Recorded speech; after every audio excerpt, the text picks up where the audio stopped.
Coming to you live on your mobile, online, on ABC Local Radio, Grandstand Digital, and on BBC 5 Live Sports Extra. BBC 5 Live.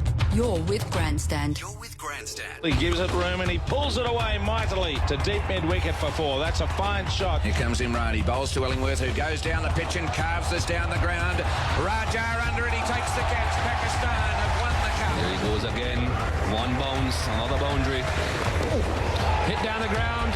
He does hit the ball hard. That might have gone all the way. Yes, it has. Grandstand Sport. And it's driven off the front foot, and it's running away to the cover boundary. We'll get there for 4. Drives through the offside for his 100.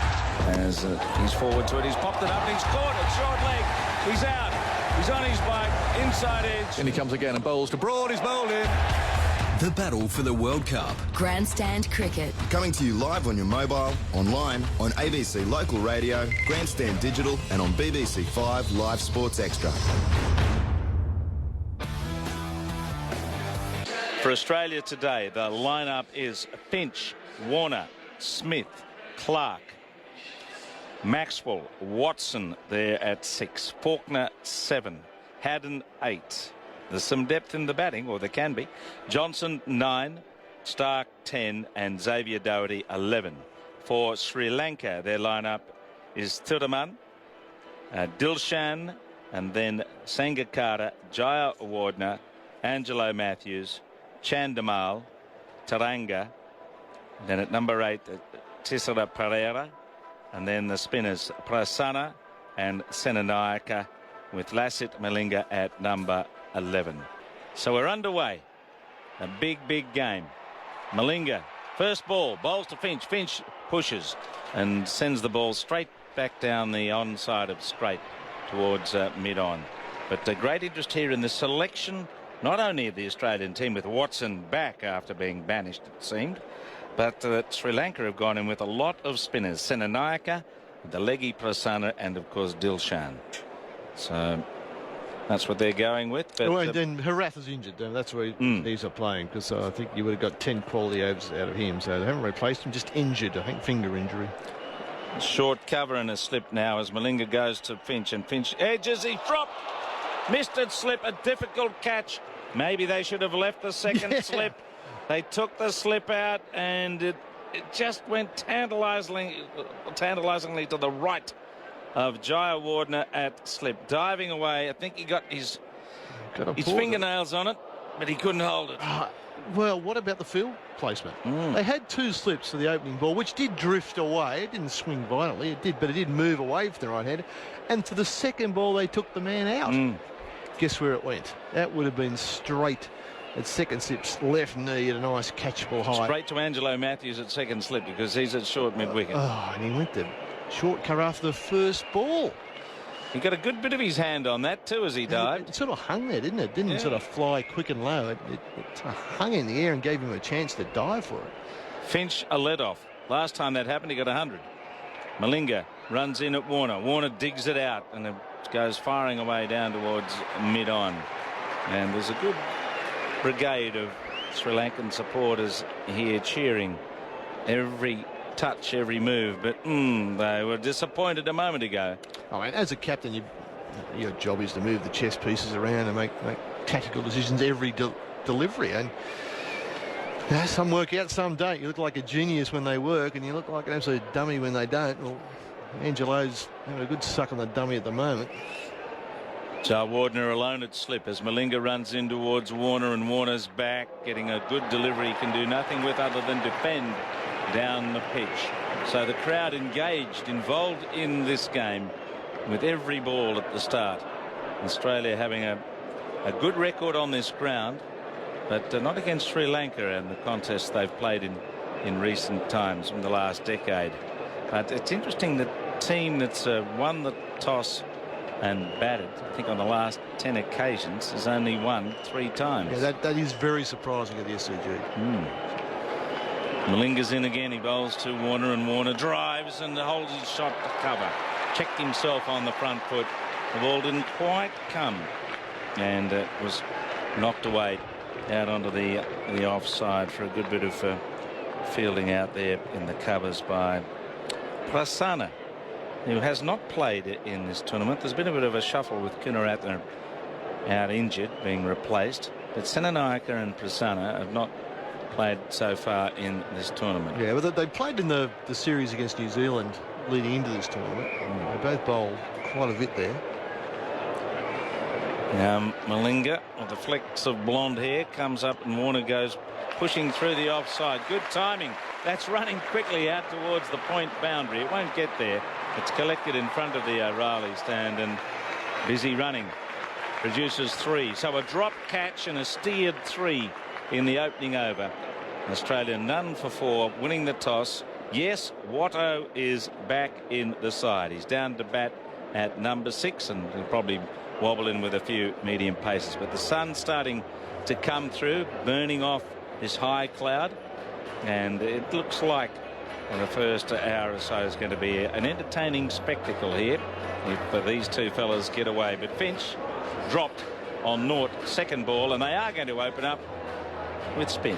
It's like Senanaika, tall off spinner, Doosra bowler. There's the finger flicker as well. The old Gleeson Iverson ball for those who remember the game back that far.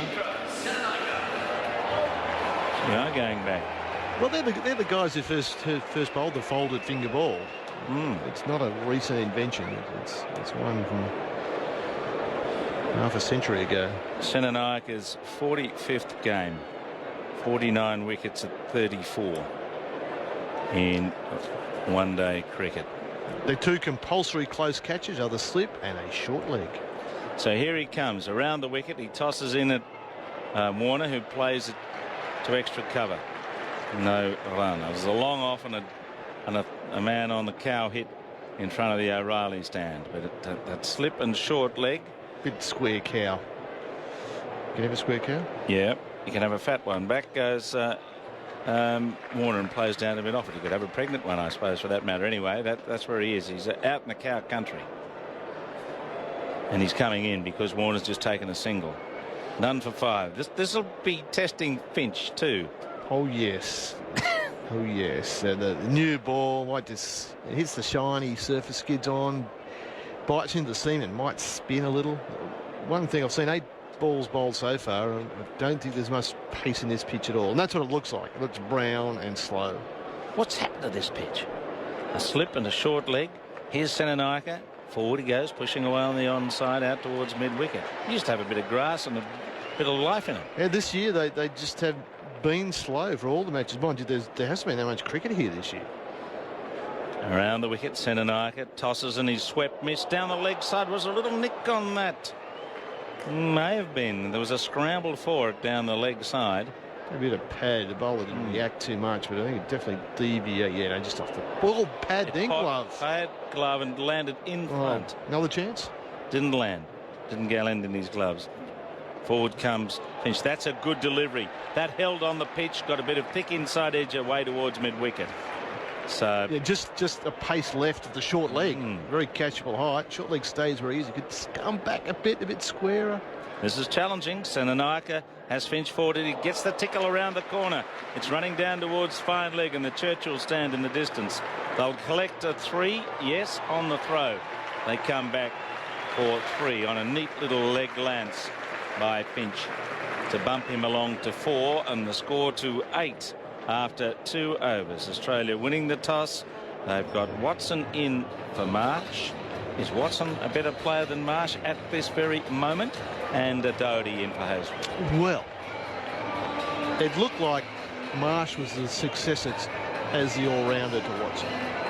Have Watson being dropped for the Perth game and missing out on a run fest against Afghanistan, you'd be doubly disappointed there.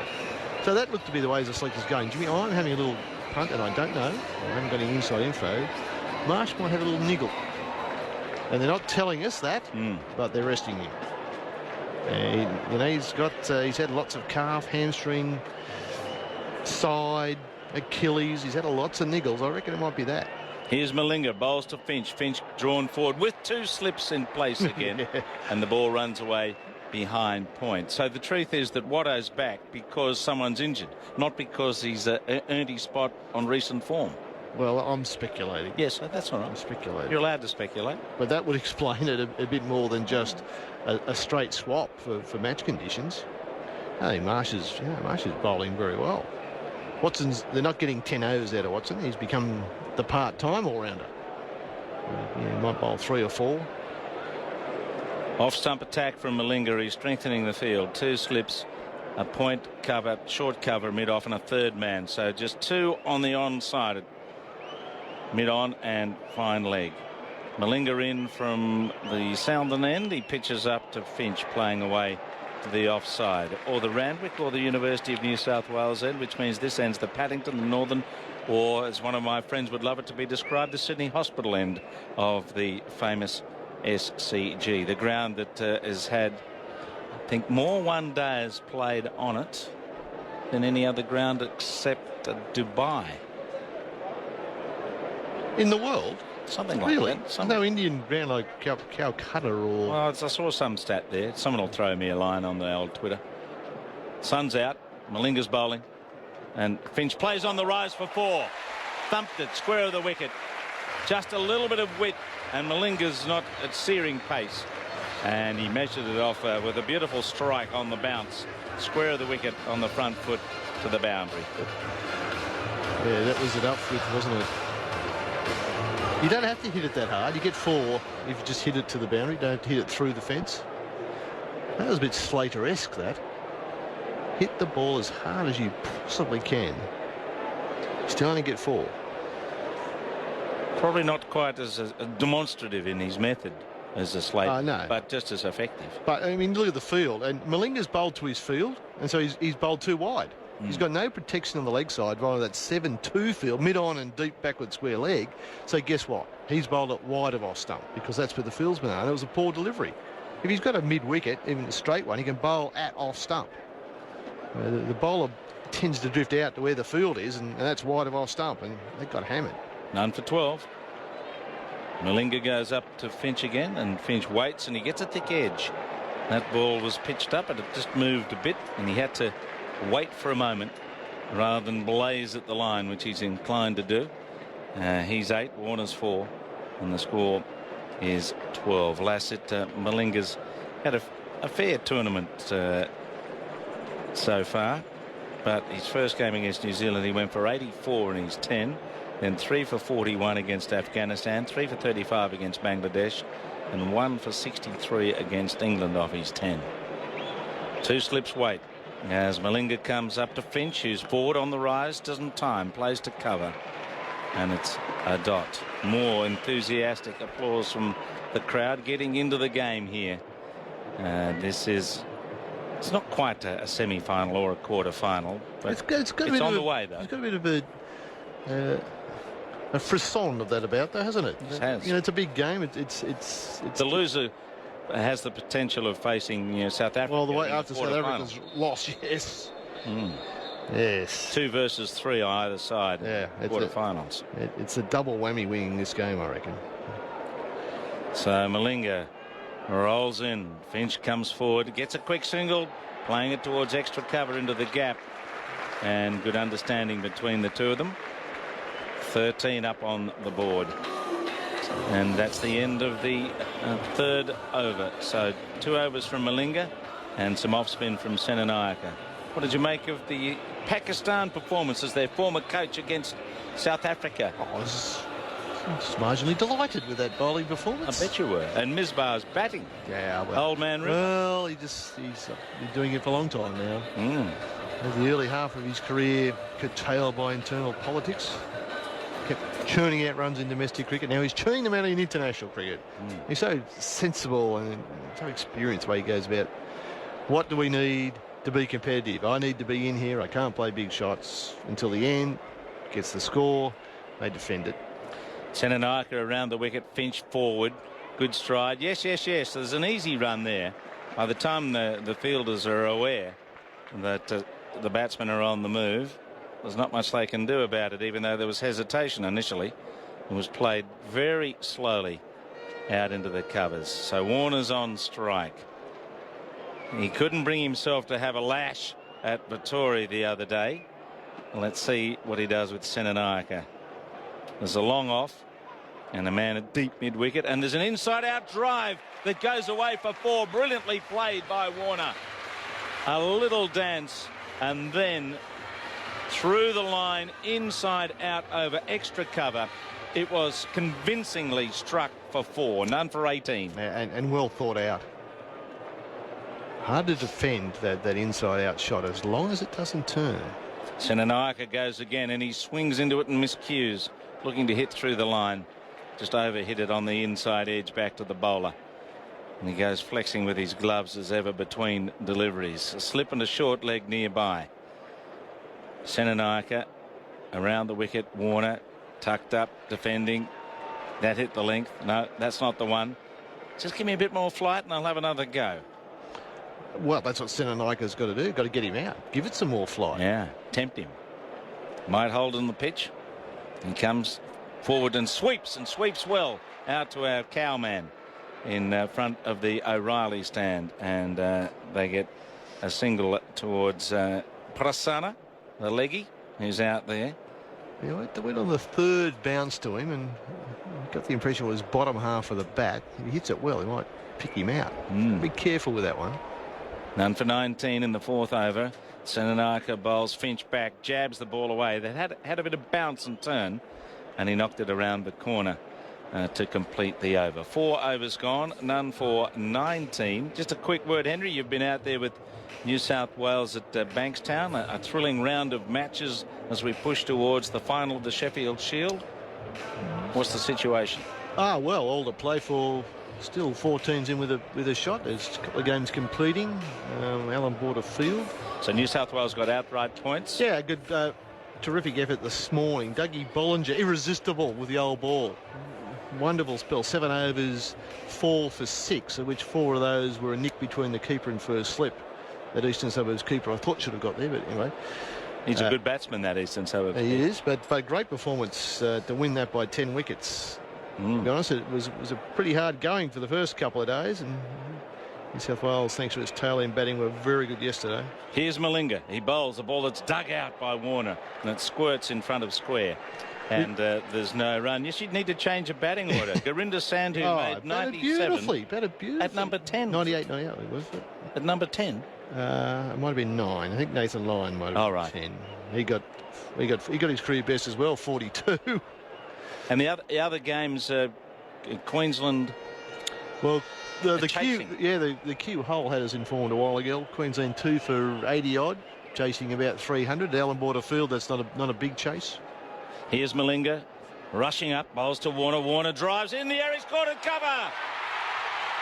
A change of pace, and he's chipped the ball away straight to cover, and he's out for 9. It's 1 for 19. No control there, deceived by Malinga's change of pace. Oh, that's just beautifully bowled. That really is. It's one of the skills that Malinga has that has made him one of the top, particularly limited over bowlers in the world, 20-20 and 50 over cricket. You've got to watch for that low slinging seam up swinger. That's one. And he already bowled him the ball before. It came into him. He had to dig it out towards mid-wicket. And he was looking at that again, and Malinga cut the fingers underneath it. It's more a cutter than a spinner, but it's got lots of rotation. And it's so hard for the batsman to pick it up out of the hand because it looks very similar to his normal seam-up delivery, and deceived Warner brilliantly. And on this pitch, it stopped a little. It didn't come through, even though the ball's only into its 3rd over. And Warner deceived, went hard at it. First thought, second thought, oh, it's not getting to me, and played a defensive shot. You've got to go through with that shot and hit it in the air. That's the best way to defend it, but he decided to defend it and couldn't stop the bat in time and lobbed it up to cover. That is just a gorgeous piece of limited over bowling from a veteran and a master. And it gets Prasanna into the game. He was at cover. Simple catch lobbed to him. Steve Smith, the new number 3 for Australia. And he's getting his guard from umpire in Gould's down there today. Alim Dar's out at square leg. A big wicket for Sri Lanka. That puts some brakes on Australia potentially. And Warner out cheaply. 1 for 19 in the 5th over. And Malinga with a couple of slips, and Smith just going through, batting in the mirror and looking at the field to get his mind set here. The mid-wicket's back, and Smith's doing his usual fidget as he gets himself set. No, he's not quite right. Bit of movement in the field. Malinga's indicating he wants he's just backward square. Fiddling finally a little finer, but yeah, back to the 2 slips. That's where it could go if he gets the right length straight up. He runs in towards Smith. He walks across down the leg side. It's a wide. He fired in the Yorker there.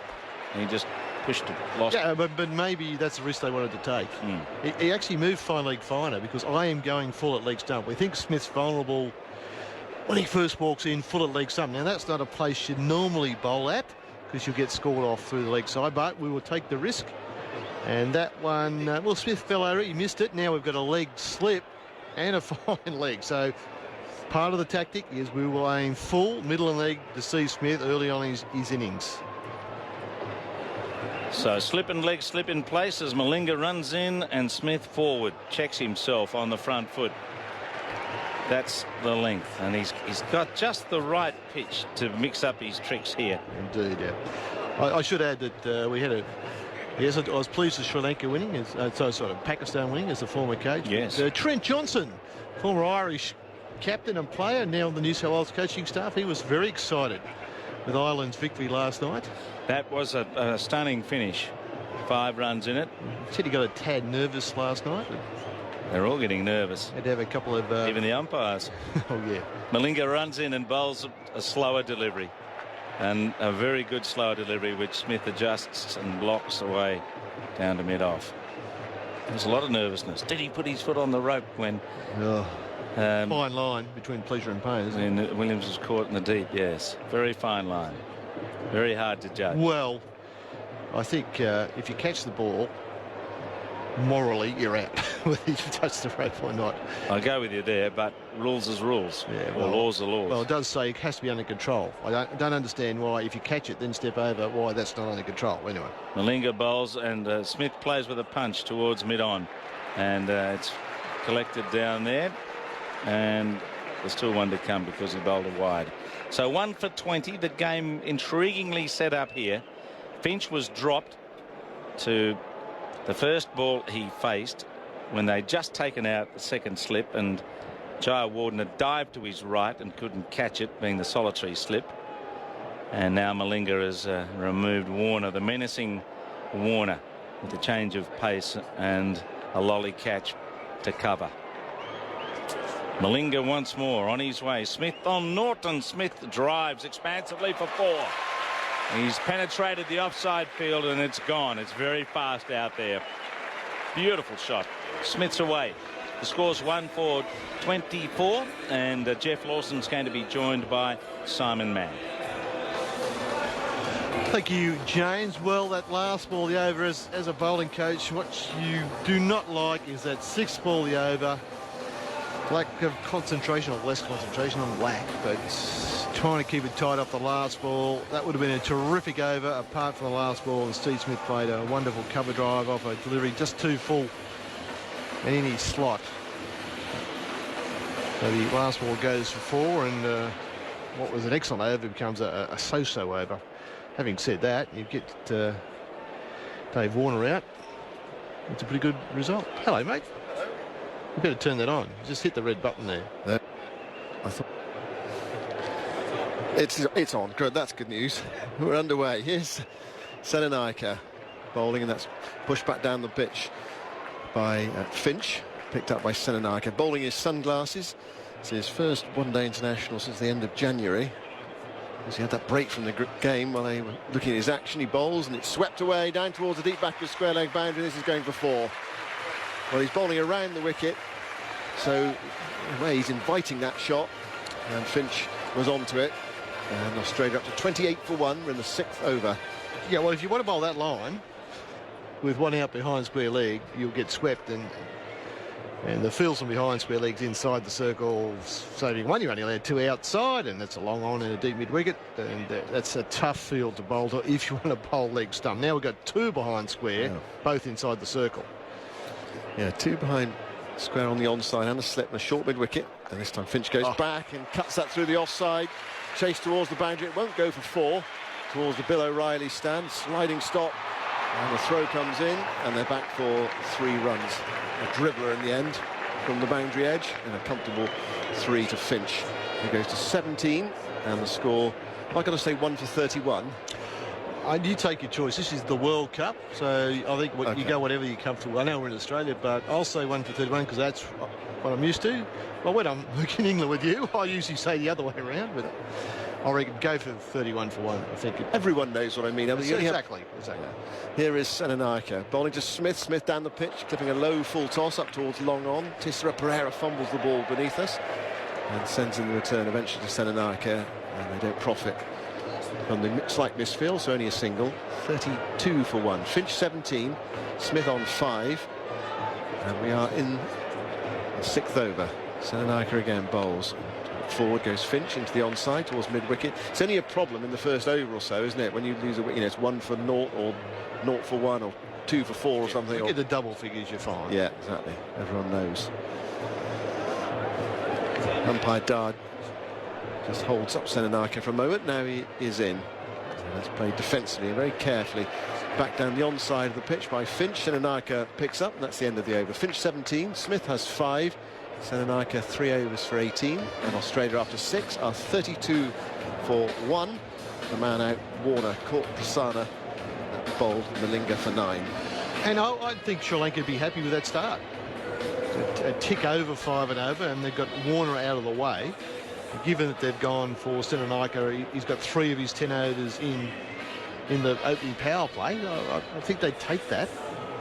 You know, we know if Finch and Warner get going against that new ball, they can be away at 8, 9, 10 and over. So I reckon Sri Lanka would have planned for about that. They've obviously done a lot of thinking into how they will approach these 2 batsmen on this particular pitch. We've seen some very interesting fields. Obviously, Senanayake opening the bowling, Malinga bowling to 7-2. So they're really thinking through the problems of bowling to good batsmen. Here comes Malinga to begin his 4th over. Bowls to Smith. He drives nicely towards wide mid-off. There's a fumble out there, and that allows them to go through for a single. They're coming back for the second. Throw comes into the non-striker's end. Bails come off as Malinga gathers the ball. Goodness me, it was quick there. They did well to seize on the possibility of 2. I think to start with, they were thinking about not running at all. That doesn't impress bowlers. The fumble, had to move away to his left. All right, fumble. And then they get the second one. That's when the bowler starts giving mid-off a sideways glance. Senanayake, the guilty man at mid-off. 34 for 1. Malinga bowls, and Smith defends. Goes to short extra cover, and there's no run. It's wonderful to be here.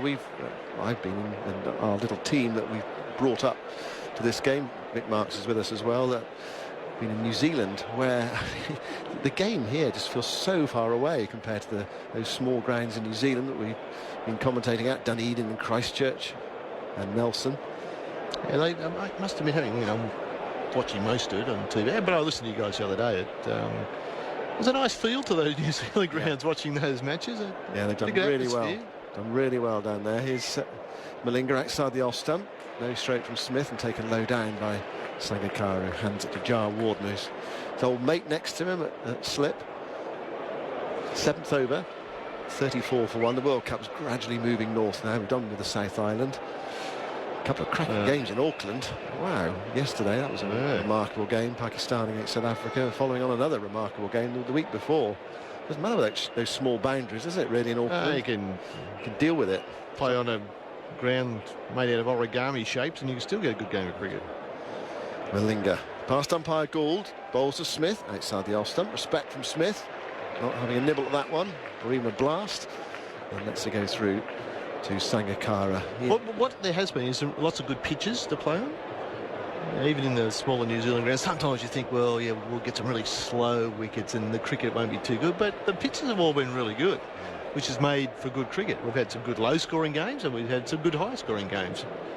Now, a couple of blowouts, but not really too many. I'll give you an update from New Zealand's match against Afghanistan after this ball. They're playing in Napier.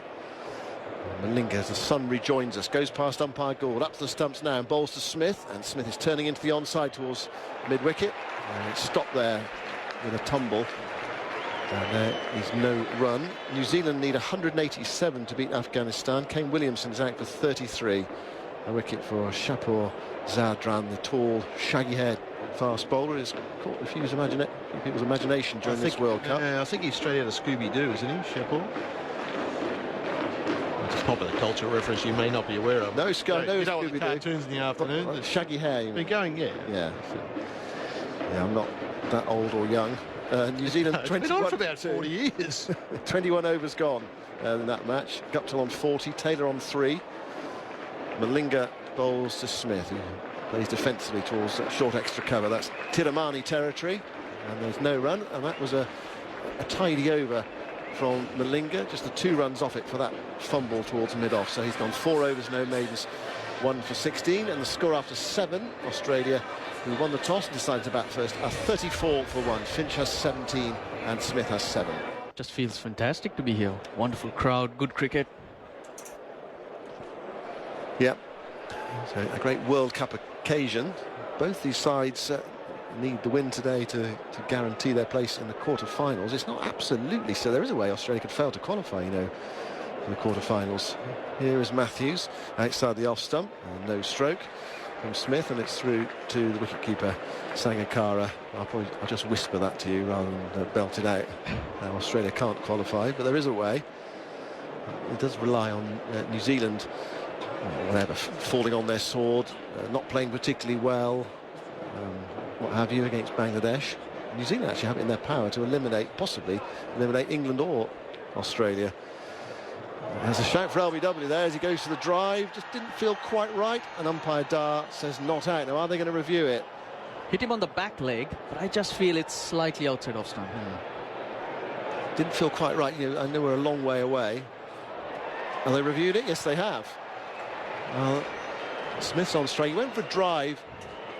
The ball just outside the off stump. You know, just outside, just a bit high. Anyway, it's going to be reviewed. Richard Illingworth is our third umpire today, but I don't really need the judgment of the third umpire, only I suppose whether he's hit it or not. But the technology pretty much tells us that. It's not a no ball. Like his foot well behind the line. Right, here we go. Here's the critical bit. It does hit him on the back leg. It just doesn't feel right, does it? Russell's not happy. Wasted review. I think this is going to be a wasted review. Not as bad as the review they used against England, though. Unless it's clipped the front pad on the way to the back pad. Has it clipped the front pad? It's missed the front pad, hasn't it? I think so, yeah. I think it has. Steve Smith is in the habit of shuffling across his stumps. I'm still having a look. I'm trying to look from the side, I think, to see whether it has clipped the front pad. But even then, I think it's going to be a bit high, isn't it? It's more outside the line of off stump for me. Well, they're just running it through. We haven't got to the vital bit yet. We're just looking at the inside edge, whether it's clipped the front pad. Well, it's definitely hit him on the back leg. Just a question of what it's hit first. No inside edge, that's for sure. Well, this is the bit where umpire Illingworth makes his decision, I suppose. No, it's got to crash into the stumps for it to be overturned. Clipping, it's not going to do. It felt a bit like wishful thinking. Okay, it was close and he beat him, but no, it's been given. Oh, it's been given not out. I tell you what, they haven't run it through for whether it's wickets hitting or what have you. They've decided it's clipped something on the way through. That's strange. What do you make of that, Russell? What have they decided that on? Because we didn't see the map coming up at all. No, they must have. Well, umpire Illingworth must have thought it hit the inside edge. Well, that wasn't obvious on our television screens, unless I'm misreading it. He's one of your boys, isn't he? Well, he was born in the same country as me, if that's what you mean. Australia 37 for 1. Smith survives. That was a strange one. Anyway, he's on 7. I didn't think that was an inside edge. No, I didn't notice that. But they've lost the review, Sri Lanka, early in the game. Yeah. Here's Matthews. Goes into bowl to Smith, wide of off stump. Smith, as in the previous over against Malinga, not to be tempted. And he lets that go by to Sangakkara. Few changes made today for Sri Lanka. A lot of injury problems, isn't it? Yes, Dimuth Karunaratne, who's batting in the middle order, the fractured finger. He's had an operation, so he's out of the World Cup. Sikuge Prasanna, who initially joined the squad as cover for Rangan Herath, who has a few stitches.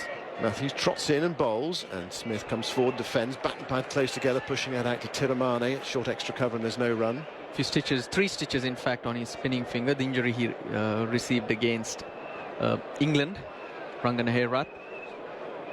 He's still in the squad, but Prasanna was brought as cover. He's been drafted in because Sri Lanka needed an extra spinner for this game. Anupul Tharanga replaces Suranga Lakmal, so 3 basic changes.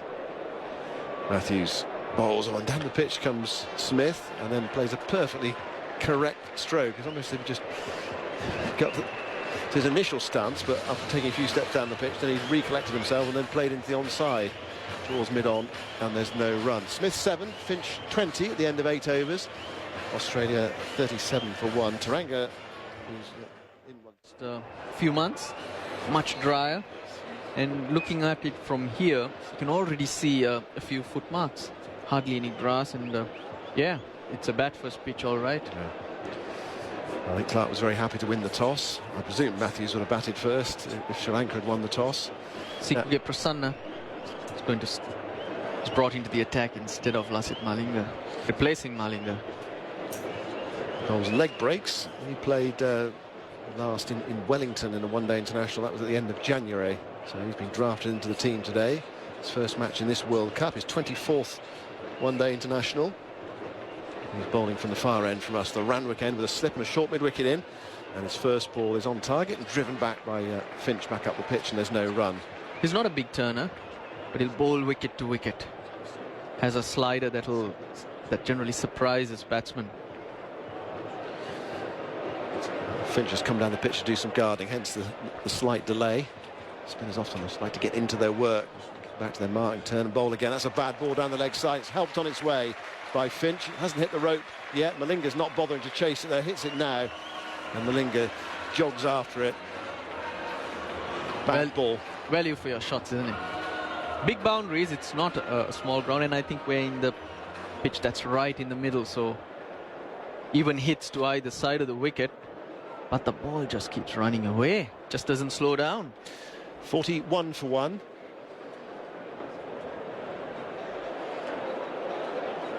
And Prasanna tries again. This time he's cut away towards backward point, picked up by Tisera Pereira, and there's no run. One thing I've noticed so far, what a big support there is for Sri Lanka in today. When that wicket was taken, raw around the ground. Lots of Sri Lankans are here. The Bill O'Reilly stand is where the Sri Lankan fan zone is. Here comes Prasanna. Bozo, he's stumped. He's down the pitch and stumped. And Prasanna's got a wicket in his first over. Finch is on his way. And easy as you like from Sangakkara, because Finch was stranded. Once he'd missed it, all Sangakkara had to do was collect it and whip the bails off. And that roar, look at the flags out there from the Sri Lankan supporters, especially as Russell was saying in the Bill O'Reilly stand. It was down the leg side, turning. Finch looked round, and wicketkeeper Sangakkara already had the bails off. 41 for 2. Big blow. He had no idea at all, Aaron Finch. Halfway down the pitch, didn't even have any chance of even turning back.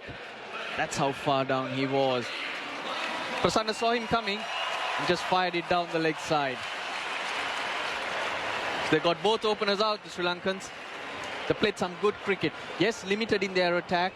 You don't have the quick bowlers who bowl at 140 or 150, or who get extra pace and swing it around.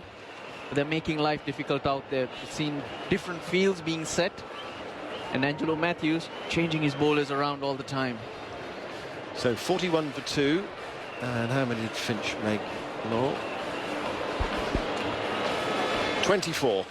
Finch out for 24. Michael Clark in at number 4. He was down the order the other day at the Wacker in that match against Afghanistan, understandably so, the way the game went. The hitters came in first. Second, third, fourth, fifth, sixth, seventh. And Clark right down the order didn't have a chance, but he's got a chance today in his home city. Prasanna has taken his wicket, and Clark is biding his time. We're just waiting, fiddling with his gloves. He's taking his guard, now he settles. Leg slip in, short mid-wicket. Prasanna is into Clark. Clark's driving back up the offside of the pitch. Picked up by Prasanna off his own bowling. And there is no run. Clark just holding the bowler up again, coming down the pitch and doing some gardening, settling himself here, because he's not had a great deal of cricket. Prasanna's decided to change his field, or the captain has. Jaya Warden has come across from leg slip to orthodox slip for the final ball of the over. We're seeing a little bit of turn. And Prasanna bowls, and Clark gives himself some room and chops that down towards Tissera Pereira, who's fielding it backward point. And that is the end of the over. 9 overs gone. Australia are 41 for 2, with Finch out for 24 and Warner for 9. And Quinton Hull is going to pick up the commentary. Thank you, Simon. Good to be here on a Sunday at the SCG. But a bit of early trouble for the hosts, Australia, with Smith to face the new over from Matthews from the members' end. That's left alone outside the off stump, and Russell Arnold's just got a little twinkle in his eye with Australia winning the toss and batting here, but Sri Lanka with 2 early wickets, 2 for 41. It's not so much the wickets, it's the type of energy that I see out there. Different attacks, Sri Lanka, yes, the strengths are different to lots of other teams, and they're playing around with it. As Smith, bat raised, waits and leaves Matthews alone outside the off stump. Various different fields, fielders and catching positions at extra cover.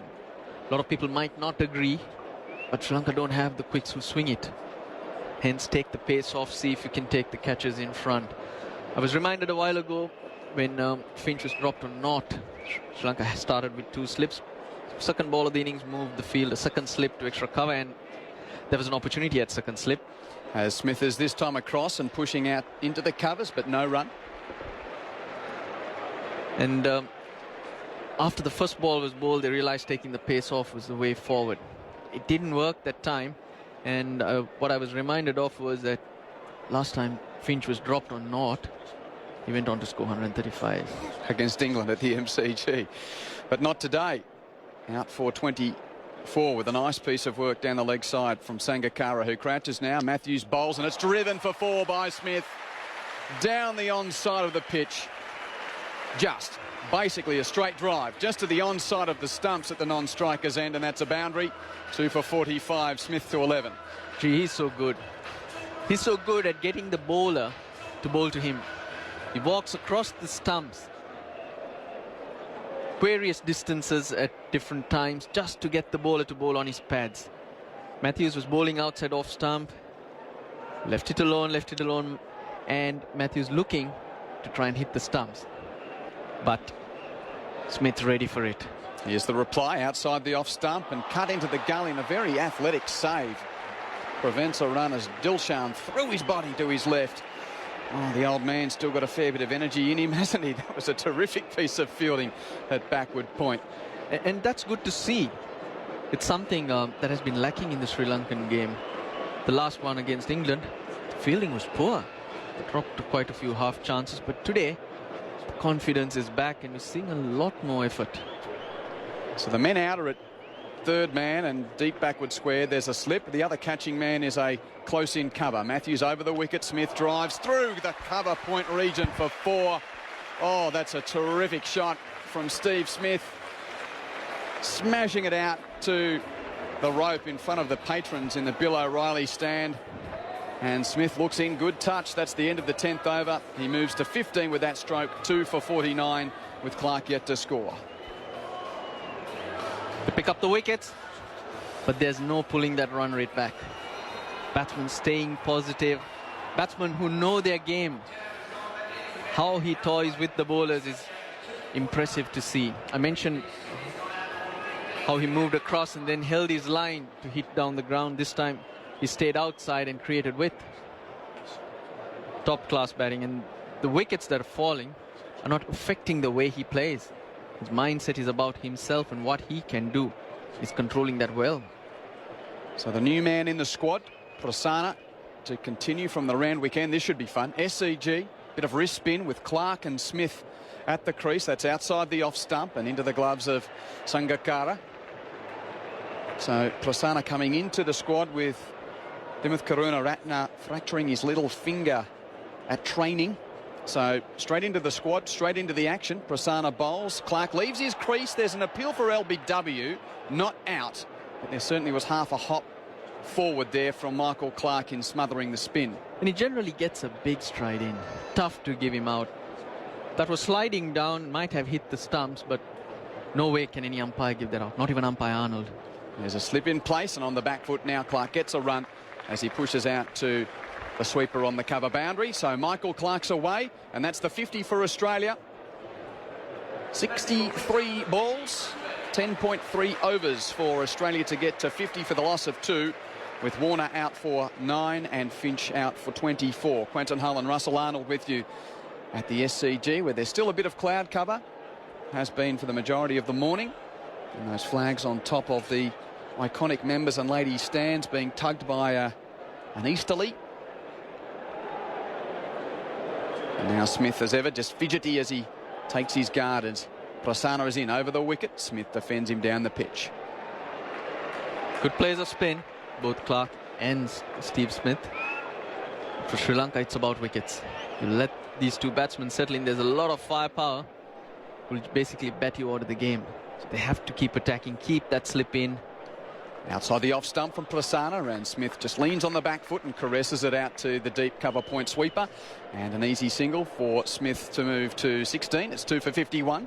And the usual ploy of choking the opposition will not work if you do not get those breakthroughs. So you've got to rely on a little bit of flight now and again. As Clarke waits, he's on the back foot as well. Short from Prasanna, and again Clarke happy to take that advantage of the gap between third man and cover. There's a man out in the boundary in that region, and just the single to end the over from Prasanna. Clarke 2, Smith 16, 2 for 52 here at the SCG.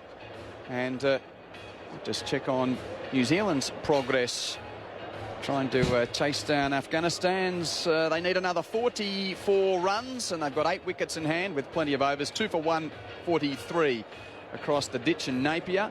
Guptill 57, Taylor 7, with Williamson the last man out for 33. So it looks like the Kiwis will keep their unbeaten record intact. The real test will be in the quarterfinals. Right now, you know you're going to make a quarterfinal. The pressure is off. You're out there playing carefree cricket. Come the quarterfinals, you suddenly realize that you can't afford a mistake. That's when the nerves will creep in, especially when you're on a roll. Now Sananayake is going to come around the wicket, replacing his captain at the members' end, and it's into the pads of Clarke. He works it out through mid-wicket. They take one. There's a man in the deep, and just the single. What do you make of the Australian tweaks to the team? Shane Watson back, but batting at number 5. And also Xavier Doherty playing his first match of the tournament and his first one-day match for Australia since the rained-out game here during the Tri-Series on Australia Day. Well, looking at the wicket, you have to bring him in. If not, he's never going to get a game. As Smith pushes Sananayake backward a point, no run. And you need a quality batsman in there. That's why Shane Watson. Yes, you have firepower and you have batting up to number 10 probably. Smith leaves the crease and whips Sananayake out through mid-wicket. Again to that sweeper out on the western side. Just the single. Score to 54 for the loss of 2. Smith to 17. But ideally what you want is to get your foundation right so that your power hitters can take the game away. You don't want your power hitters trying to build the foundation. It's not where you want to be, and hence you need to have certain players in there. You need players complementing each other's strengths. As Clarke happy to again leave the crease. Sananayake tossing it up from around the wicket, but Clarke works it to Pereira in the deep at long on for a single. And you just felt, looking at Australia in the last game, that there's one quality batsman short. 2 for 55. Sananayake continues. Smith stays at home. That was a fuller delivery and easily stroked down to long on for a single. So these two Australians seem pretty competent here against the spin from both ends. Happy to work the ball around for some singles. The men out at deep square, deep mid-wicket, long on, and now a deep cover is going out for Michael Clarke, and Sananayake is changing his angle of attack, going to come right home over the wicket to the Australian captain, who stands bat raised, and again a shuffle forward before turning it into the infield at mid-wicket, but no run there. That ends the over. 12 down. Smith 18, Clarke 4, 2 for 56. He's much crease and strokes it along the ground to long off. Is this the 33rd over or the 13th over? It looks like that old middle period of a one-day innings, not just after the first of the power plays. And they're going to tweak things here. Long on's coming up and just keeping only the 3 out. So they're just sick of the easy single. So Smith decides to, should I say Clark, leaves his crease again, strokes it out to deep cover. There's another single there. And the scoreboard ticking over in ones at the moment. Laurel will be able to tell me how many consecutive singles. She's working it out. As here's Smith waiting on the back foot and stroking it down to long on for a single. That's now 12 consecutive singles, 2 for 61. They're playing it well. They're using their feet really well. I mentioned these two players, top class players of spin. Not only are they going down the pitch, they're also getting deep in their crease, which is... As Clark leaves his crease, gets to the pitch of this Senanaika delivery, Prasanna delivery, and this will be 2, just wide of the sweeper at long off, so that just ruins the picket fence on Laurel's scorebook. It was 1, 1, 1, 1, 1, and then a 2 to end the over. 2 for 63, Smith 21, Clark 8, that's 13 overs down. Wonderful battle though. Prasanna and Senanaika looking for flight, but the batsman getting to it quickly. Moment he makes the adjustment, they're so quick on their feet, they're sitting deep and punching him off the back foot. Risk-free batting, just the right thing Australia need to do. Just keep chipping away, make Sri Lanka feel the pressure. Sri Lanka want to rip, basically. You need one ball that you're tossing up to dip and deceive the batsman. It's a great battle out there. Senanaika continues and Smith comes forward and a hint of a misfield from the bowler, but it won't cost him a run. It's interesting, here we are deep into a World Cup qualifying phase and the 2 men bowling at the moment. Well, one's just come into the squad in Prasanna and Senanaika hasn't played since game 5 of that 7-game series against New Zealand before the tournament. As that's shorter from Senanaika, and on the back foot Smith caresses down to long on for a single. He's 22, 2 for 64. So just a bit of a tweak of bowling tactics, so it seems, from the Sri Lankans. Oh, well, in the spin department, it's more forced. Yep, with Herath out, obviously. Usually the other option, of course, is Tilakratne Dilshan, who's been brilliant with bat and ball. Now it's Clark waiting, and on the back foot pushes Senanaika back to the bowler. Great scene here with plenty of Sri Lankan flags. I mean, Australian fans don't generally bring the national flag to a cricket game in their own country. As Clark is leaving the crease, hit on the pad. Doesn't get a run as that one just is picked up by Sangakkara, who comes from around the stumps to do the cleaning up. That dipped on him and deceived Clark. But Clark had his body right behind it. Here he is again. Right arm over Senanaika, and Clark just laps it around to the sweeper at deep backward square for a single. You must have loved playing here, Russell, and Melbourne as well. The big Sri Lankan community comes out. I always feel like whenever you go to the cricket, particularly in those 2 big cities in Australia, that it's almost a pseudo home game. Fans. And today there are lots of travelling fans from Melbourne, from other parts of Australia.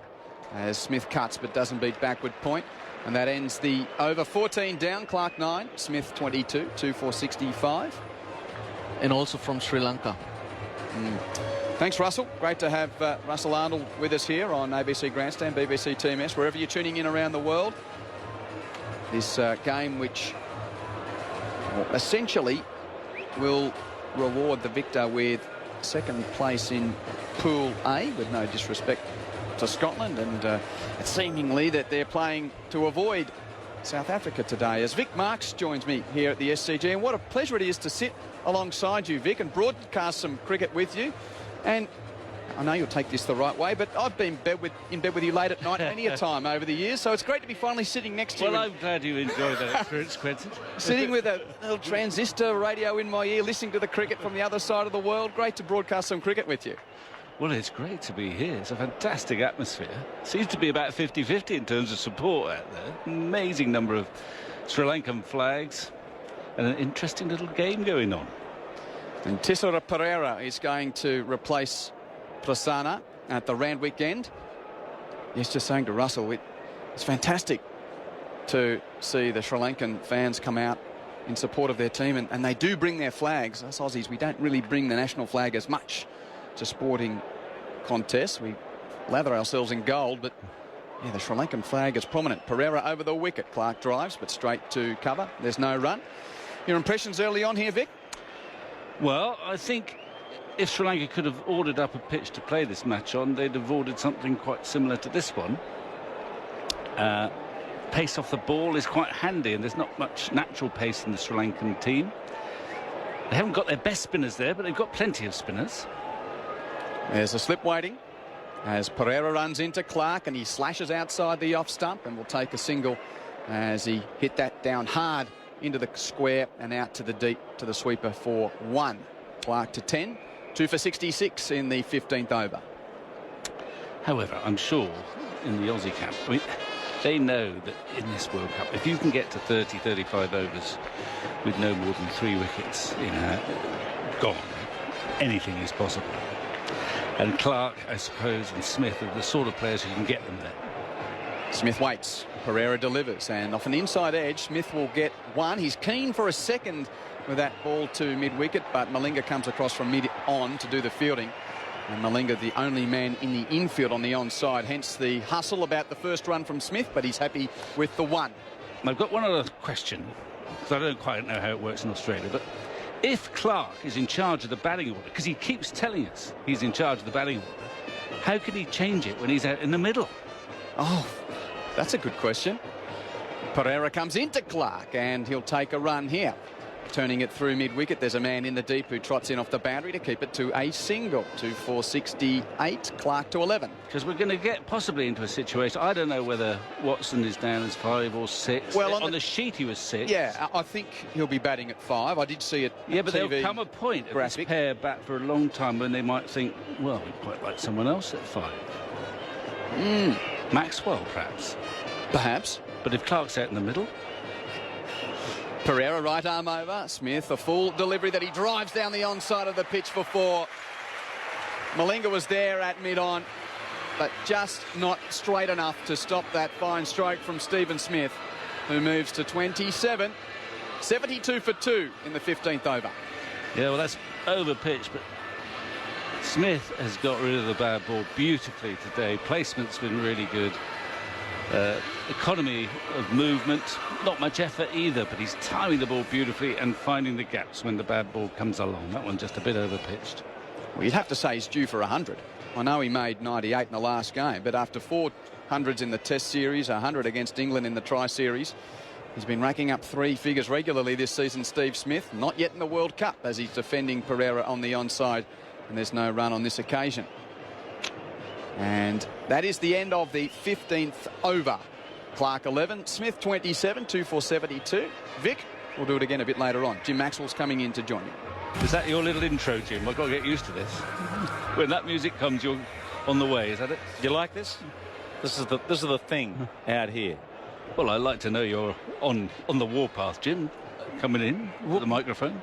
I'm not sure about the batsman being on the warpath, though. They've had to check their shots as he goes across and behind Clark and plays away towards mid-wicket, mid-on. The ball is holding on the surface. Yeah, it's not spinning viciously, but it's just checking a bit. And again, back goes Clark off the stumps and forces Senanayake at a backward point. So it's measured progress for Australia on a pitch it's certainly holding. This is the pattern of the pitch this year as Clark's down and he dances away through mid-wicket and he collects a run. Maybe just perfect for Clark to get himself into some nick. He's 12 at 2 for 73. Well, there's going to be plenty of spin, and Clark's a good player of spinners. In goes Senanayake with his offies down the pitch. Smith just knocks the ball away towards long on. He's 28. This is very, very much measured progress after Australia won the toss. Warner got the change of pace from Malinga, deceived him, and he knocked it up to Prasanna at cover.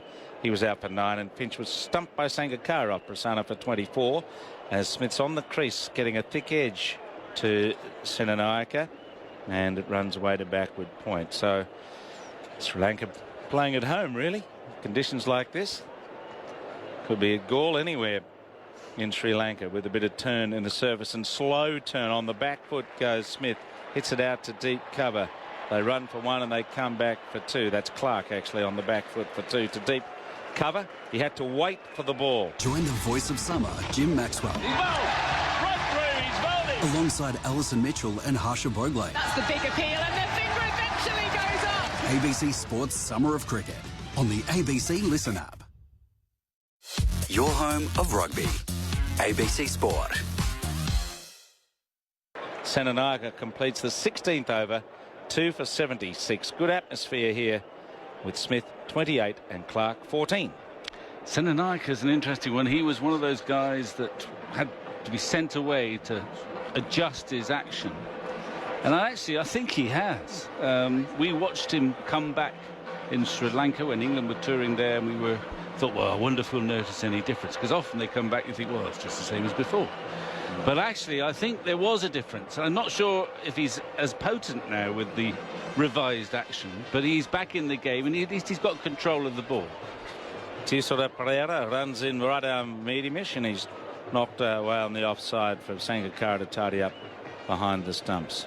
So where do you think Saeed Ajmal is after his recuperation? Well, he's not here. No. He's going back to England. He's signed up to play for Worcestershire next summer, for whom he's had a lot of success. So we'll see. There's been a bit of a purge. No Narain, no Ajmal. Makes a big difference in this World Cup. Pereira bowls straight. Smith defends away on the offside. Yes, it's an interesting discussion, isn't it?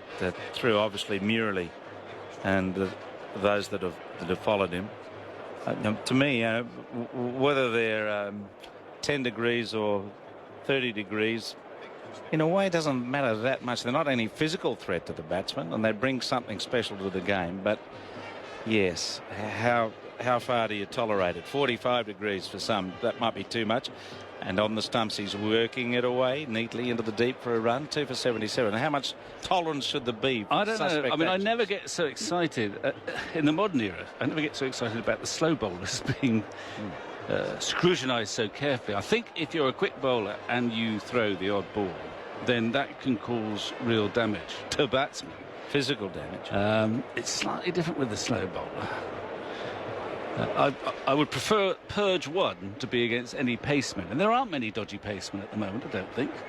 Pereira bowls a ball that's nudged away on the back foot by Clark, the third man. He gleans a run. He's 15, 2 for 78. Yes, the old days of Charlie Griffith in particular. It's the one that a few of us can go back to. Yeah. I'm sorry if that's ancient history for too many of you, but yes, sort of medium, fast medium, and then whoosh. It's not ancient history, Jim, because I can remember it. Right. Well, I can remember you bowling here with Eddie Hemmings. With a very straight arm. Very good night watchman he was.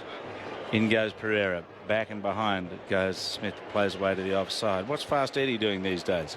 Is he around? I think he's probably still around, but I think he's retired. He was considerably older than me. I think he's retired. He moved to Sussex for a while, but I'm not sure where he is now. Got 95 here as a night watchman in a test match. I remember that. I remember actually playing golf with you and Eddie around that time. I think it's used to have rest days in those days. In goes Pereira. Back goes Smith, and he nudges it off his hip for a single, 2 for 79. Smith is 29 and Clark's 15.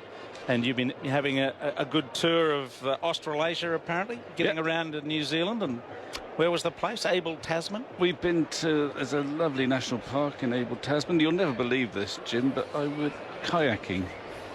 Really? Along with the... With a life jacket? Oh, absolutely. But kayaking along there, beautiful scenery. Singles or doubles? Doubles. I was in the front, not steering, but paddling. Did you go over? Certainly not. I wasn't going to let that happen. Water was a bit cold? No, I didn't go over. So that was great. Nelson was lovely, where we had 3 or 4 days to build up for the Scottish-Bangladesh clash. But we've seen some lovely cricket and some lovely cricket grounds, very suitable for the fixtures. Down in Dunedin, and the new ground at Christchurch. So there's a fair old bit of World Cup fever. You experienced it when you popped over to Auckland. The country's buzzing about the World Cup. They're obviously very excited by their team, and we had a good time. And I'm sure we're going to have to. We're not always in the great metropolises, this little team. We're going to Hobart for a couple of games shortly, which should be good fun. The South Island of Australia. Prasanna comes up and bowls a ball that's pushed firmly down to long on for another run. They're just milking along here at 2 for 80. The Tasmanians call this the North Island. Yeah. That's what you get down there nowadays. Yeah, they were left off the map famously at the 1982 Commonwealth Games, and they haven't forgotten it, a bit like New Zealanders haven't forgotten Trevor Chappell as lawn bowling. Short mid-on is in here, a long on, a long off and a deep cover, and bowling sort of overspin wrong-uns as he pitches up, twirls it in, and it's prodded away on the onside. But this Sri Lankan bowling looks far more likely with a group of spinners than a bevy of medium paces. Yeah, it's a pity for them that Herat's not fit, because he's bowled well recently. Here's Prasanna, and on the forward move comes Clark, tucks him away to deep square.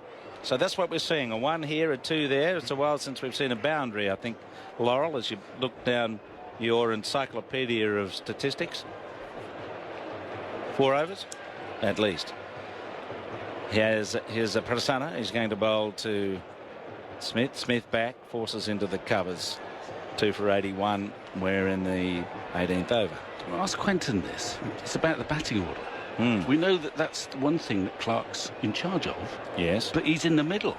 He can't possibly let Lehman decide, can he? Down the pitch. It's pushed away by Clark out to deep mid-wicket for a single. Because there's going to come a point in this innings where there's a good case for juggling around the batting order. I don't know whether Watson's down to come 5 or 6. He's down at 6 at the moment. Maxwell's at 5. Okay. Well, at the moment. Yeah. And then you've got Faulkner and you've got Haddon. And you've got a defensive shot away on the offside from Clark to finish the over. 2 for 82 from 18. Australia just chugging along quietly. In fact, they're going to have a drinks break. And there'll be some around the place that'll want to go and have a yarn about one thing or another. So that's the situation of the game. It's a big match for these two teams. Australia won the toss. They're batting. They've lost the wickets of Warner, caught by Prasanna off Malinga for 9. Finch stumped by Sangakkara down the leg side as it brushed the pad from Prasanna for 24. It's 2 for 82 from 18 overs with drinks on the field. Warden had just got them through. Just. Pereira's running in. Smith's driving and missing outside the off stump. He played over and outside it. And of course there's commentary on that game on the ABC and BBC website if you want to dig around for it. Yes, New Zealand and Bangladesh in Hamilton. Afghanistan and England is a big game here on Friday too. Well, it may be. It depends whether England can get past Bangladesh. I mean, if England lose to Bangladesh, it's not such a big game here on Friday. Pereira charges in and bowls to Smith, who just twiddles him around the corner to backward square to fine leg for a single. But what you're saying, if Afghanistan can get so close to Sri Lanka, and here's Sri Lanka challenging Australia, who are arguably one of the better teams in this competition, then surely we've got to have 14 teams playing in the next World Cup. Well, I think we've got to have more than 10. So maybe 12's the compromise. Yeah, I don't mind 12, as long as there's a good qualifying sort of siphon into the competition. In comes Pereira. He's tugged away to backward square by Clark off the front foot, and they collect just a single. And Clark's getting himself in here. It's not the electrifying batting we often see from Australia in this situation. It's more tempered because of the slowness of the pitch and the steadiness of the bowling. And partly the situation in the tournament too. This is quite an important game, as we've been discussing, in terms of getting your best possible position in the table. Here's Pereira, and another knocked on shot to the onside as he just stood up there. Smith to the bounce and played it into a gap. Or it may be that Michael Clark's just having a bit of a net, really. That's what for important matters later on. Well, he hasn't played a lot of one-day cricket, as everyone knows, in the last 2 years. I think he's had something like 6 games since 2013. So he does need to get himself into a bit of nick, as well as establish a good score for Australia. Pereira runs up to him, and he plays on the bump on the offside. Again, just denied a little bit of pace onto his shot by the pitch as he tried to push it away. Pereira's bowled 3 overs for 13, and Australia have faced 19 overs, 2 for 85, with Smith 34 and Clark 17. It's not very often, I don't think, where you could say that the pitch in Sydney is significantly slower than the pitch in Auckland. We've seen a couple of games in Auckland, and for the quick bowlers, the ball has whistled through. It hasn't quite been Perth, but it's gone through in a way. I mean, traditionally, Kiwi pitches tended to be slow, low, but they've got those drop-in pitches, particularly for one-day cricket, working well. That's number one drop-in. Follow that. Sangakkara, Prasanna bowls and has played away on the onside, hard towards mid-wicket. Matthews dives to stop a run. Good save. Smith was using his feet. Both these players quick on their feet. They need to be, as he's back onto his stumps and just turning to backward square. This is good steady bowling. It may not be all that threatening to the batsman's survival, but it's difficult to score off other than ones and twos. You're not taking him on. Long off and long on. Deep square, deep cover, and another forward defensive shot. And the ball rolls down the pitch, which makes you wonder as this unravels as to what is par for the course. This is a slower pitch than the one that South Africa made 408 on. And Smith's working hard to get the bowling away, which he doesn't, because he plays it straight to short mid-on. 4 dots in a row in this over. Well bowled. It's been a weird tournament. There's been a lot of scores over 300. There have been very few scores, relatively speaking, in the 200s. It's either 100 and something, or 300 and something, or occasionally 400 and something. And a good effort to get to 300 today as Smith pushes forward, and it rolls back down the pitch. Don't worry, we've got all your number 7s to come in to smash it around, Jim. They've got number 7. Oh, you've only got 3 today, though. Going all the way down to number 10 at Mitchell Stark. Number 7? Well, he's got 99 in a test match. Well, yeah. He's a number 8. Stuart Broad's got 160, you know. Yes, he doesn't look like getting them now, though. On the back foot goes and plays it to deep cover. He looks a bit wary of the shorter ball. He does.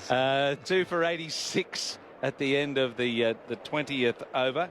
I'm going to make way for Simon Mann, who's ready to bustle in here at 2 for 86. Smith 35 and Clark 17.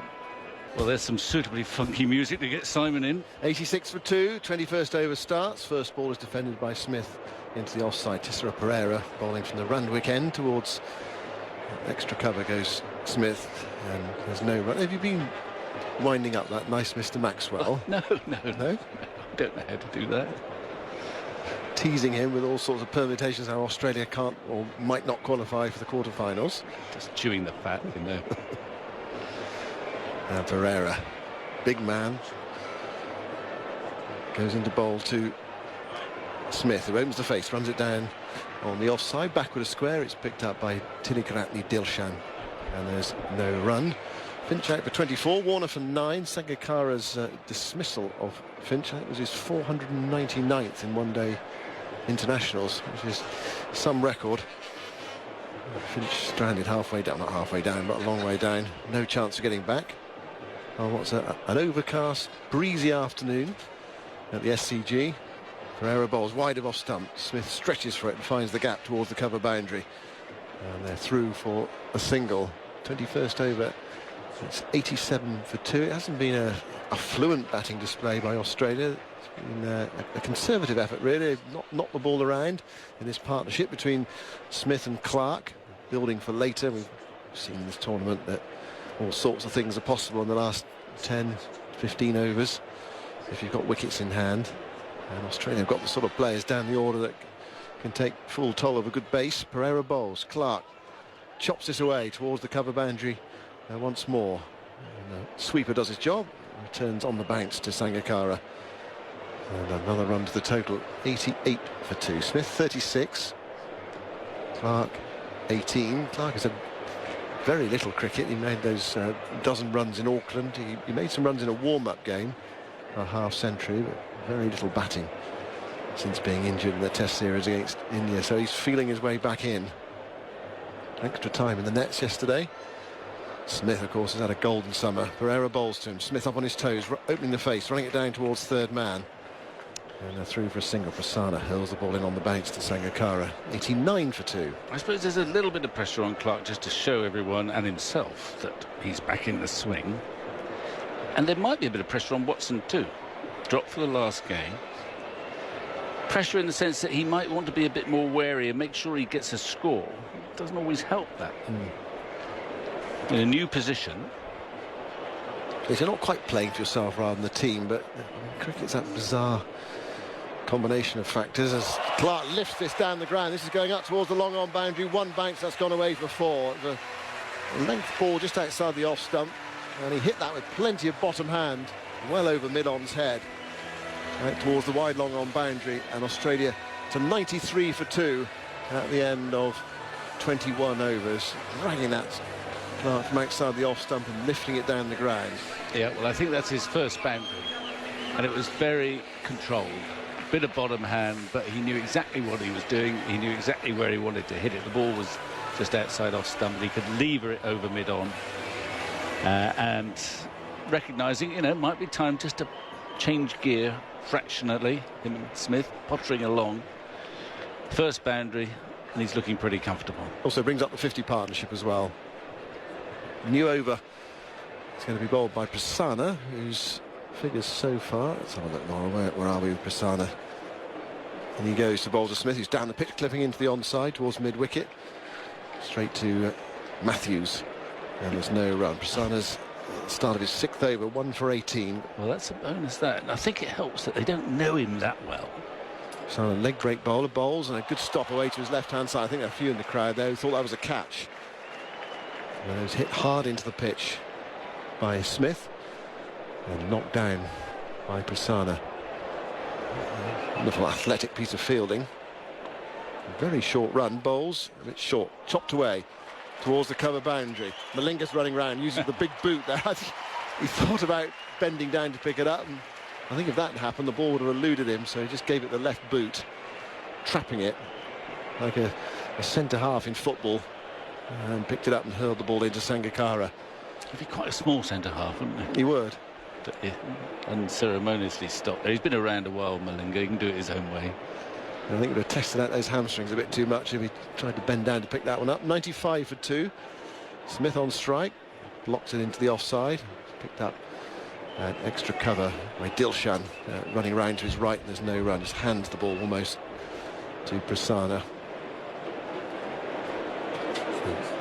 Tosses himself a catch.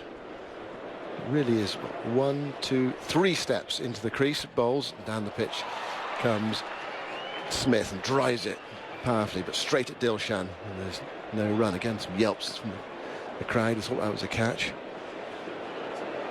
but very clearly struck into the playing surface. Prasanna has a look over his right shoulder, making sure that Matthews doesn't advance too much in that sort of manufactured position at deepish mid-wicket. That's hit firmly by Smith into the onside, and they've got a silly mid-on who's right next to the non-striker. That's Dilshan who picks it up, and there's Jai Warden rather. He picks it up, there's no run, and that's the end of the over. 22 overs gone, 95 for 2. Clark has 22 and Smith 39. That short mid-on's a good position. That's where they've been knocking in for singles. And I mean, I think I've seen India, and I really like typical Dhoni.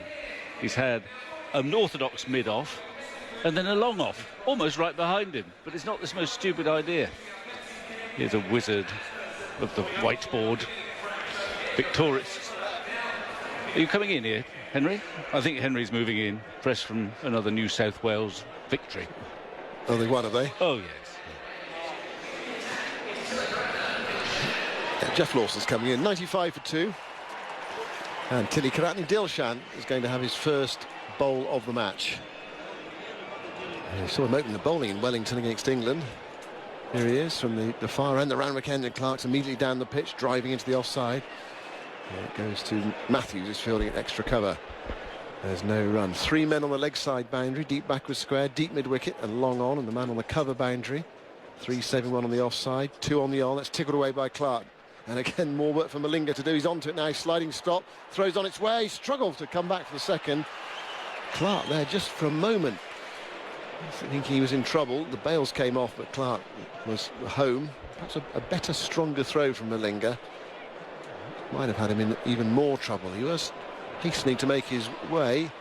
I'm just seeing the replay. Sangakkara not one bail off with his elbow before the ball came in.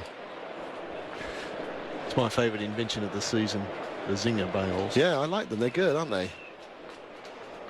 The crowd can see what's going on. 97 for 2 in the 23rd over. Dilshan bowls and Clark stands up and punches out towards long on for a single. 98 for 2. I mean, just occasionally when you're watching it, it's not that clear whether the bails have come off. I know that seems a strange thing to say. Well, you can watch slow motion replays, you're not sure when the bails come off, so watching it live is difficult. And Dilshan bowls, little over the shoulder number there from Smith, helping it on its way down towards Malinga again. And sometimes the bails come off and then they go back on again. Yes, that's happened this Australian summer. 99 for 2 with that single. Smith to 40. Clark on 25. And Dilshan with his off breaks goes into bowl to Clark, who takes a step down the pitch and then prods it back to the bowler, who picks up. And there's no run. And Sri Lanka with their 3 spinners today. I say they might like another as well. Herath is not fit.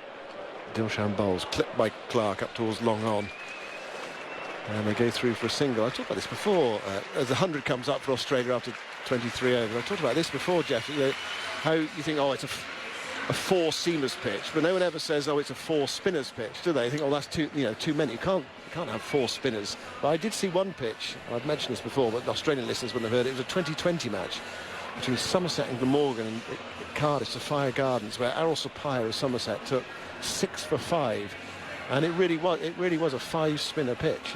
The ball was turning square, and when the seamers came on, for an over or two, they were the ones that disappeared, and the spinners just couldn't get them away. But you never think about, and teams generally don't think about really going all out. You see a real green top, you think, oh yeah, we'll bowl some seamers today, no spinners, but you often don't think about it the other way around. You always want your pace bowlers. No, and often when you say, oh, there's pitch spun a lot, people say, oh, can't have been a good pitch just because it's spun. Oh, it must have been under-repaired. Yeah. Whereas it seems like, oh, well, okay, there's a bit of grass around, or the weather was overcast, but pitches that spin seem to get a worse rap than pitches that seam, and I'm not sure why that should be, particularly in this era of enormous cricket bats and tall boundaries. Here goes Prasanna bowling a clip towards that deepish mid-wicket fielder. He's not that deep in the sense that he's on the boundary, but he's deep in terms of being inside the circle. He's just probably 3 or 4 metres back than normally have there.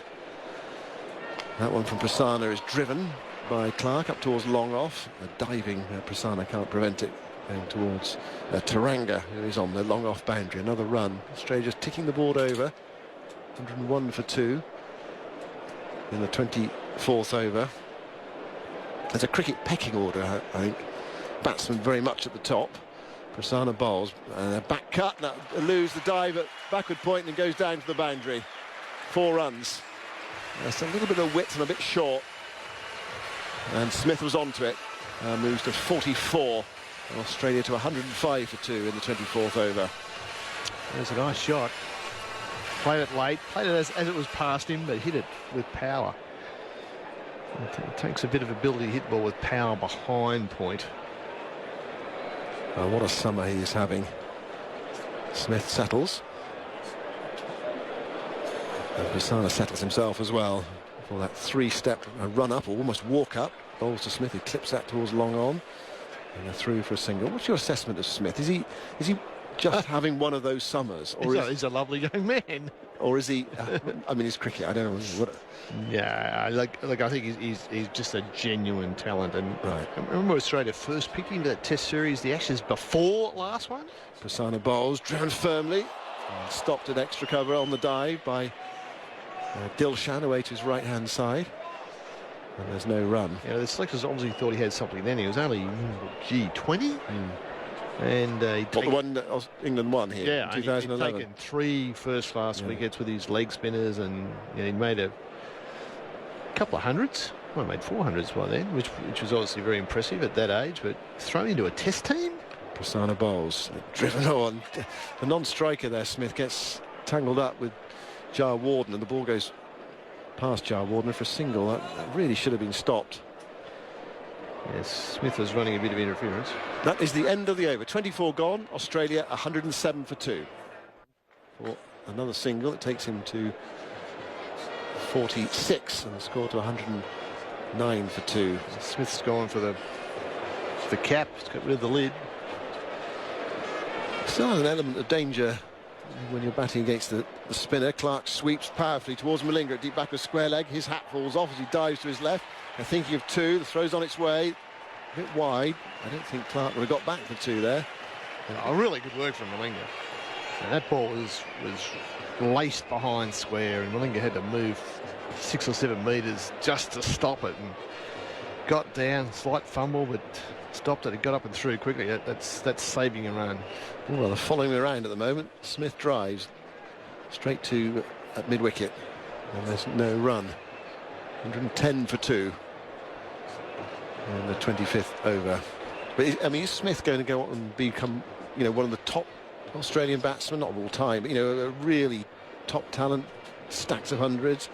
Dilshan bowls to him. Smith down the pitch, driving towards mid-off, beats Dilshan. Goes up to mid-off and there's no run.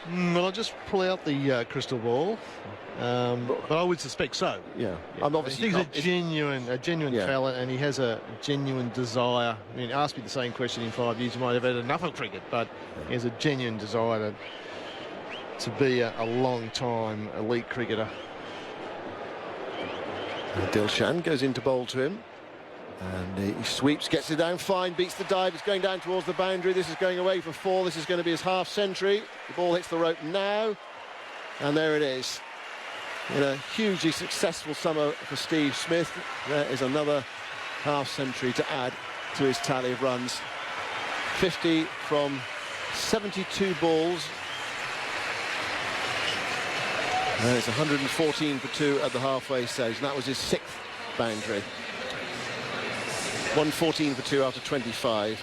And just news from that other World Cup match being played today in Napier. New Zealand have beaten Afghanistan by 6 wickets with 13.5 overs to spare. Guptill making 57, McCullum 42, Williamson 33, and Elliott 19.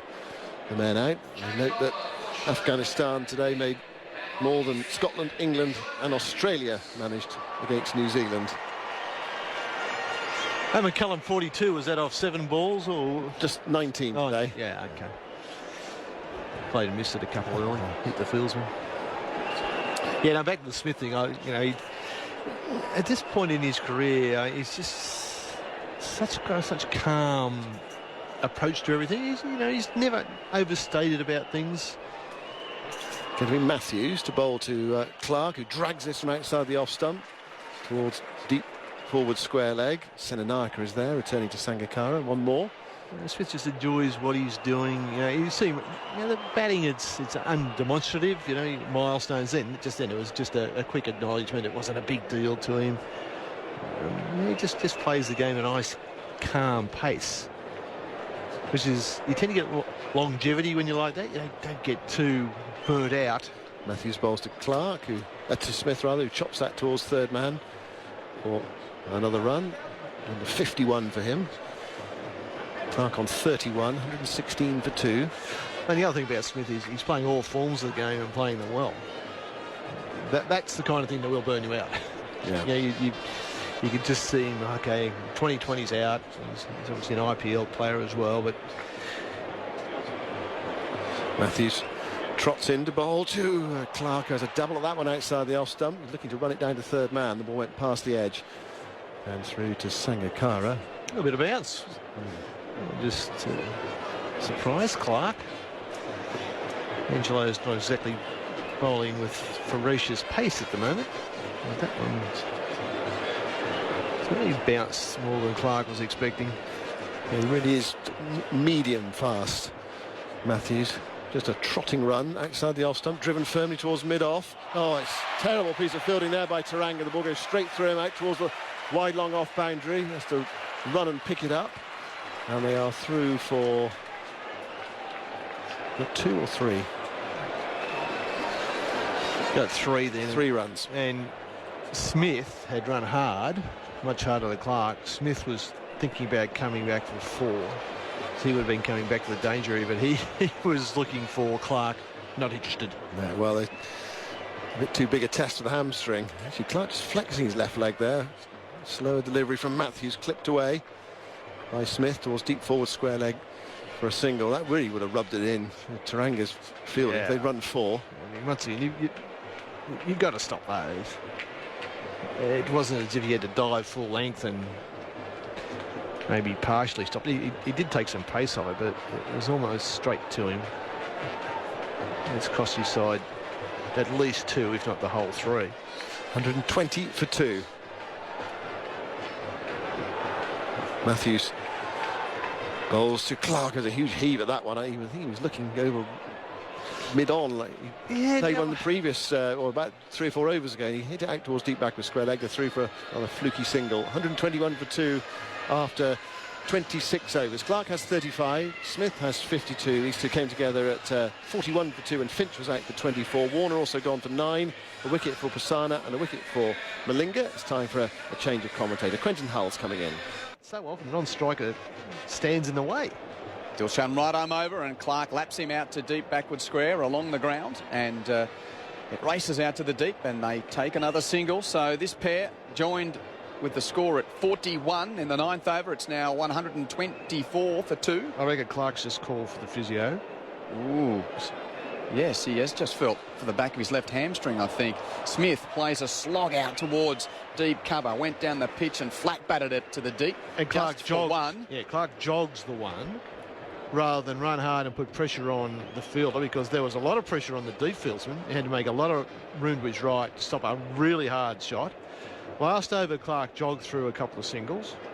Dilshan delivers. Well, Clark leaves the crease there and is able to stroke it down to long on for a single, and he's in a canter to the non-striker's end. Now, this will be the interesting part. As soon as he touches ground at the non-striker's end, he just took a couple of paces towards the pavilion. We see a couple of the teammates coming out, but no sign of the doctor. Oh, here he comes. Yeah. Now, when they ran the 3, and I said Smith was looking for 4, I reckon there was 4 in it, because the fields, when it was on the ground, missed it, had to get up and chase. Smith would have got 4. Clark was not interested. And the next shot Clark played was a waft at a ball outside off stump, a really ill-disciplined shot. It wasn't an attacking, aggressive shot where he keeps his balance and his shape. He tried to waft it over cow corner. And since then, he has just jogged his singles. And that's not what you want international cricketers to do. They run everyone hard, they put pressure on fieldsmen. And given that Sri Lanka have fumbled a few times, it's an interesting sign. And then Alex Contouris is having a chat with Michael Clark as Steve Smith takes a drink, and the umpires are just hanging around to ensure that this doesn't take too much time out of the game. It doesn't look at all that Clark's not going to continue, but there is certainly just a lingering chat now between captain and physio, as Contouris was about to start his way back, the physio, and now he does, and now Clark's going to continue. You're right, that was a chat. There was no treatment delivered. There was no tablets handed over. There was no get on the ground, let me stretch that, let me feel your hamstring. That was just a conversation. I think that's more disturbing than getting the treatment. Look, I've just felt something, and what do you reckon? Well, if we actually treat it here now, people will start to talk. Well, guess what? We're talking. It is the never-ending story of the Australian summer, isn't it? So we would now observe he's running between the wickets. So the Australian captain facing the Sri Lankan captain. Matthews bowls to Clark, and he drives him out through cover for 4. You don't have to run for those. No, just the width offered, and Clark took it, smashed it past the man in the infield. So he moves to 42. 2 for 130. So he doesn't seem to be too perturbed, but I think he's going to now play a lot of shots, some big shots, trying to hit boundaries. The reply from Matthews is well directed, and Clark on drives. It almost hits the stumps at the non-striker's end. And doesn't run hard. And he takes a single to long on. Mid-on had to run from, well, long on, as you just called it. 25 metres straight? The shot just missed the stumps, and Clark at never any stage thought about 2. That was just a jog. Prasanna coming from the deep to do the fielding. Yes. Now we watch Smith, who's 54, 2 for 131 in the 28th over. Matthews running into him. It's short outside the off stump, and Smith lets it go. It's a high wide. High wide and pretty ugly. Yes, well, Smith did have the bat ready to lather it away. So if you're just tuning in, Australia won the toss, elected to bat. Finch dropped on naught. In the first over, a catch that would have gone to second slip, who was there the previous ball, but went wide of first slip, and Mahela Jayawardene had dived, got one hand to it, couldn't complete the catch. But Finch made 24, but before he was out, David Warner was out for 9. The slower ball from Malinga saw Warner pop it up to Prasanna at cover. Warner out for 9. 1 for 19 in the 5th, and then 2 for 41 in the 9th when Finch was out, stumped down the leg side as Smith defends Matthews to backward point. No run. Yes, Sangakkara whipping off the bails off the bowling of Prasanna. Finch out for 24. That was in the 9th over, and now here we are halfway through the 28th, and the captain and at times test captain of the summer out batting and batting nicely, but yet again the physical ailments of Michael Clarke seem to enter the conversation once more. He's at the non-striker's end. Smith's on strike, and he lets the ball come onto his bat, runs it down to third man, and Clarke jogs a single. And Smith sprints a single. Smith took off. I hit that fine. Maybe that's, you know, what you coach there is, well, you got to run the first one hard, and you turn, and you don't make your mind up on the second till you've turned and gone back. You're a couple of steps back before you actually say yes or no. Clarke, no chance. That was a gentle jog through. So no, you're pretty adamant he's aggravated something. Something, I don't know what it is, but something, because he's not running as a batsman in this situation should do. He's 43, facing Matthews, and off the back foot, pushing down too long on, and again ambling a single, but that has gone straight to the fieldsman. Prasanna in the deep. Now, look, it'd be terrific if Sri Lanka reacted to this, and that's not had the long on. Let's get the mid on up inside the circle. And if Clarke wants one, he's got to run hard to the guy on the edge of the circle. Let's put some pressure back on him, and they haven't really picked up on it. Men out are at third man, deep point, deep square leg, deep fine leg. Matthews last ball of the over, and Smith works it from outside the off stump past the square leg umpire without great timing, but an easy single in the infield as Jayawardene goes across from mid-wicket to do the fielding. So that's 28 overs done. Australia 2 for 135 with Smith 56 and Clarke 44. Well, we're going to make way for Russell Arnold, but before I do, I have to say hello to Tim Lang, who's driving the combined Associated Schools cricket team to Tamworth or somewhere up the New England Highway. Take care, Langy, Tim. keep your eyes on the road. And your ears. And your ears to the ABC and Russell Arnold. Russell Arnold will be in at some stage. He is here. There's a conversation going on, not unlike Contouris and Clarke a short time ago, and there's just a hint of a look and a stare and another bit of a conversation. But yes, Russell is coming in as Sananaka is going to bowl from the Randwick end. His figures, Laurel, let's see. Correction, University of New South Wales end. Now I have a best friend. Sananaka delivers, and Smith strokes him down to long on for a single. Yeah, when we're on with Jeff, it's the Randwick end, or the far. Oh, sorry, when we're on with anyone else, it's the Randwick end. But when it's Jeff, it's the University of New South Wales end. And our listeners around the world thinking, well, what's that got to do with it? Well, Jeff, a long-time strong club man of the University of New South Wales, which is also down that way as well. So 3 overs for 18 in Senanayaka's first spell. 3 overs for 10 in Senanayaka's second spell. He's bowling his 7th over here. Clarke gives himself room and slogs it over extra cover. 1 bounce, 2 bounces, trickling into the rope for 4. And we wonder, is this a tactical move or one forced upon him from his physical ailments? Nonetheless, it's 4. Clarke is 48, 2 for 140. But it's the time of the game. They've got that foundation right. When these two batsmen came together, it was about taking the innings to around the 30th over. They've got there. Now, to try and bat Sri Lanka out of the game or put a lot more pressure. Clarke gives himself room, and on the cut, he takes a single out to the cover point boundary. He moves to 49, 2 for 141. And that's the 100 partnership for the pair, coming from 119 balls. They came in at a tough time. 2 for 41 with the Sri Lankan spinners bowling well at that stage. But it's been a good partnership to watch. Sananaika spears it in at the pads, and Smith takes a very fine glance, and they have one, as Malinga does well to scurry from inside the circle to do the fielding and keep it to just the single. They manoeuvred the ball into gaps well, used their feet. It's been a top-class partnership. And they've got Australia to a certain position from where now they can think of a score of 300. Clark on 49. Turns the ball through mid-wicket for his 50. Out to the deep. And Michael Clark at the SCG, captaining Australia in a World Cup game at his home ground, takes the plaudits for an unbeaten half-hundred. He's 50 not out, 2 for 143 in the 29th over. Crucial knock. Very crucial knock for the captain and for his team. Smith runs at Sananaika, hits him over long off for 6. That's a beautiful blow from Stephen Smith. It sends the flamethrowers on top of the side screen into action. Oh, and that was pretty hot stuff too from Smith, who moves to 64, 2 for 149 after 29 overs. Problem with Sananaika, far too slow through the air. Since rectifying his action. And what a good shot. Got to it, giving it no chance to turn. And it's just the start. Both batsmen now showing some intent. So what's the play for Angelo Matthews here? Tisara Pereira is going to come in from the members' end. I thought I would have brought in Lasith Malinga a while ago.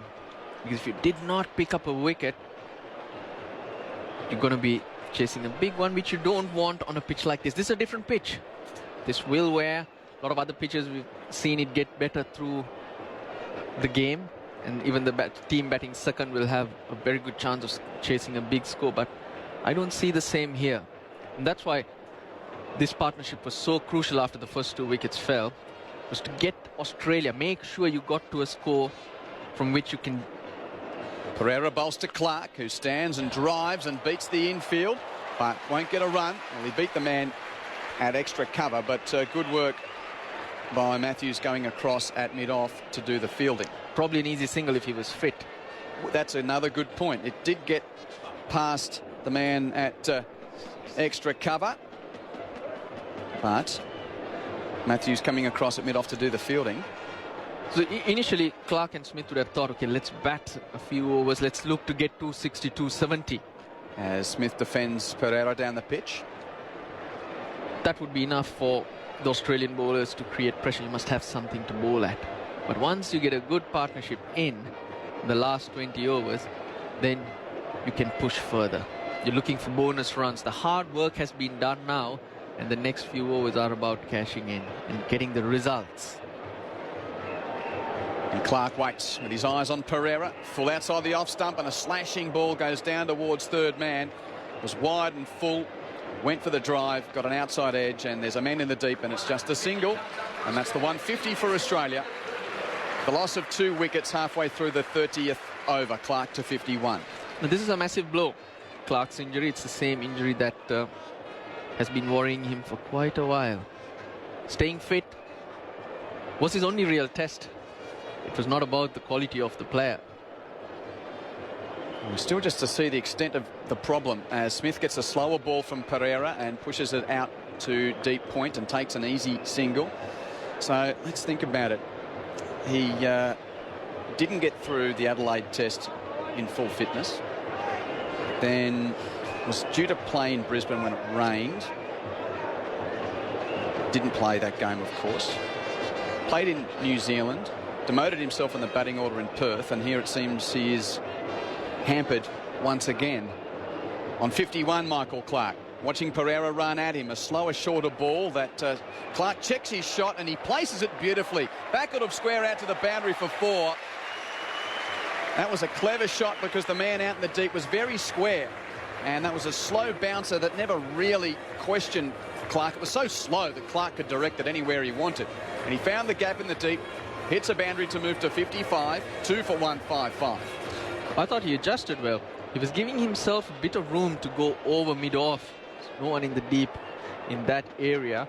But the moment the slow ball was directed at the body, just used his arms rather than panicking and trying to hit it hard. Last ball of the over, and he slogs Pereira over mid-off, down to the boundary for 4. There was width outside the off stump, and slog probably is a little unfair. He was always going hard at it, but he crashed at it outside the off stump. He saw the width and thought, I'm going at it. That's the shot he was looking to play the previous ball. Pereira made the adjustment, followed him, conceded 4, but this time extra pace. And Clark is now looking for boundaries because not picking up those runs, and I think there's a massive decision to make going forward. You need a fit player. If not, he's about to destroy Sri Lanka here if he gets going, Michael Clark, but it seems yet again the clouded question of the summer descends upon the Australian captain. It's the only question that was to be answered, and I don't think he's passed that test. It's really intriguing, isn't it? Sachatira Senanaika to continue from the Randwick end. So 30 overs have been completed. Smith is 65, Clark 59, 2 for 159. Quinton and Russell Arnold with you as Senanaika comes right arm around to Smith, who worked it off his pads out to deep mid-wicket for 1. And Clark just jogging up to the striker's end.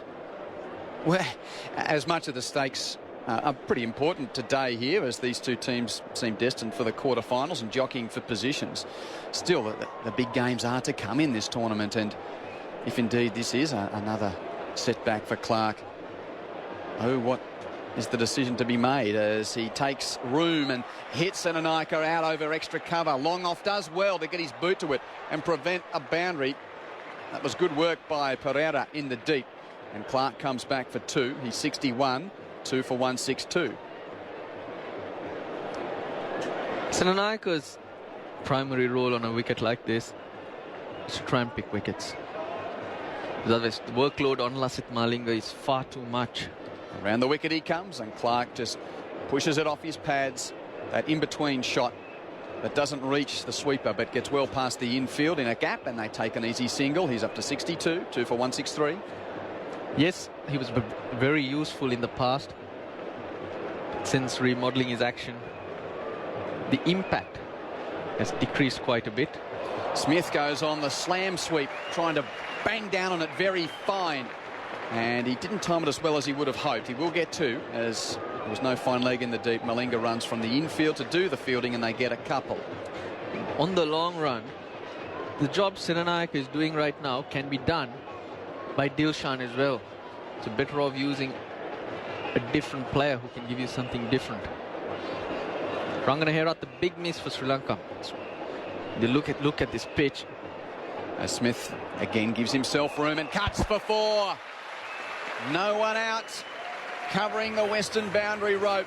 There was a backward point, a point and an extra cover, and it was slow and set up, and Smith had time to pick his gap and hits it to the boundary to move to 72. Australia pushing the accelerator down here at 169 for 2 in the 31st. Pressure firmly on Sri Lanka. Been interesting how it's been transferred. It's just been by quality batting.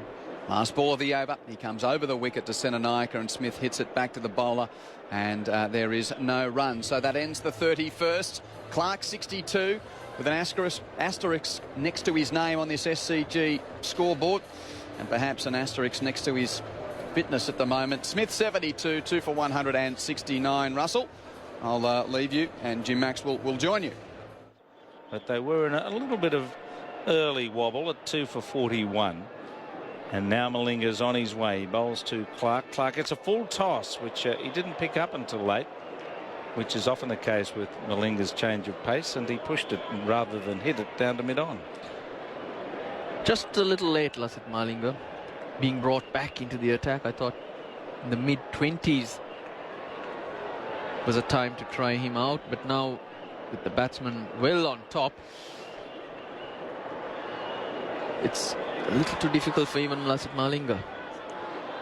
Well, they need a break. Clark 64, Smith 72. Malinga's away from this Paddington end. He comes up and bowls another full toss, but it was spearing in at the base of the bat towards middle and leg. And again, Clark careful, pushing it firmly down towards mid-on. Many feel, Jim, that it's important to finish second in the group. But going into the quarterfinals, I don't see any easy games. Each team has different threats. So, assuming South Africa end up finishing second in the other group and Sri Lanka third. Ideally, you want to win most of your games and go into the next round feeling good about yourself. Malinga pitches up, driven hard. That's going down the ground for 4. A beautiful drive. Straight past Malinga and a diving mid-off and up to the boundary. Clark's enjoying this. He's 68. It's 2 for 175. Didn't even move, but he knew he'd hit it well. The 2 Yorkers followed up by a half volley, and what mistake Malinga made was it was just about 6 inches outside off stump, right in the slot for Michael Clark to lean into it. Malinga was standing next to the ball really as it went past him. He half put his foot out to stop it, but it went quickly and it went past him. And there's a fair bit of that happening at the moment for the Australian batsman. Malinga bowls another ball. Bowled him right through Clark. He hit all over that. That was the Yorker. And the big wicket for Sri Lanka. Clark out for 68. 3 for 175. And he's done a good job for Australia. And he opens the door for a Maxwell, a Watson, a Haddon and a Faulkner to follow. An excellent partnership has put Australia in a fine position. But what a champion, Lasith Malinga. The captain always brings him back into the attack and expects him to deliver. He does. He was smacked down the ground the previous ball, but he persevered with the length that he believed in, that he believed would knock over the batsman. Well, Michael Clark's been stopped inside the boundary line just for the umpires to probably have a look at the foot. Yesterday we had an instance where the batsman walked off. His foot's on the line. How much of it's behind the line? Is there a little bit, a millimetre behind the line when his foot comes down? There's about an inch behind, half an inch. I think you're right, because Clark's going off. We saw such an instance yesterday with the catch on the boundary line. Since Sean Williams walked off, the umpires didn't have to make a decision. It was unfortunate, but we saw the 4th umpire walk into the field and stop Michael Clark just before he crossed the boundary line. Yeah. Maxwell, the new batsman. Shane Watson back in the team, is in at number 6. So a good comeback by Michael Clark, spending some time out there and producing a very important innings alongside Steve Smith. So really the stage is set for Australia to go a plundering from here if these innovative shot makers can get in, and Maxwell certainly one of those. He has to take a bit of care against Malinga, though, has a great change of pace, which accounted for Warner earlier on when he was caught at cover. Last ball of this over, and the field's up, mid-off, mid-on, short cover, mid-wicket, backward point. The crowd behind Lasith Malinga, a lot of them anyway. He runs in, bowls to Maxwell. Maxwell gets a ball right up. I think he knew it was coming. That was French cricket. It was threatening him, wasn't it? And he just watched it and pushed it away on the onside to get a run to get off the mark. It's 3 for 176 after 32 overs. See, Glenn Maxwell thinks he's a thinking cricketer. Yes, he plays outrageous shots. But on that occasion, knowing what's coming, what's the threat, he was waiting for it, not lifting his bat up. Just made sure he kept it out. Sri Lanka's only real threat. So we've seen a little bit of purchase on a pitch that's holding, but not a lot of spin. Serious side spin from Senanayake. Hence a very good toss to win. best time to bat is batting first. This pitch will get slower, it'll crumble as the game goes on, and how happy would Xavier Doughty be? Australia look like they're going to get a good score, Jim. He'll be licking his lips. Yeah, Dilshan's bowling and Maxwell's playing it hard to cover off the back foot. Michael Clarke might be licking his lips too. I'm sure he'll be bowling tonight. Not in this condition. He was not taking any singles out there. Dilshan bowls, back he goes, and it's forced away for a single. Yes, I think the eyes have been on him with a it looked like, I don't know about a spasm, but an ache or two as he went. And yeah, we'll see what comes of all of that. But he made some useful runs. Down the pitch, there's Smith. He's underneath that. That's a lob wedge. Is it going to be caught? It's in between the fielders, and it's held down there in the deep. What a catch. Amazing. Long on and deep mid-off, both looking and running back. That has been an extraordinary catch. Smith hit that through the ceiling. That was a massive hit. Is that Pereira down there who's taking the catch? Tisara Pereira at mid-off. He had a long way to run back. I thought mid-on, long on, Mahela Jayawardene was the man to run in. He's running forward. And suddenly, Mahela Jayawardene bailed out and looked at Tisara Pereira. Tisara Pereira did the right thing initially, I thought, letting the man in the deep try to get it. Suddenly realized someone's got to go for it. Sprinted across and did really, really well to hold on to that. That was hit so high by Steve Smith. Dilshan gets the breakthrough, deceiving Steve Smith in the air. So crucial.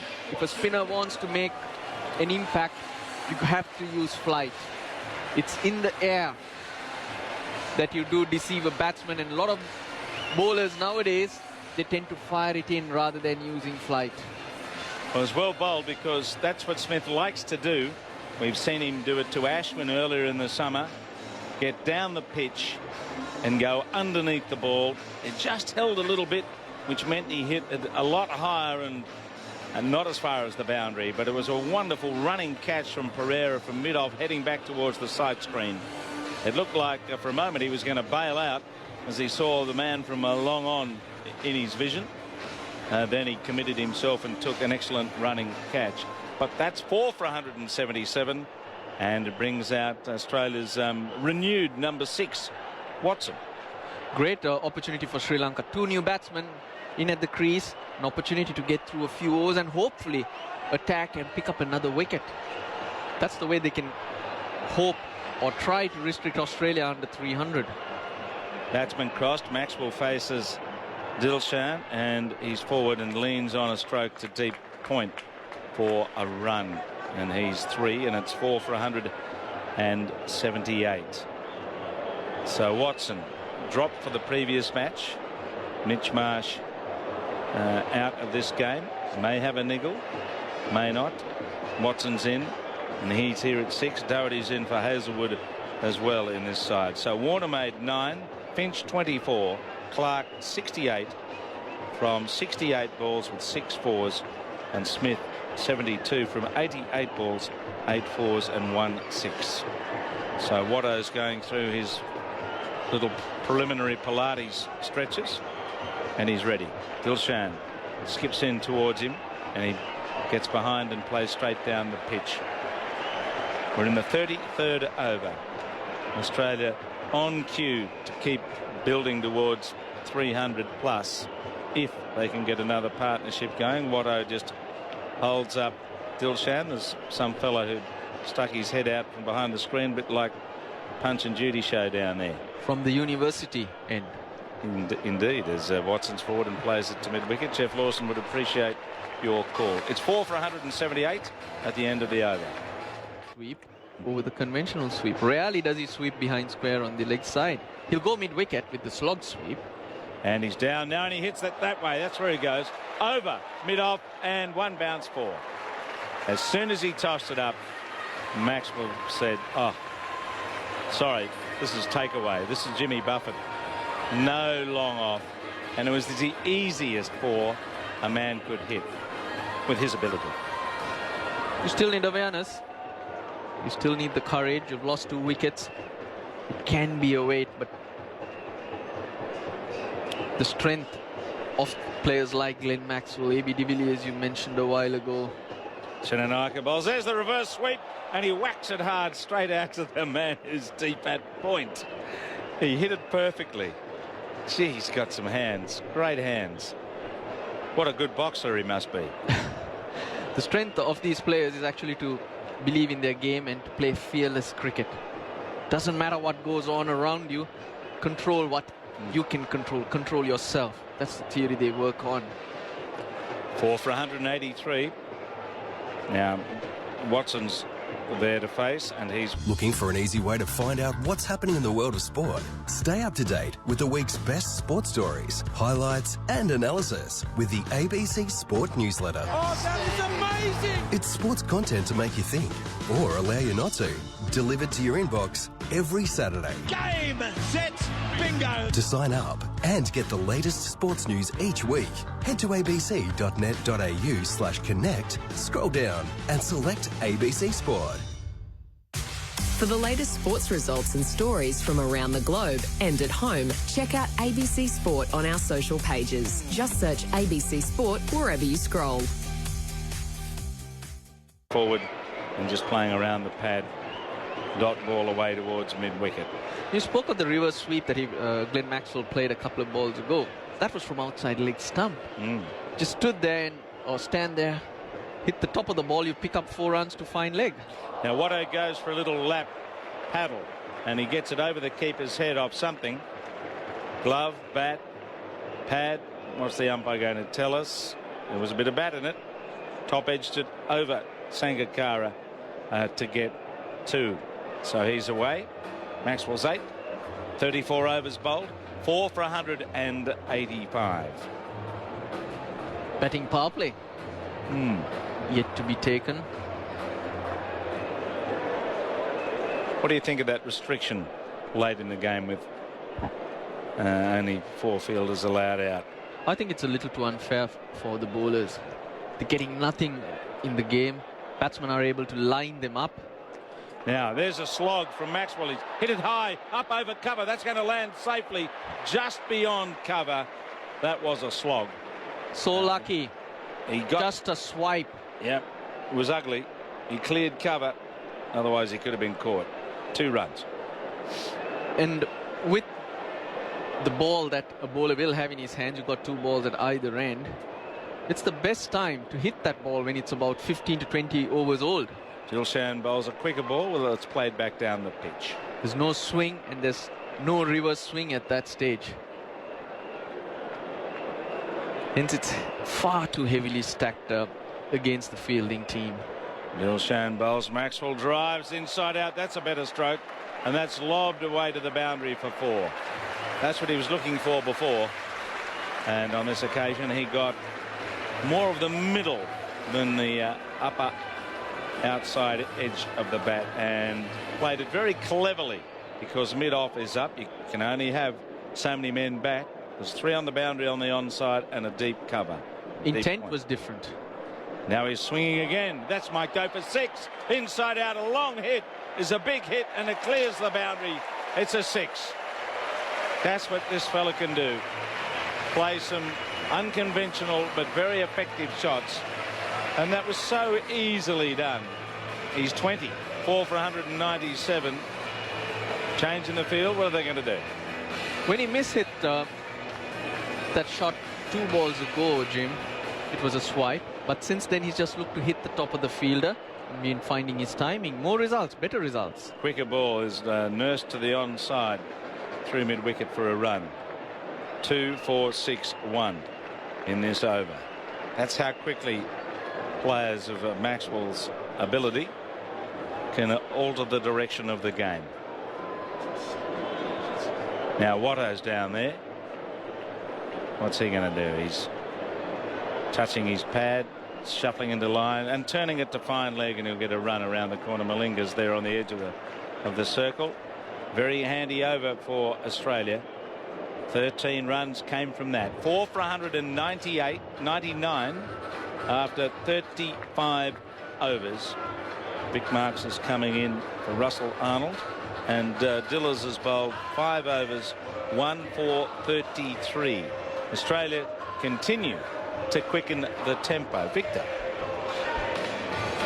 We haven't seen so much of this Maxwell live, you know. He's the most entertaining Maxwell I've come across in about 30 years. With his bat. From Australia. With his bat. Oh, with his bat. Yeah. I'm sure he doesn't speak very well. He hits a golf ball pretty well. Does he? Well, there's another thing that you don't have in common then, Jim. He hits it a bit further off the tee, I've got to say. He's big. His hands are remarkable. Are they? I don't know whether he's done much boxing, but he should. We've got big. Is he big? Quick hands, you know. Right. Like Muhammad Ali, very, very quick hands. All are great boxers. But his hand-eye is extraordinary. Yeah. And with the limitation on the field placings as we have now in the power play, you want to get it right. Well, Malinga, he might be a bit more watchful here because he bowls the sneaky ball. Malinga comes in and bowls short, and he pulls it around the corner, pulls it down safely. Gets a run. That's Watson actually pulling it down. He's 4. It's 200 up in the 36th over. 4 for 200. Well, 300 looked a long way off an hour or so ago, but it's more than it's a very chance much on now. the cards, yeah. Yes. I mean, I think we've reached a stage where Australia will probably be disappointed if they don't get over 300. 15 overs to go. We're in the power play now. They've got Maxwell going at the start of the power play. So here's a battle. It's Malinga versus Maxwell. He comes in and bowls near the leg stump. It was a spearing full toss Yorker, which he played off the bottom of his bat. He hit it pretty well, actually, out to short mid wicket. I mean, this is a game we're going to watch now that was unrecognisable when you and I were, I don't know, watching cricket 20 years ago, isn't it? Malinga to Maxwell. And none the worse for that, I might add. He bowls these Yorkers, or even low full tosses that swing, and they're hard to pick up. Maxwell did well to take that. It was going down the leg side, but he opened his stance and he hit it hard to Jar Wardner at mid wicket. Malinga runs in and bowls. He's giving it room, and again he has to take care. That followed him, and there's the cleverness of Lassit Malinga here to deny Maxwell the indulgence of his wonderful improvisation. It's a brilliant contest, this. I mean, I think Maxwell there was probably as with the first ball. There's no fielder square on the offside, anywhere on the offside beyond third man on the boundary. He was trying to, I think he was thinking about levering it somehow over the offside, but Malinga followed him. So, a couple of dot balls to Maxwell, who's on heat here, ready to pounce. Here's Malinga again, running in to bowl to him, and it's another Yorker, well bowled right up in the block hole. Well, of course, there's tactically, although I'm not sure Maxwell thinks like this, there is something to be said for you just play Malinga and use all your magic against, if you like, the more orthodox Sri Lankan bowlers. Now, whether Maxwell thinks like that is debatable, probably. It's one of those occasions when number 99 is just too smart for Maxwell. Very. Last 3 deliveries, all dots. He's looking, though. He's looking for a spot to manoeuvre this ball. And Malinga runs in again towards him, and he gives it room and plays it to cover. Doesn't get through the field, just a single to the edge of the circle, and gets off strike. And he's a bit confounded by what Malinga's bowling. And he'd be disappointed because when he gets on a roll, it's it's like a bloke rolling the dice at the crap game when he's hot. It's just snake eyes and double sixes all the time. I don't know what you're talking about, Jim. Snake I haven't spent so much time in casinos as you, I don't think. You haven't played craps? Good Lord, no. Good fun. Here comes Malinga. He charges up and bowls to Watto. Watto gets a full toss. He flicks it around the corner. It's flying down to fine leg. He only gets a run. That's a good over. Just 3 runs from that.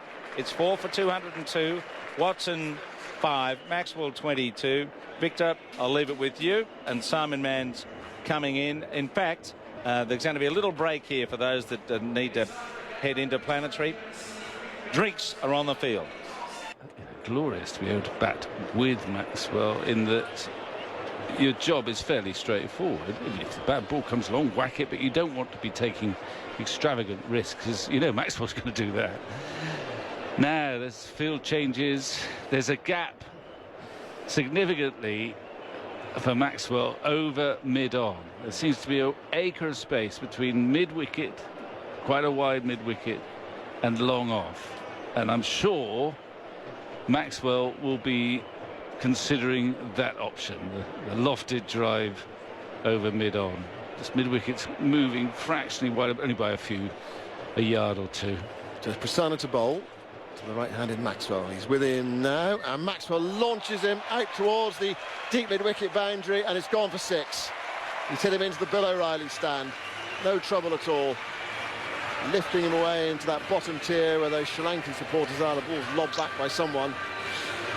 And you talk about some space between long on and deep mid-wicket and long off. There's also quite a lot of space as well. It's called behind the fielder's head on the boundary. Well, that's the one he opted for. I forgot to identify that one. I mean, he more or less went over the top of the man at mid-wicket, but by about 15 yards. 209 for 4. Prasanna bowls to Maxwell. Wide of off stump, he drags it into the onside towards the deep forward square leg boundary. They've gone for 1. They're coming back for the second. That fielder who's there for the slog, really, in that area between deep forward square leg and long on. He has to run round away to his right-hand side. It's Chandimal. It's a huge undertaking for young Prasanna to be bowling in the power play to Maxwell, but who knows? Maxwell on to 30. 211 for 4. Maxwell settles. Prasanna wonders what's in store for him. And he goes into bowls a reverse sweep, and he's got it over the men behind square on the offside, and it's bounced down towards the pavilion for 4 more. Another stunning shot from Glenn Maxwell. 215 for 4. Maxwell to 34. Ball was outside the off stump and swept away. Oh, if he'd really timed that, that would have gone for 6, that reverse sweep. It bounced only once, really, before crossing the boundary. So long over this for Prasanna at the moment. 2 balls left. Maxwell's down the pitch and hits this over mid-on out towards the boundary. Chandimal's running round. He gets there with a sliding stop in front of the Victor Trumper stand and sends in the return. And they are through for 2 more. So Maxwell is 36 from how many balls, Laurel? 21.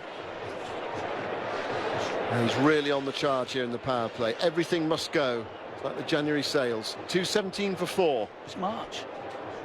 If it's like the January sales. Okay. They're trying something else now. Well, this will tempt him. I mean, the man on the cover boundaries come in and they've got a long on instead, but well, is he going to swivel and play a reverse shot of some no, they've changed their minds. No, we think we'll go back to plan A. Mid-on comes in. So the gap between deep mid-wicket and long off on the boundary. Over the head of long on's an option. Prasanna goes into Maxwell. He digs this out into the onside. More work for Chandimal to do, running away to his left-hand side. And Maxwell saunters back for 2 runs. He goes to 36. And the score is 219 for 4. The crowd enjoyed that over. How many runs off that one? 17 off the over. Prasanna, 8 overs, 1 for 44. Well, I don't think he should be invited. It's not unfair on him, really, to bowl another over in the power play. As ever, if Maxwell stays in, the whole balance of the game is upturned. And unusually, really, I suppose, if you're playing against Australia, all they want to do at the moment, Sri Lanka, is keep Watson on strike. And I've said that always. Malinga is going to continue, bowled a really good over, mostly against Maxwell last time out. I think Watson will just watch ball, get bat on it, get up the other end, probably. We'll see. Tuck it through square leg, possibly. There goes Malinga into bowl to Watson, and that's exactly what he does. Through backwards square leg. I say for 1, he might get 2 here. He's found the gap between fine leg and deep forward square leg. Indeed, he comes back for a second run. I'm not sure the crowd that happy with that, to be honest, but there we go. 221 for 4. Well, it's a good shot. They'll like that in the Aussie dressing room. Let Watson take a fair bit of Malinga, who's the most likely bloke to get Maxwell out.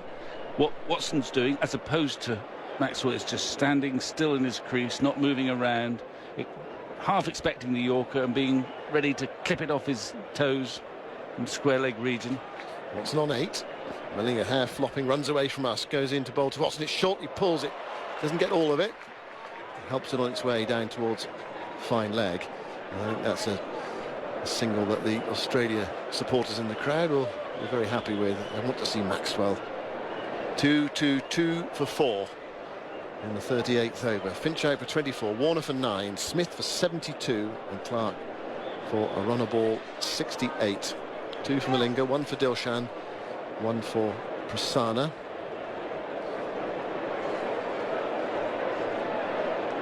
Maxwell has options here. 4 inside the circle on the offside, trying to save 1, 2 on the onside, trying to save 1 or just stop the ball. Third man and fine leg, deep square leg. So plenty of space behind the ring fielders. Here goes Malinga, bowls to Maxwell, gives himself some room, hits this over cover, that's going out to the extra cover boundary before. Again, he didn't strike that cleanly, but a big swing of the bat, having elected to go leg side and into the rope in front of the Bill O'Reilly stand for 4 more. Maxwell up to 42 and Australia to 226 for 4. They've just got to get him out, otherwise this score's going to be too many. It's as simple as that. It's a brilliant shot, that too, because Malinga bowled that ball almost within about 6 inches of where he wanted. He was aiming for a middle and leg Yorker. It was middle and leg. It was fuller than a half volley, but Maxwell stayed in his crease, inside out. Now there's more changes. The third man's coming up, and that area where he's just hit the ball is being protected. I mean, there are batsmen there. There are 4 batsmen playing in this World Cup who are just sort of changing the rules of batting, and Maxwell's one of them. 3 balls left in the over, 226 for 4. Malinga just jogs in, bowls to Maxwell again, goes to the leg side. Malinga follows him, and that's dug out towards mid-on. A bit of relief there for Sri Lanka. It's only a single picked up by Prasanna, and that's the 50 partnership. Doesn't take very long. 31 balls. Watson's got 9 of them. Well, I think that, yeah, I mean, the other one, another one is obviously A.B. de Villiers. Watching him even last night, I mean, setting himself foot outside the off stump just to keep hitting it for 6. McCullum, of course. Watson waits. The crowd hush. Malinga bowls, driven by Watson. That's an excellent shot. It's gone for 4 between the stumps and mid-on. Big booming Watson on drive. So he's joining in now. He's up to 13. And Australia to 231 for 4 in this 38th over. Well, that was just an old-fashioned classical cricket shot. Slightly over-pitched, but not Yorker length from Malinga.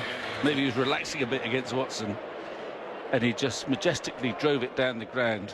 Got to get your mid-on very straight for Watson. Whistled past the left-hand side of the mid-on fielder on the edge of the ring. Yeah, no chance for Prasanna. Malinga to complete the over, bowls to Watson, it's short, pulled away towards the deep backward square leg boundary. That's gone for 4 as well. He's found the gap between fine leg and deep square leg. 2 fielders out there, but it went in between them.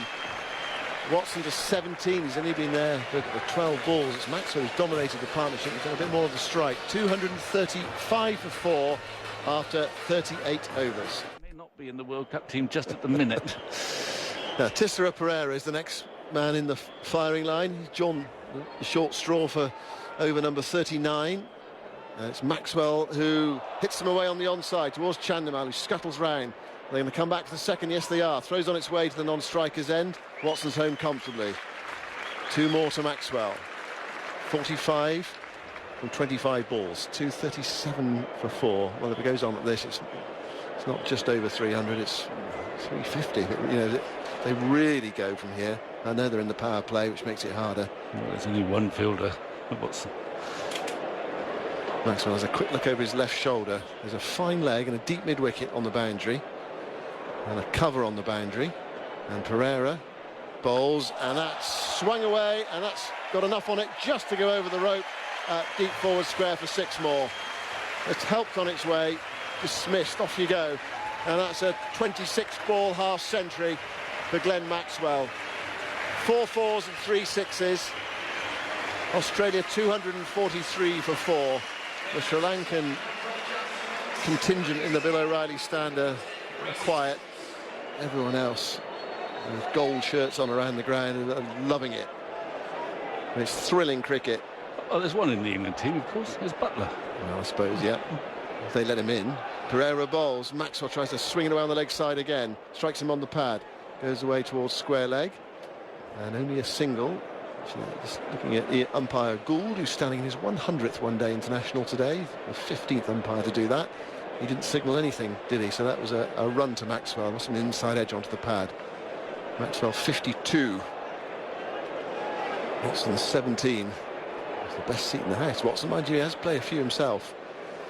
Well, his last two shots were majestic. He may have found his latest niche. Well, he's just biding his time here. Now he settles. And Pereira goes in to bowl to him. And he dabs that away on the offside, looking to find the gap there towards the third man, the vacant third man area, but he hits it straight at Dilshan.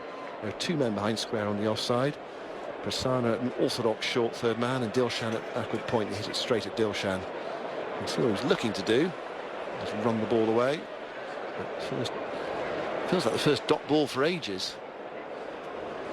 Pereira from the Randwick end, past umpire Gould, now up to the stumps, bowls to Watson, and Watson flicks us away. He's a nice looking shot towards Chandimal at deep mid wicket, and they're going to come back to the second. Watson's turning and putting pressure on the fielder, but that's a good throw from Chandimal on the bounce, and Sangakkara just takes off the bail. It's a good measure. Maxwell was behind the line. Watson 18, 245 for 4. And about one ball left of the 39th over. One ball left for Maxwell to terrorise Pereira.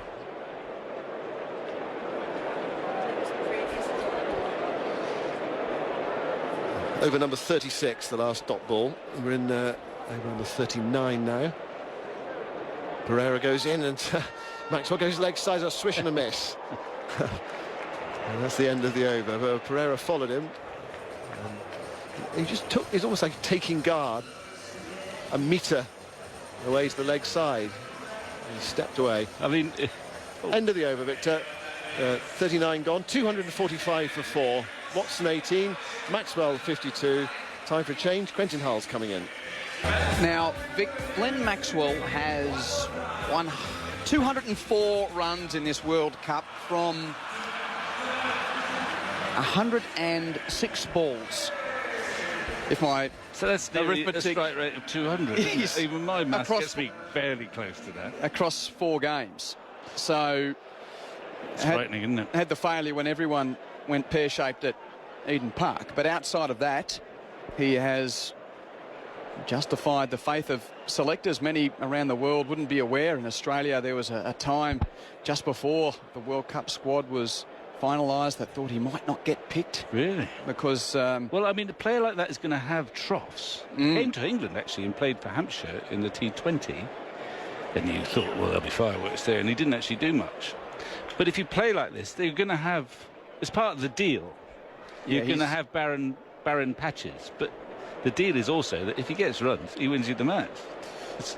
He's on fire today, that's for sure. 52 not out. 4 for 245 with 11 overs to go. They daren't take Malinga off in a way. They don't like to use up Malinga's overs, but they've got to get him out, and Malinga's the best bet. He's got 3 left. 2 for 42 from 7. His coverage is at deep backward square, deep square, long on, and couldn't find the 4th man out as the over begins. And Watson hits a boundary out to deep backward square, piercing those 2 men in the deep. You won't find him, Quinton, because he doesn't exist. We're in the power play. There's only 3 Of course. Still 1 over of the power play to go. So they're the only 3 men left, and we've got 5 balls of that scenario. Yeah, and that's a great shot. He's playing him really well, Watson. In fact, Watson looks a better bet against Malinga than Maxwell, dare I say. He's just standing still. He's half expecting those attempted Yorkers. He's just flicking him. And the score was hooking him down to the lakeside boundaries. Scores 199 at the start of the power play, Laurel. Thank you. And now at 249 with 5 balls left in it. Malinga bowls to Watson. Full, and it's worked past the square leg umpire along the ground to the man in the deep, and they take a single. So Watson up to 23, and the crowd applauds as the 250 is registered for Australia. 4 for 250. And we're in the 40th over here. So 51 runs from 27 balls in the power play. Sorry, 32 balls in the power play so far. And again, 2 behind square on the onside in the deep. And now there's a deep cover for Maxwell.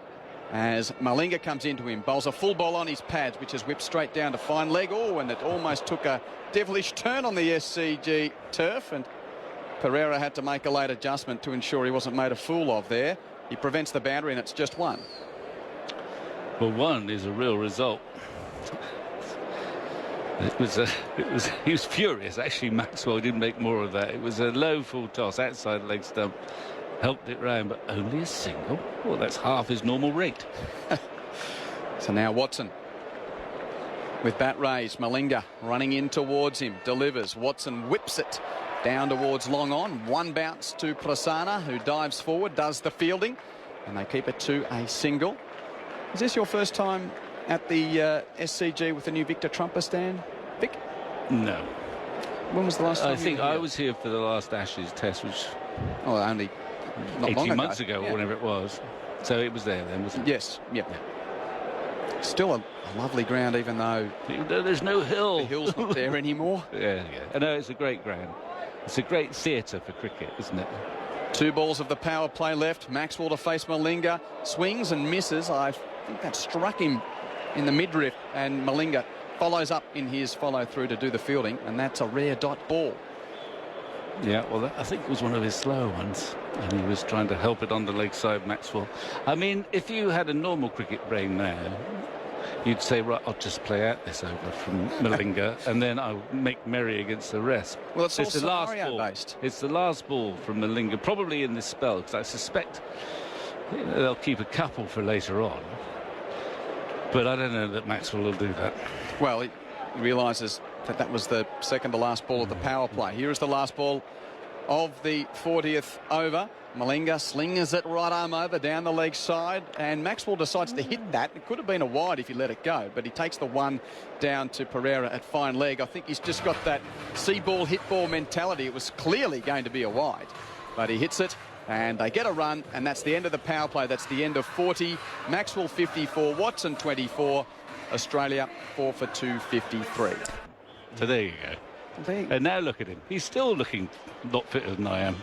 Standing out in the middle in his 100th one-day international. I know, he's done a terrific job. He never thought he would be a very good umpire. It hadn't occurred to him, but he is, I think. Prasanna from the round weekend. Maxwell slog sweeps him out wide of the man at deep mid-wicket for 4. So he moves to 58. 4 for 257. Maxwell 58 from just 32 balls. Prasanna starting his 9th over. And 1 for 48 from 9.1. That man at deep mid-wicket, he is on red alert. Prasanna starts again, and Maxwell again will get a boundary, this time to deep backwards square. He is just taking the ball where he pleases as Malinga trots from the circle out to the rope to gather. Maxwell just lifted it over the infield nonchalantly, liked the length, picked it up, put it away for another boundary. He's 62. 4 for 261. This is an extraordinary display of hitting from Glenn Maxwell. He really is showing us in this World Cup that the X factor promised so long by the Australian selectors and a tut-tutting cricketing public at times in Australia wondered if they've invested too much. Well, the dividends are being shown in this tournament. He waits. Prasanna, the leg spinner over the wicket. Maxwell walks at him and drives high on the bounce to wide long off. It's well fielded in the deep. Prevents the boundary. They come back for 2. Maxwell to 64, to 63 for 4 in the 41st.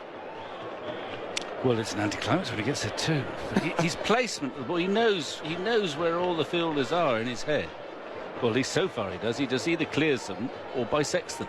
Cover, long off, long on, and mid-wicket on the boundary. Maxwell hits it through count corner. That might go for 6. No. 1 bounce, 2 bounces over the rope for 4. Well, this is if you're Sri Lanka, this is ugly, and it's tough on Prasanna, who'd had such a good start to his day out there, but Maxwell is just shredding him. He's just, I mean, he's bowling a length, and well, bowling a length the likes of Maxwell is a pretty perilous thing to do, and Maxwell's picking him off. There's a lone, I can't quite see who it is at deep mid-wicket, but the ball is thumped either to his left or to his right. I think it's Chandamal in the deep out there. That's right. Once or twice it's gone over his head. He's right in the game, but he can't quite get hold of the ball. 68 from 35 balls for Maxwell. Prasanna this time outside the off stump, and Maxwell has a wild swing. It goes off the toe of the bat, I fancy, on the bounce to the sweeper on the cover boundary, and that's just a single. So Laurel's scorecard has gone 4-4-2-4-1 in this over from Prasanna, who has 1 for 59 in his 9th over, 1 ball to complete it. And you're right with that length. He's putting it up on that length. We're hoping for it to drift or spin or something, but Maxwell's just seeing it and getting underneath it. Last ball of the over is to Watson, and that's down the leg side. He's got bat or pad on that, and they'll take one and come back for a second. A bit of a fumble from Malinga as he went from inside the circle towards the boundary to do the fielding. It is runs to Watson. He got a tickle on it. It's 2 for him to move to 26. Maxwell is 69. 4 for 270 Australia with 9 overs to go. Quinton, Hull and Vic Marks with you at the SCG on what's been a very pleasant Sunday. Clouds around earlier today. They're still about in the sky, but the rain has stayed away. No, it looks set for a lovely Sydney evening. Could be set for Sangakkara, another masterclass tonight, perhaps, or maybe Tilakaratne, Dilshan takes off. Well, you're being unduly pessimistic for a... Oh no, it's more so just the cricket lover. Well, no, it'd be great if we saw both those Jayawardene, because they may not play. Yep. Much more in. I think actually the Sri Lankans will get a Sydney quarter-final. That's already been set up. So Sydney siders will see. I mean, through 2 of the greatest players of the era again in Sydney, but I mean, I'm not sure they're as good enough to get a target that looks like it might be around 350 at the way we're going. 9 overs to go. 4 for 270, and Matthews comes in. Maxwell plays the reverse sweep over gully down to the boundary for 4. Yes, the lexicon's becoming a little bit more familiar. Reverse sweep over gully. What a shot. That's 4. And we've just got a stat from Andrew Sampson saying that in Maxwell's 4th World Cup match, which this is, he already has 3 of Australia's 5 fastest World Cup 50s, including the fastest, which was in Perth on Wednesday, and the second fastest, which was here today. 21 balls on Wednesday in Perth, 26 balls here today. He's now 73 from 37 balls. So he's got 3 World Cup 50s probably only, and all 3 are record breakers in their own way. It was a doddle in Melbourne. Well, he took 30 balls to get the 50 there. He was up against England. It obviously bottled him up a bit. Where does Matthews bowl this? Maxwell waits. It's bowled on the stumps and full and driven straight to Malinga at mid-off, and that's a dot. Well bowled. UMSI hit was the tactic from Matthews there. Yeah, well, that's a bit of a shot. That's a very orthodox piece of cricket. Full-length ball on middle and off, hit firmly to mid-off for no run. I don't think it'll happen again. So the security is at deep backward point, deep square, deep mid-wicket, long on. Maxwell hits it high. Now, can the man from deep backward square come in and catch this? Nope. Just didn't get there in time. And it will now almost go to the boundary. Prasanna picks it up and throws in. It was a valiant attempt from Tissera Pereira, who had a lot of ground to make around from his position near fine leg. Just couldn't get to it, and they come back for 3. Not a dropped catch. Maxwell moves to 76, and that's the 100 partnership between Glenn Maxwell and Shane Watson from just 54 balls. Maxwell to 76, 4 for 277 in the 42nd. Watson's played really well. He's only got 26 out of that 100. For a minute, you thought that might go to hand, but Pereira did his best, but he couldn't pull off another miracle. Well, the catch that he claimed to take Stephen Smith earlier, going back towards the long off boundary, was a terrific piece of out cricket. So now Watson to face the Sri Lankan captain, right arm over. It's short and he nudges it down to 3rd man, and they'll just take the 1. Interesting, this Shane Watson batting at number 6, seemingly a man that puts so much pressure on himself, but likes to have, over the last couple of years, let me open, let me bat at 3, let me have that pressure on at the top of the order. Here he comes in, and, well, if I hit the odd boundary, so be it. I can just work the gaps, and he's doing his role very well. 27, and watching the Maxwell show and ensuring that we get to see more of it by turning around the strike. Maxwell 76, 4 for 278. Faces Matthews off an inside edge. He gets a single in the infield to square leg. And is it the end of the over? No, one more. 4 for 279. Yes, Watson's 27 have come from 19 balls, yet have hardly raised notice. So the last ball of the over here from Matthews. Backward point, extra cover, mid-off, mid-wicket, and fine legger inside the circle, with the boundary riders wondering whether they'll chase again. Maxwell gives himself room and carves it out to the deep cover sweeper, straight to Chandimal in the deep, and that's just one. How many from that over, Laurel? 10. Not bad, considering the way they have been going. That's the end of 42. 280 for 4. Watson 28, Maxwell 77. Yes. Yeah, it's interesting. Thanks, Vic. Vic Marks with you here at the SCG as Angelo Matthews and his team of senior statesmen just work out what's going to happen next. It looks like Tisera Pereira is going to come in again from the Randwick end. 6 overs, none for 40 for Pereira. As Jeff Lawson comes in. Now, was he a Kochi Tusker, Tisera? He was. Yes, I thought you had the Panda, a bit of an intimate knowledge of this man and his cricket. Pereira, Mahela Jayawardena. Watson's on strike. And, well, as I was just saying to Vic, it's a matter of find a single. There's an easy one. No one forward of square on the onside in the infield. 3 men out in the deep on the onside. Watson gives himself room and hits a 6. Flat ball. Oh, that's a crowd killer. Luckily, they were aware 3 or 4 rows into the Bill O'Reilly stand. Full toss. Watson whacks it over the rope, over the fence. He's 36, 4 for 286. In baseball terms, they call that the frozen rope. Because the white, you get the white trace, and it's just like a rope that's been frozen. That was flat. And yes, if you're in the audience, you need to be paying attention. So he's up to 34, Watson. Pereira's response. Watson again gives himself room, and Pereira follows him. Well bowled, and Watson takes his medicine by hitting it down the onside of the pitch and takes the single to put Maxwell on strike. 4 for 287. Watson to 35. And now we get some real action. Not sure how you set a field to Glenn Maxwell. Well, 2 men behind, point close together. We haven't really got you on during the World Cup to get your thoughts on 4 men outside the circle. Oh, it's ruined the game. It has made such a huge difference. You can't defend it.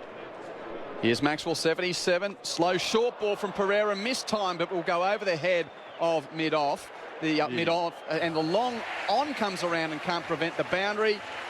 And it's 4. Yes, it was mistimed. Though it went for 4. That was filthily mistimed. I thought it was going to get caught on the edge of the circle. Now, that's a testament to a couple of things. First of all, Glenn Maxwell's incredibly quick hands to get the bat speed up and then to the bat. You cannot believe he was trying to hit that over cow corner, and that was high on the bat, top edge, and it went over mid-off for 4.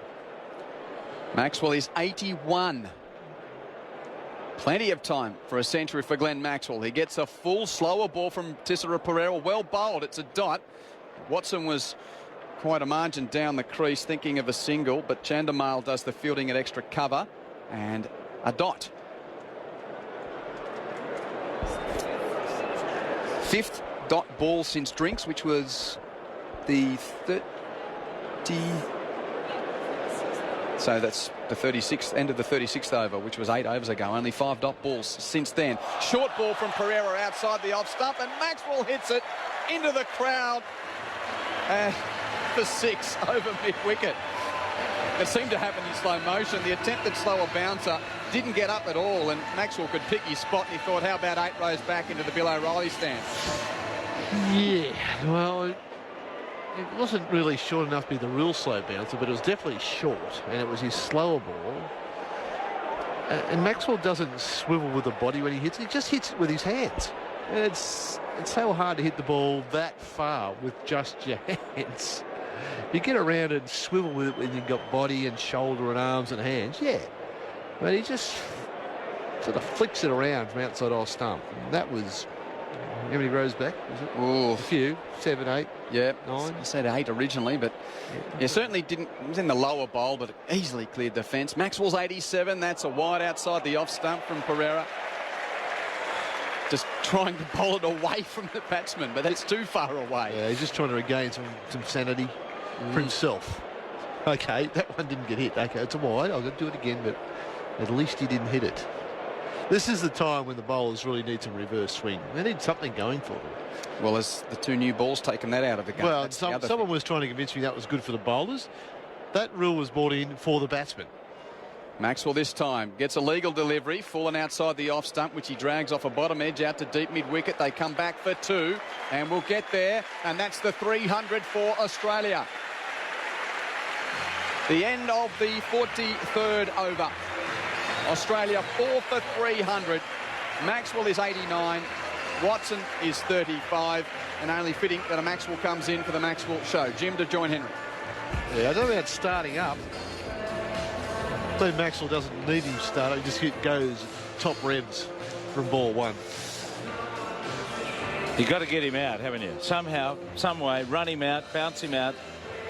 It's the longer he bats, the more destructive it becomes. They go at 10, 12 and over here. Yeah, particularly when you've only got 4 in the outfield. I mean, you can't set him up on one side of the ground if indeed he keeps the ball inside the boundary.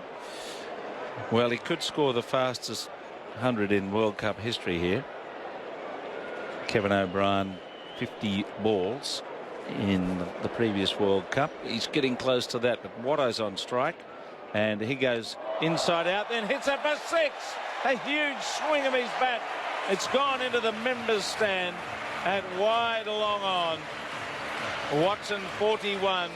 He's hoisted Matthews over the boundary. 4 for 306. Oh, it's hit and fetch everywhere you look. Shane Watson just stepped outside leg stump, set himself up and said, here are the stumps if you want to bowl at them. I'm giving you a good look. Matthews followed him. Crowd catching practice. Matthews bowls wide of the off stump. That's a wide. He saw Watson coming at him again, and he pushed it down the offside, just a bit too wide. And Alim Dar, alas for Matthews, indicated what he didn't want to see. So this is turning into a very, very awkward situation for Sri Lanka. How do they stop this as Matthews bowls short and wide? He chops him away hard to deep point. He'll chase off for a single out to deep cover and put Maxwell on strike. Maxwell's faced 44 balls for his 89. He's never made a one-day 100 in 44 previous matches. He's got plenty of 50s. 88 the other day, 95 before that. Those 2 innings in Perth. He's got a chance. Do you think he'll sneak up on it in singles? No. 2 hits. No, of course not. 2 hits, I'd reckon. Or close to it. Matthews bowls to him and he swings and he lathers this over cover. 1 bounce, 2 bounces across the rope for another searing, smashing 4. Maxwell 93. And Matthews has gone 6 wide, 1 4 so far in this over. The record 100 is in view. And when we talk about that extra fieldsman having to be inside the circle and only 4 outside, that's where it's expensive. Normally you would have the sweeper at cover, and that's a single or an out. Matthews tries again. Maxwell swings at this. He's hit it high in the air. Sangakkara running back. Can he get to it? He's dropped it. Sangakkara drops it and they get 2. Well, there was a moment. Sangakkara had to cover a lot of territory. He was well outside the circle towards fine leg, chasing back a top edge from Maxwell's big heave. And he made all the ground. He got there. And then he couldn't hang on to the chance. Maxwell survives. That would have been a career best catch. He made superb ground. How far would he have to run back to that? 25 metres? 30 metres? 25, 30. Got the hands there, and it clunked out. He's on 95. A 6 will do it. Matthews bowls a Yorker, and he digs it out to extra cover and takes a single to move to 96. A Yorker. Jim, a Yorker. Fancy that. A good one too. Well, how about they bowl a few more? I've heard that so often during this World Cup from a lot of commentators. Where's the Yorker gone? That was a beauty. How many dot balls has he had in this innings, Laurel? If it's not too hard a question, so to ask you at such short notice, but we'll get around to that one. It wouldn't be many, and he only needs one more blow to get to 100. But Watson's facing. Matthews comes in, and he bowls him a Yorker too, and he digs it out on the offside. So that's the end of the over. We've had 44 overs, 4 for 315. How many dots? 13 dots, and he scored from the other 34 balls 96. That's outrageous. Absolutely outrageous. It is like some kind of marathon performance, fast-moving boxing event, because they keep calling for towels from the bloke in the corner and drinks. It is quite sticky out there, I think, this afternoon, this evening. High humidity at this time of the year in Sydney, and certainly very high temperature in terms of the scoreboard and the pressure these batsmen are putting on the hapless Sri Lankan bowlers who have been carted all over the park here. There's still 6 overs and the score's 315. I don't think they'll beat 408. They'll beat 300. Oh, don't speak too soon. that Maxwell drop might cost him another 60 or 70. Yep. So here he is on 96. He's a near moment here. Fastest 100 in World Cup history if he lashes this next ball or the next one after to the boundary. And he's going to be facing Malinga from the southern end. It's a full house. It's the Coliseum of cricket. In goes Malinga. Maxwell gives it room and hits it back over his head, but he miscued. They'll collect a couple. The crowd were going with him. They thought he banged it for 4, but he chipped it rather in an ungainly way. I think it was a Yorker. Yeah, it's a good one. At the bottom of the bat. He's hard to bowl to. He's faced 48 balls, so he has to get it off 11 dots. Thank you, Laurel. All right, 11 dots. Well, 2 for his 100. Will it be a record? Malinga comes up, bowls to Maxwell. Maxwell forward, and he pushes the ball away, just nurses it. He's 99 from 49, so he can only equal Kevin O'Brien's World Cup record. What's the overall record? 37 balls, Shahid Afridi, some time ago. I think that's the record. But it's quick, it's frenetic, it's exciting, it's dazzling, it's destructive. And Watto at the other end, he's knocked it around very handily too. He's looking about the field. Probably gets something near middle and leg. Malinga runs in towards him, and he just dips down on a York length delivery. Another good one.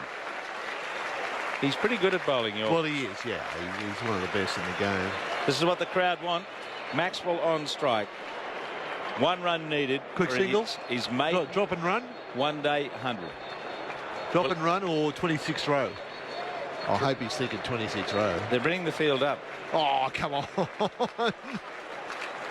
There's an invitation for him. Okay, the third man's gone back. We're only allowed 4 outside the circle. It's cover, third man finally backwards square. So no one down the ground. You've got to think this is going to be short. 1 for his 100. Malinga bowls to Maxwell. Maxwell takes it on the pad and appeal for LBW. They go for, is it a leg by? What's the umpire going to indicate?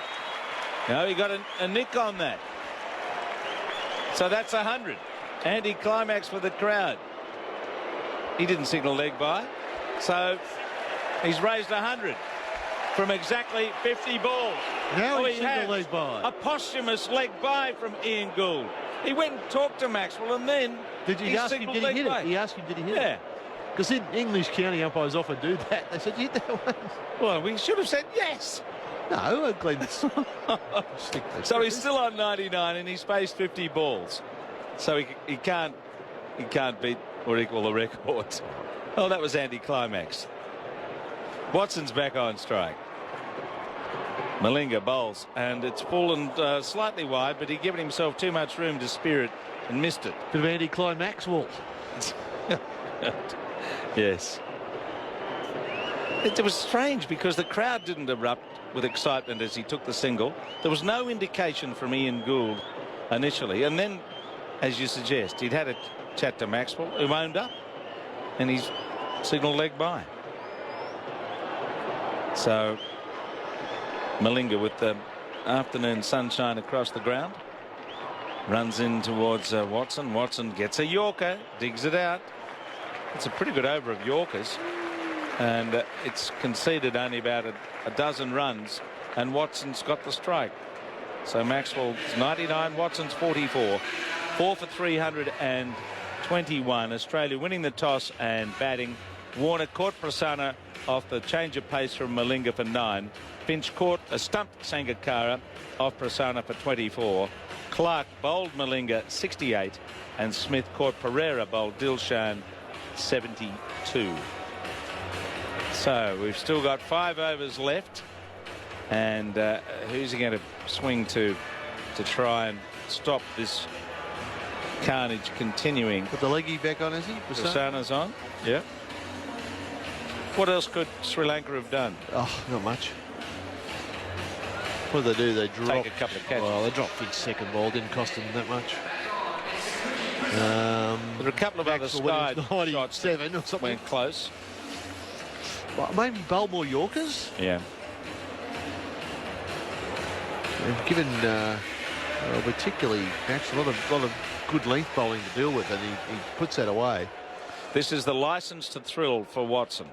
A leg spinner bowling, well, a wrist spinner, and there are men out, and he'll try and clear them for sure. Prasanna bowls to him, and he sweeps, and he swept this well behind square for 4.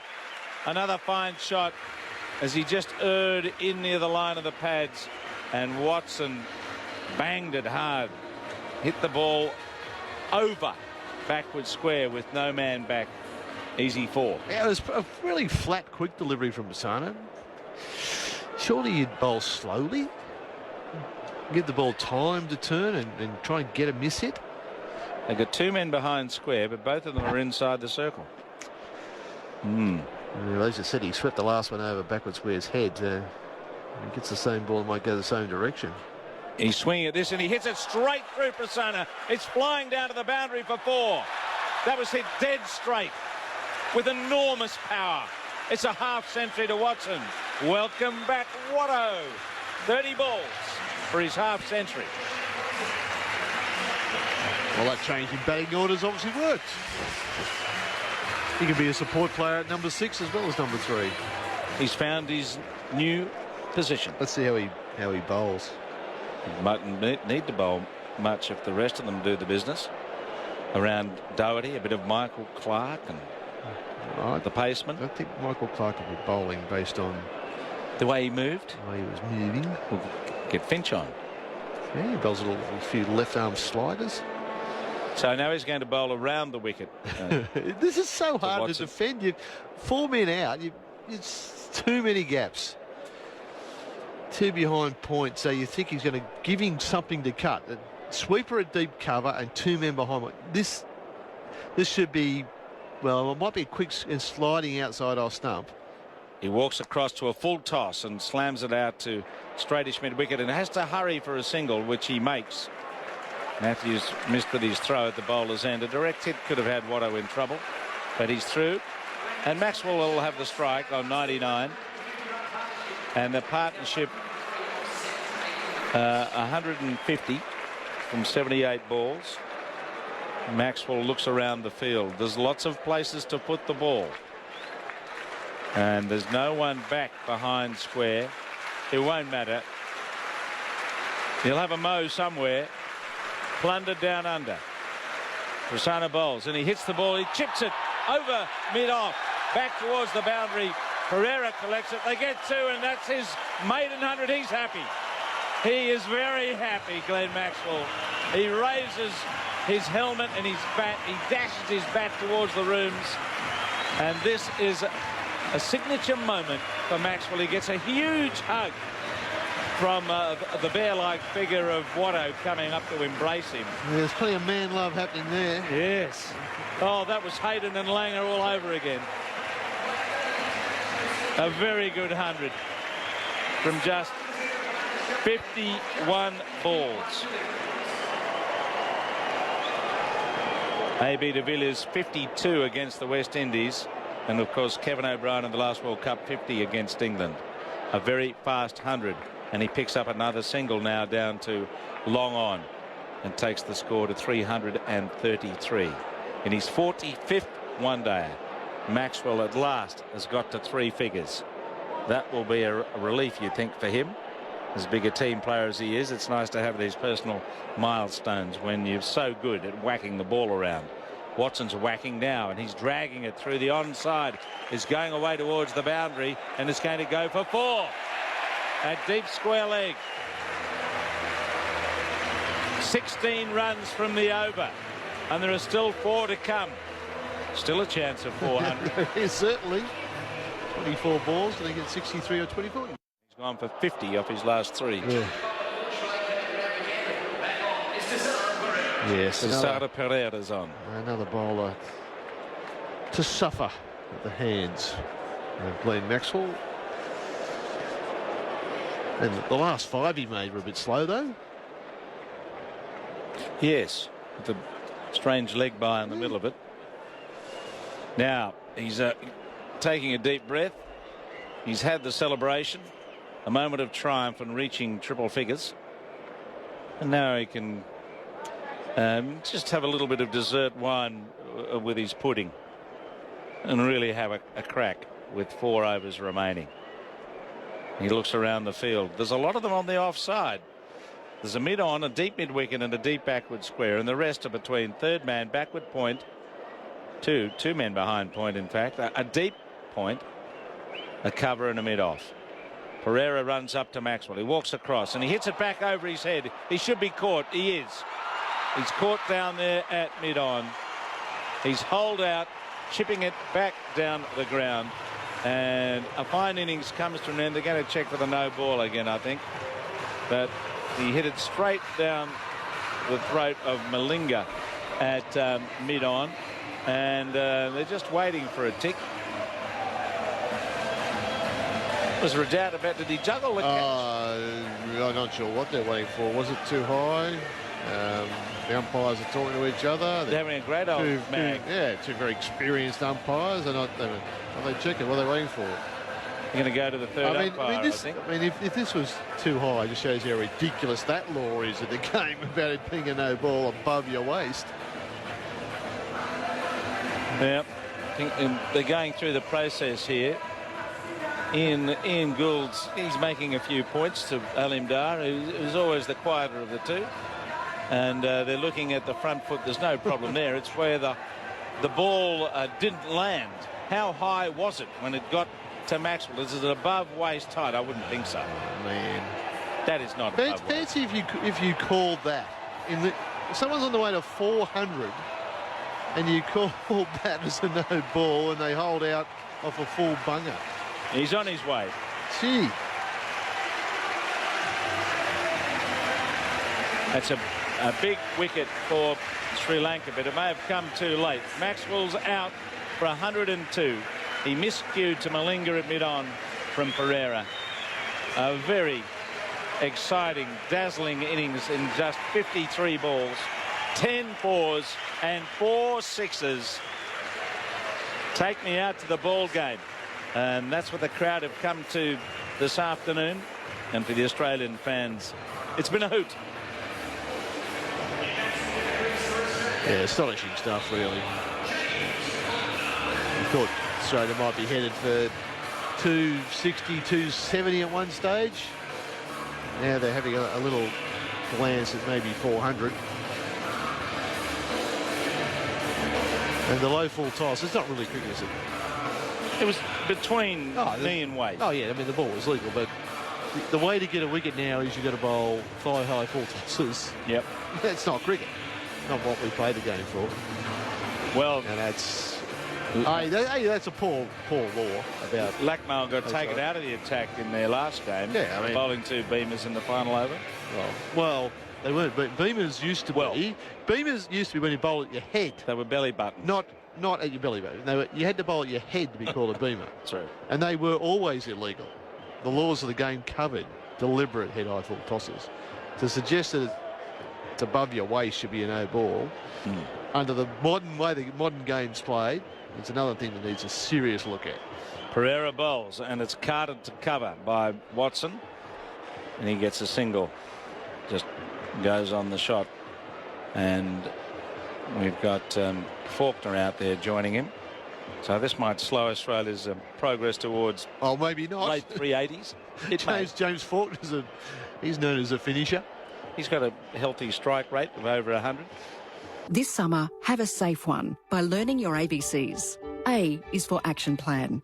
Having an action plan means you know what you're going to do and how you're going to do it. B is for be safe. Be aware of the hazards you may face in the local area. C is for connect. Connect to abc.net.au/emergency for the latest emergency information. During an emergency, listen to your local ABC radio station. ABC Radio is your emergency broadcaster. ABC Sport Digital Radio, your home of cricket.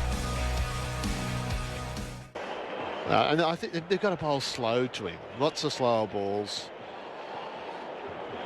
Although...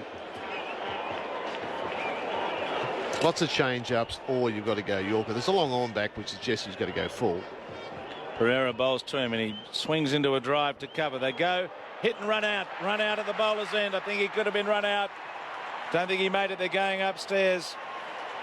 The throw came in hard from cover. I think Tillamunna out there threw it back.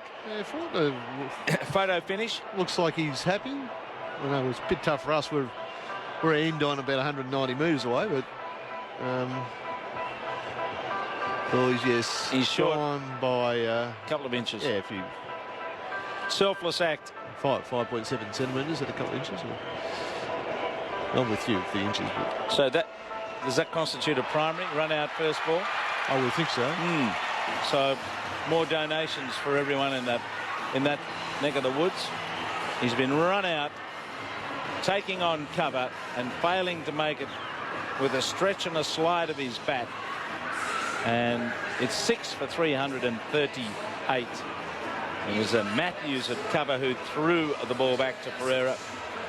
So it was a good bit of cricket from Sri Lanka, and an obligatory single really for Faulkner in the circumstances. He hit it straight to him and firmly. As they say, there was never a run in it unless the fielding was poor. It wasn't. And you're throwing away the wicket of another one of your excellent down the order finishing batsmen. I'm not too sure if you needed to take that run at that stage. Well, they're on a high. Yeah. I can understand that, but Faulkner's a guy, he can make 50 off 20 balls as well. Well, you just run into this little trough here now where you've lost a couple of wickets, and 370 turns into 350 maybe if you get it wrong. Watson's back on 350 strike. is still a pretty good score. Yes, well, 350 won't get beaten here, you'd think. Pereira bowls, and he hits him hard on the on drive. He likes that shot. A single down there to long on. Haddon's taking on the throw. He'll have to hurry. He makes it. Well run. There's a fair bit of country down there. By the time the fieldsman gets across, picks up and unleashes, if they go hard, they make 2. Yeah, I mean, he did it easily. It should have got rid of it quicker. He took an extra step. He's got to be aware that Haddon's, part of your team talk is how guys run, and Brad Haddon takes on people all the time for that extra run. You cannot hesitate with the throw. Pereira again. Watson gets a wide ball and chases it and hits it up and over cover out to the boundary for 4. Well, that would have been a wide. He went for a change of pace. It was short and wide and horrible. And Watson made an extraordinary shot over cover. Yeah, I'm looking for your description of that shot. It almost defies description. It does. He threw his bat at it and launched it over cover. Down on one knee on the line of the stumps. He just reached it. He only just got it. It would have been a wide. Pereira bowls again. He's walking across and he's dragging it away off his stumps to deep mid-wicket. And he moves along to 65. It's 6 for 345. 3 overs remaining here. Australia on target to an imposing, if not unassailable, total here. Maxwell made 102 from 53 balls, 10 fours, 4 sixes. Alas for Faulkner, he was run out from the first ball he faced. So that goes down as a primary. 3 overs to go.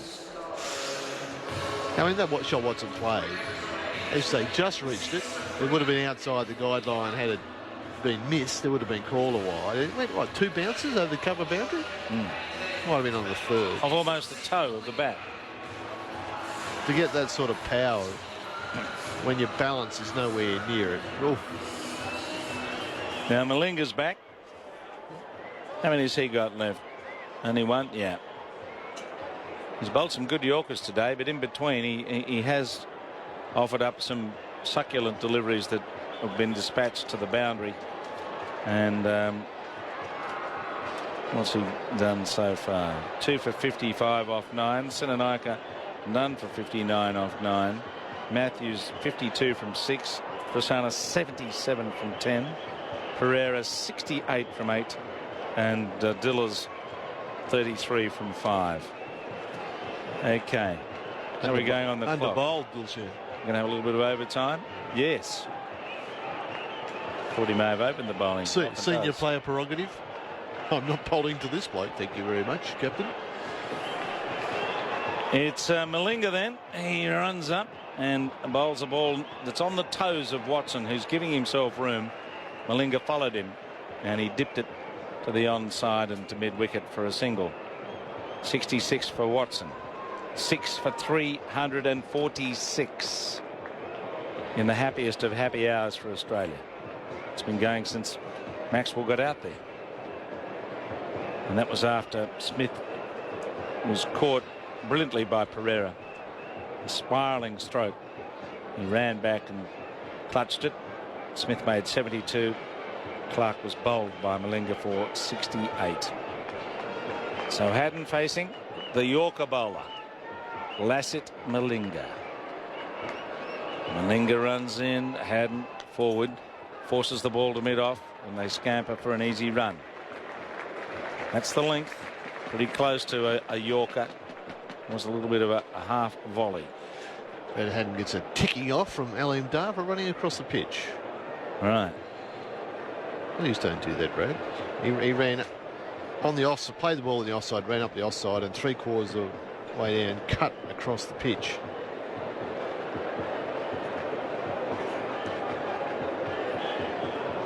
Malinga versus Watson. He comes in, Watson gives it room and drives it spankingly towards mid-off. Goes too fast for a run this time. Got a Yorker? He picked, well, it was close to it, wasn't it? But he picked out the man down there at mid-off, Tiedemann. And there was no run. A dot, a rare dot.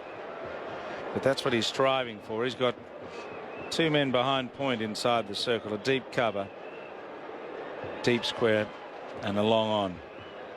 He runs up, Watson gives it room, and once more he can't do much with that. Is that a Yorker? The Yorker missing the leg stump, but he was giving himself all that space to try and play the shot. He just followed him, and all he could do was dig it out with the spade. Couldn't get it through the field. Now, what do you think Watson's thinking? If he bowls me another Yorker, can I just give this the ramp? We'll just stand his ground and flick it down to fine leg. Malinga goes in and he bowls it wide. He hits it over cover. He hits it big on the bounce out to deep cover. and he gets a single. Again, that may have been a wide had he not played at it. Yeah, I'm not too sure about that, but Watson, as Jim suggested, stood in his normal spot. Actually went across a little in front of his stumps, expecting leg stump Yorker to flick it away. There was 2 men down behind square leg for that shot, but so good thinking by the batsman, and Malinga saw him coming and went wider off stump, and it got thumped out to deep cover. First bounce. Taranga out on the boundary in front of the O'Reilly stand. Now number 99 is on the way again to Haddon, and Haddon drives towards Chandimal at mid-off, who slides across and stops it. They collect a run, so just 5 runs from that over, 4 runs from the over, so that was a good result in the circumstances. 2 overs left at 6 for 349. Good result. That's an astonishingly good result. 4 in the 48th. And he's bowled his 10 out, 2 for 59. Yeah, you'll take those numbers. The going rate's a bit above 7. Yep. Now, this is the problem with the last 2 overs. There's no more Malinga. It's going to be Pereira. They used to have that rule. Remember, they tried that in state cricket where your best bowler could bowl 12. You like that? Yeah. Yeah, why not? If your best batsman can bat for 50 overs, why can't your best bowler bowl it a few couple more overs? more, yeah. Yeah. That'd be, 12 was a couple more without, Yep. bowling half the overs, but. Oh, I'm a great supporter of the Bowlers Union, as you are, of course. But they need more support. Here comes Pereira, and he swings into this. It's an over cover. That's a big hit from Haddon. It's gone for 6. He's launched that over the covers and away to the boundary in the distance. Wonderful strike from Haddon, who goes to 8. 6 for 355. What about that shot? Oh, that was out the middle too. That was not so much Haddon dancing around the crease and playing a shot that's not in the textbook. That was in the textbook for the cover drive, apart from it was lofted. Nice and flat. Over just about pure cover, wasn't it? Pure cover position. Well, I mean, looking at a batsman coming in at number 8, who has opened often in his career in one-day cricket. So, pretty handy player to have at this point. And it's the strengths of the better team. The teams that will be in the semis and fighting for this title is that sort of depth, because they can still go after high run rates when they've lost wickets. And as you said, Brett Haddon's open in one-day cricket often, and he's a sensible player. He knows what shots are on. It's just not indiscriminate swiping. Pereira comes up to him and he's doing the dance, and then he's driving through extra cover for 4. The ball was missed out there at extra cover as he scorched another drive, and Matthews dived but couldn't stop it.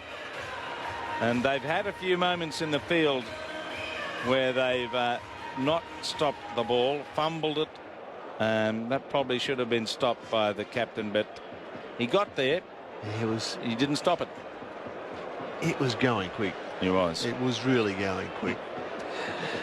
He climbed into it. Pereira's trying again, and he's climbing into this, and he's hitting it over mid-off. 1-2 bounces across the rope for 4. 3 boundaries to Haddon to start this over. Australia on the move again. 6 for 363. They couldn't possibly get 400, could they? No. No? 37 of 9 balls.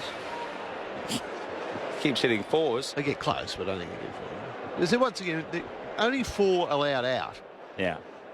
No protection. Yeah, and the book on Brad Haddon, he hits it inside out. He goes cover, extra cover. You're better off having a long off for him, which they're doing now. So now you bring up fine leg. So he could go across his stumps, and there's the deep field's been deep mid-wicket. Pereira's on his way. He's on the move, and he tries to squeeze it. He does. He's got something on that past Sangakkara, and it goes down to the boundary for 4 runs. A sneaky little inside edge. Sangakkara couldn't get across to it. Wasn't too far from him. as it flew away to the boundary down there. Yeah, that was a nutmeg. He's nutmegged that. Wasn't that bad a ball, actually. With a little bit of reverse swing on it, but Brad hadn't, because they changed the field offside to protect his last 3 shots, he went across in front of his stumps, and he's only got behind the, well, there's no one behind the wicket on the leg side. But, you know, it's, even if that hadn't been off stump, that ball, he could have just flicked it away behind square leg for 4. 18 from the over so far. He tries again and he hoists this away. He should be caught in the deep. He's dropped. He's dropped a deep mid-wicket as he launched into that and hoisted it out towards the boundary, and he's been put down by Prasanna. Tough one. Dived forward, coming pretty low at him. Might have had a bit of the western sun in his eyes as well. That was a toughie. Yeah, it spilled out as he hit the ground. A single resulted. Whew. 19 from the over. 1 to come. It's 6 for 368. Watson on strike to Pereira. He's taking a mauling here. He runs up to Watson. Watson swings. He's hit it high. He should be caught down there at mid-off. It's up in the air for a long time and he's out. Chandimal takes the catch. Running back on the edge of the circle, and Watson's very useful, at times adventurous innings comes to an end on 67, and it's 7 for 368 with 1 over to go. 41 balls for the 1-0 innings, and that's a nice little comeback from him in at number 6. Obviously working with Glenn Maxwell and off the back of Maxwell's enormous hitting. That's a nice little cameo. You can call 61 a cameo these days. 41 balls. You've got our Andrew Sampson fact there. It's a short movie, I reckon. Sundance Festival stuff. Yeah. It's a big cameo. Cameos are normally sort of 25, 40, I would have thought. Yeah. And time. Yeah. Cameos are brief, aren't they? However, it was an innings that may secure Watto a longer-term position. There have now been 9 totals over 350 in 1 days this year, which equals the most for any year with 2007. Difference is it's only the 8th of March. Well, that does say a lot about yes, the rules and regulations, the tools of the trade, and also about the attitude of batsmen. Yeah, there's a lot of room in the air. Some of the shots they can play. Well, they get rewarded so much for it. Miss hits are rewarded. Go for 6. Johnson's out there, and Matthews has the privilege or otherwise of bowling the last over. He comes up to Johnson. Johnson's forward. He's leaning for a single. And he gets Haddon on strike, which is the aim of the exercise going into this last over. So we're a few minutes over time, which is not unusual. Well, when the scoring rate's this high, yeah, you've got to keep getting the ball back. Yes, the crowd have had a fair bit of catching practice today. Then how many sixes in the innings, Laurel? Maxwell hit 4. There'll be a few, but I'll let you get the abacus out for that one. 7 for 369, and we've got 5 balls to come, and Haddon surveys the field. He's bringing mid-off up. That's dangerous. But you don't have much of a choice. Well, once again, with the extra field's been out, you gave your mid-off up and fine leg back. Bring up fine third leg and drop mid-off back and bowl outside. Well, that's the field he just had, and so he's had to. But because of the field restrictions, you've got to have 5 inside the circle. He's just got 1 of those on the leg side. Let's see what he can do. Matthews runs in towards Haddon, who walks across and smacks it away. Hard behind square. Wasn't a great spot to bowl. Well, but he's got a bowl hit him for 4. He's only got 1 out on the offside. 1. And Haddon's hit 6s over cover, and he hits it inside out. That's his go-to spot. So once you set the field up like that, the batsman knows where the ball's coming. This will be it'll be at the stumps, if not middle and leg, and that's where it was. And yeah, Haddon just belted it away behind square leg. You're the butler serving champagne to the batsman in this form of the game. He comes up and bowls again. He hits him inside out, up over mid-off. He should be caught by Pereira running back. He's caught. He's out. And Haddon races off the field. He tried to play that shot over mid-off. He didn't get enough on it. He got under it. And Haddon goes in the final over. It's 8 for 373. And Haddon out for a cameo of 25. Took the words right out of my mouth. This one is any balls Bradley faced. Wasn't that many. It was a slow ball. They need to do something to take the pace of it. Not a bad catch. It was a bit of a swirler. With the mid-off running back over his left shoulder and that breeze just pushing the ball back towards him. But I think Tissera got the hands up. And the Haddon cameos over. Just the 9 balls. So 25 off 9 would definitely, in this form of the game, that's a cameo. Yep. In fact, you write that down as a definition. 25 off 9. So we've got the 2 left-arm fast bowlers. There were left-hand batsmen out there, Stark and Johnson, who's on strike after they crossed. Australia could get bowled out here. And Matthews bowls, and he swings into it with the bottom hand slog down to long on. They're going to take on the throw. There could be a run out. There is a run out, I think. I don't think he's made it. Stark coming back for the second. And he's out for the classic diamond duck. Run out without facing a ball. He's gone straight off the field. A flat return in. And he was struggling to get home. He needed to go a bit harder to make it. What's the replay show? Yeah. He's out by quite a way. So that wasn't even a cameo. What was the primary club members have to make a contribution on a diamond duck? Oh my word. It's a double. You got to double up for a diamond duck. I think you should. Definitely. Run out without facing a ball. You might be right, Henry. 2 balls left and they're 9 down. 9 for 374. They've made 121 runs on the last 58 balls for the loss of 5 wickets. They've bludgeoned a lot of balls to and over the boundary in the process. As Xavier Doherty, that's his name, Xavier. Some people have come up with this extraordinary pronunciation, Xavier, but I'm sure it's Xavier. As Matthews bowls, and he walks across and slogs it out to deep mid-wicket, and they get 1.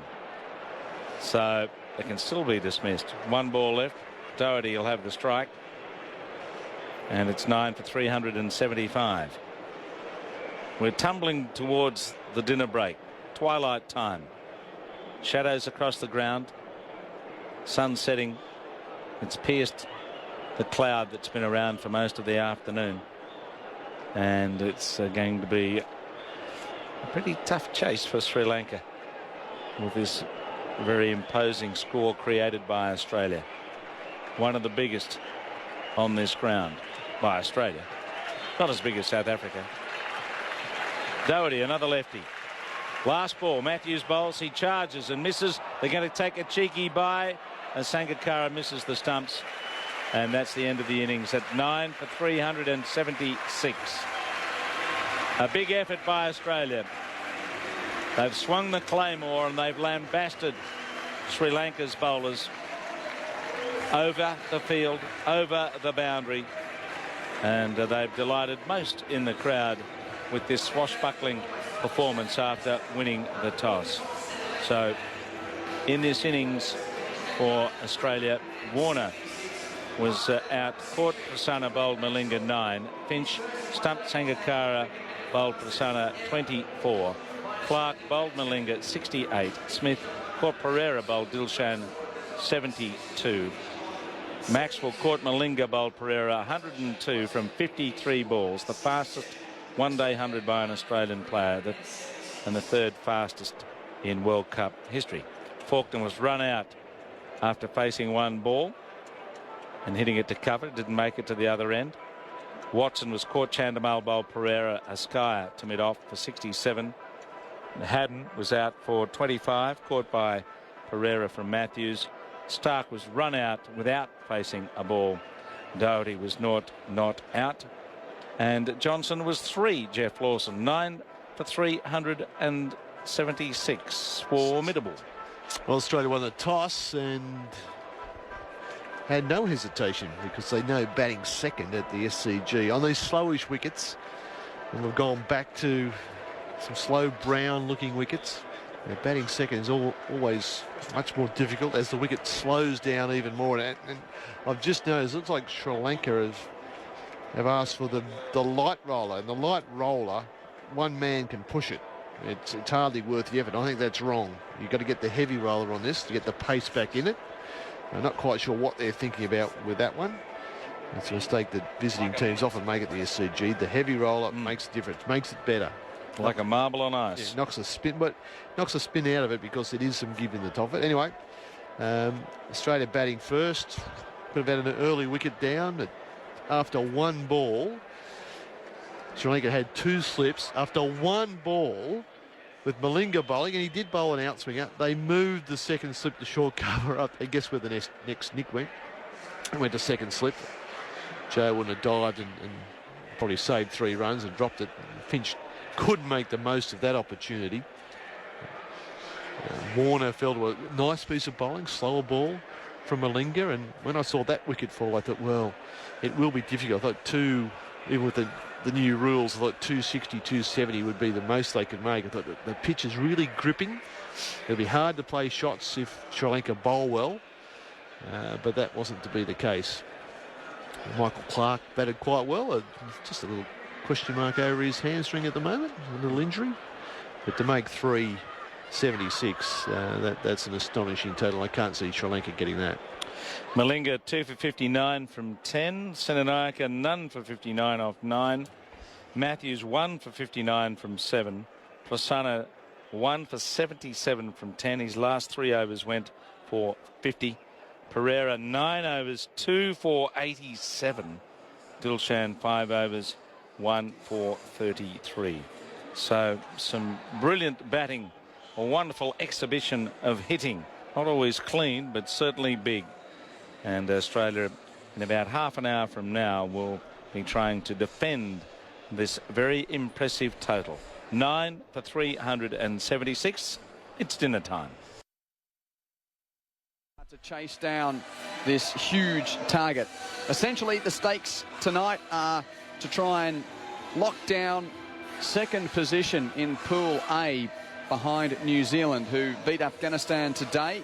So the Black Caps guaranteed are finishing on top of Pool A, whereas the winner of tonight's game most likely to lock away that second position, with both teams to play Scotland in Hobart before the group phase finishes. Sri Lanka's game against Scotland is on Wednesday, while Australia will play the Scots at picturesque Bellerive Oval in Tasmania on Saturday. Mitchell Starc's going to bowl the first over of the Australian innings. Just the 2 specialist quicks in the Australian attack tonight, both left armers, with Josh Hazlewood left out, so it's Starc and Johnson to share the 2 new balls. The left arm of James Faulkner, as well as Shane Watson, with his right arm medians, you'd expect to bowl a fair few overs this evening. And for the first time in the World Cup, Australia has got a specialist spinner in its team with Xavier Doherty. So we've seen this pitch certainly seem to take a bit of turn. It'll be interesting to see what Doherty can do in his first World Cup outing. 2 slips for Starc as Jeff Lawson moves in, and the countdown signals we're not far away from the Sri Lankan innings beginning. And it's going to be Tiramana on strike. 2 slips. Point, cover point.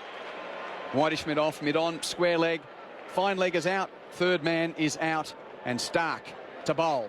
Left arm over the wicket to the left-handed Tiramana from the members' end. Starc is in, and that's well directed and defended down the onside of the pitch to Xavier Doherty, who got out there, Henry, and he's into the World Cup. At least he faced a ball, and we'll be interested to see what he can do with his left-arm tweakers tonight. Very poor strike rate with the blade, though. None from one, ran a by. Yeah, I mean, this is the kind of pitch that he should do well on. He's always been a very solid citizen for Australian one-day cricket. You know what you're going to get. He normally delivers, never goes to too many. Never necessarily knocks over teams, but he's pretty serviceable. Stark runs away from us, bowls to Tiramana, and it's driven down the onside of the pitch, and Doherty scoots across from mid-on, throws at the non-strikers, hits the stumps, but not before Tiramana gets a run. He is away. Sri Lanka won without loss. So just the theory behind the Sri Lankan chase here, how do they structure trying to get to 377? You need 7 point something. Yeah, it's a lot of runs to get, isn't it? But if there is any order that could do it, we saw how well they chased down 300 plus against England in Wellington last Sunday. I mean, they'll have a plan. They'll want to know what they are for the first 10, 20. But when they'd like to take the power play, they obviously need wickets in hand. So you've got to get a run rate up without being too reckless. Well, now it's the 38-year-old Dilshan facing Stark, playing and missing outside the off stump. That was full, and Dilshan tried to whack it down the ground, and it beat his outside edge through to keeper Haddon. And you just give Dilshan a licence. That was full, and 147.3 kilometres an hour, but no swing. We certainly saw. Well, the first over Malinga bowl, he did curl a couple, and they took the second slip out after the first ball he bowled, and it cost him a wicket. But really, the white ball is very little through the air for the Sri Lankan bowlers. And when it was new, and just a touch when it was old, a bit of reverse swing. Stark bowls full, and there's a little bit of shape there as it's full and missed by Dilshan and through to keeper Haddon. And Tilakaratne Dilshan, this wonderful career of his, unfortunately for Sri Lankan fans, hoping that he can go off tonight. Statistically, Australia's not one of his good teams. His career average is just under 40, but he averages just over 26 in 40-odd games against Australia. And a part of that is getting through the new ball with the likes of Johnson and Stark bowling at him. If he does get through the first 10 overs, look out. Yeah, it could be fun. Stark with two slips behind him as a run here for Dilshan off his hip, turning it just wide of Doherty, who's done a bit of work in this first over. He does the fielding, and 2 runs on the board. And this huge task in front of Sri Lanka would be, if they run it down, just the second time they've beaten Australia in a World Cup match. Interestingly, that final in Lahore is the only time they've beaten Australia in a World Cup match. Pretty important game to win. Yeah, it was. They had a massive advantage during that World Cup final. Australia had to bowl with such a heavy dew coming down. It was virtually impossible to hang on to the cricket ball. So there was a massive handicap Australia had in that final. Stark bowls, and Tiramana defends out on the offside. No run. And we had the controversial final in 2007 in 3 overs in the darks at the end, where the spinners came on just to bowl those last 3 overs. But yeah, it's interesting as you look back on the history of these two teams in World Cup cricket. You know how the game's speeded up a lot now? There's lots more things happen. One over spell. So's the commentary stints. One over spell from Lawson. Okay. Thanks, Jeff.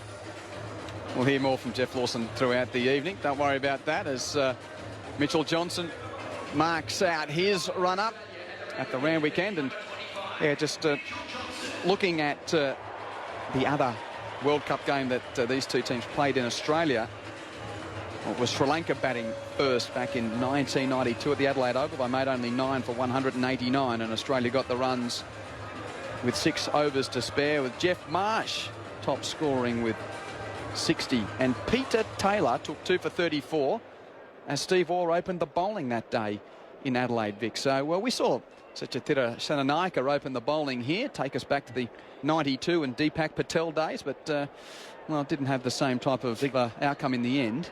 No, the game's changed a bit in that, what is it, 25? No. 23 years. 23 years. Yeah. Yeah, it was March the 7th, 1992, so just almost exactly to the day. March the 8th here today. So Johnson from the round weekend. He's got Dilshan in his sights, and he hits him on the pad. Dilshan liked that length and tried to whack it away over mid-wicket. Swung across the line, it hit the pad. And an ooh from the crowd, who are still probably just guzzling down some dinner or trying to refine their seats. I had a walk around during the break, and there's heaps of people about the place, heaps of colour. It's still a very steamy day by Sydney standards, but a huge anticipating crowd in. It's great. I mean, there's barely a seat empty in Farnham Tower. There is at the moment because people are still eating, but towards the end of that Australian innings, not a seat empty. Dilshan, the right-hander, faces Johnson, drives him down the offside of the pitch on the up. That's a nice shot. Finch is out chasing it. He's going to haul it in before the boundary, and the batsman will come back to complete 3 runs. So Dilshan moves to 4, and it's none for 5 in the second over. There's one problem for Sri Lanka is that there's only about 3 or 4 batsmen who've had a hit for the last fortnight or so. They've been in good nick, though. Yeah, the top 3 or 4 are looking quite good. We don't know about the rest of them. Well, yeah, all of those big guns, you know, after early hiccups, well, they lost the game against New Zealand, and then Jai Warner got a ton to get them home against Afghanistan. But after that, the batting's been very good from Sri Lanka as Tiramana faces Johnson left arm over. That's well directed and turned on the onside, and there's no run. Yes, against Bangladesh, it was 161 not for Dilshan, 105 not for Sangakkara. And then against England, Tiramana 139 not, Sangakkara 117 not from 86 balls. And so you've got guys like Chandamal who has hardly had a bat. Well, I think odds are he'll probably get a go tonight. I don't know. You never know, Vic. It'd be something special if he didn't have the bat. I was there. Tiramana waits. Johnson bounces him and gets the shoulder of the bat. Hatton takes the catch. That's out.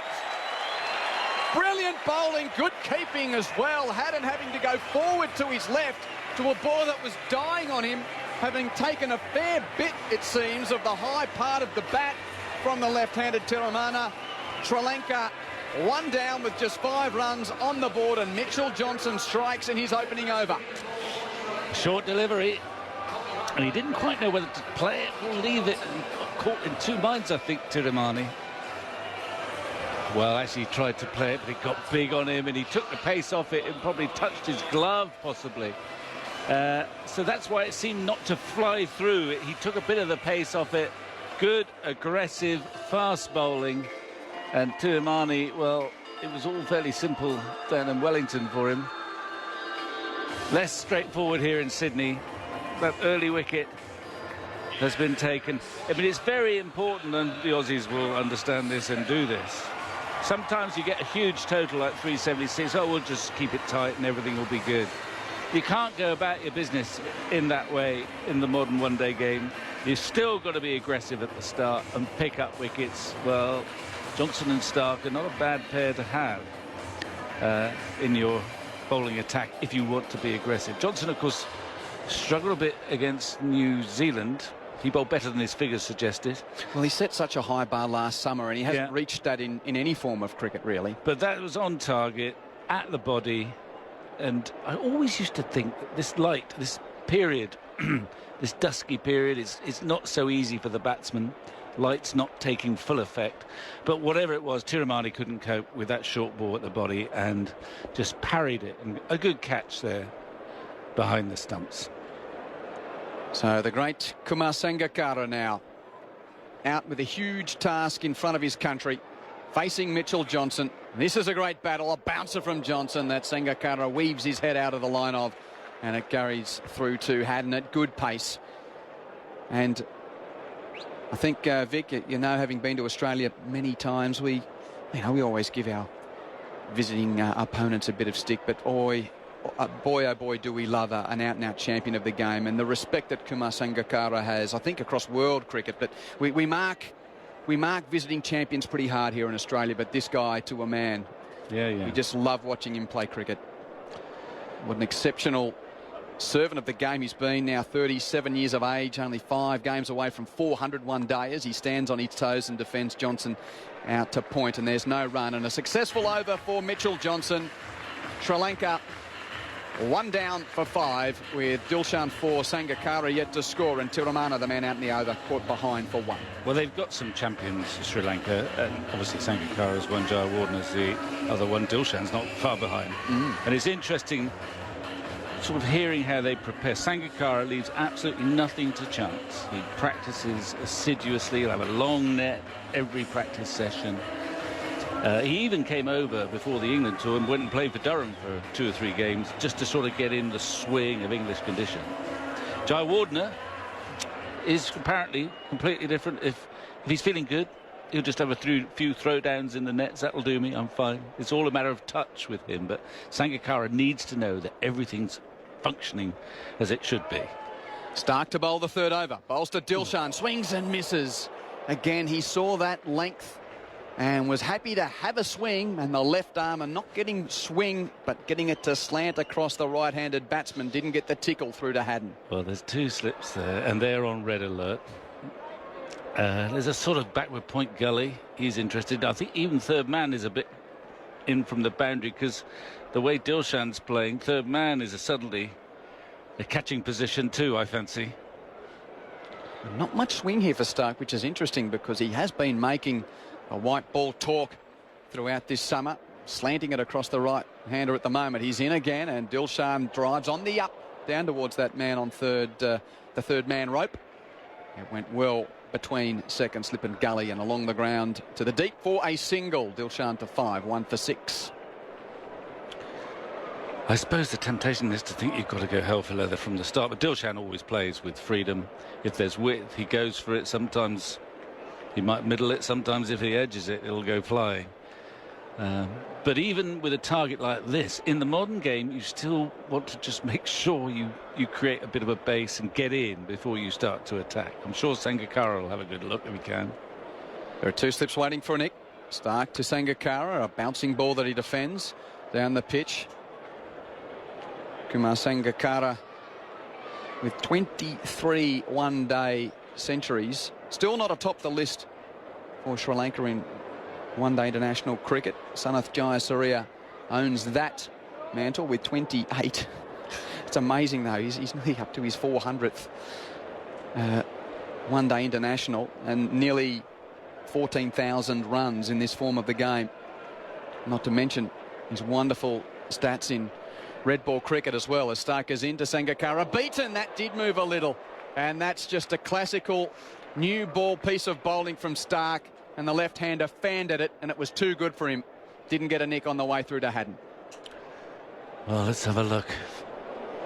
Well, it moved a bit, but not that much. I'm not sure he was in the best position there, Sangakkara. It's almost as if he didn't pick it up very well. But very good pace from Stark, who's bowled as well. I haven't seen as much as you lads, but he seems to be bowling as well now with this white ball as he's ever bowled.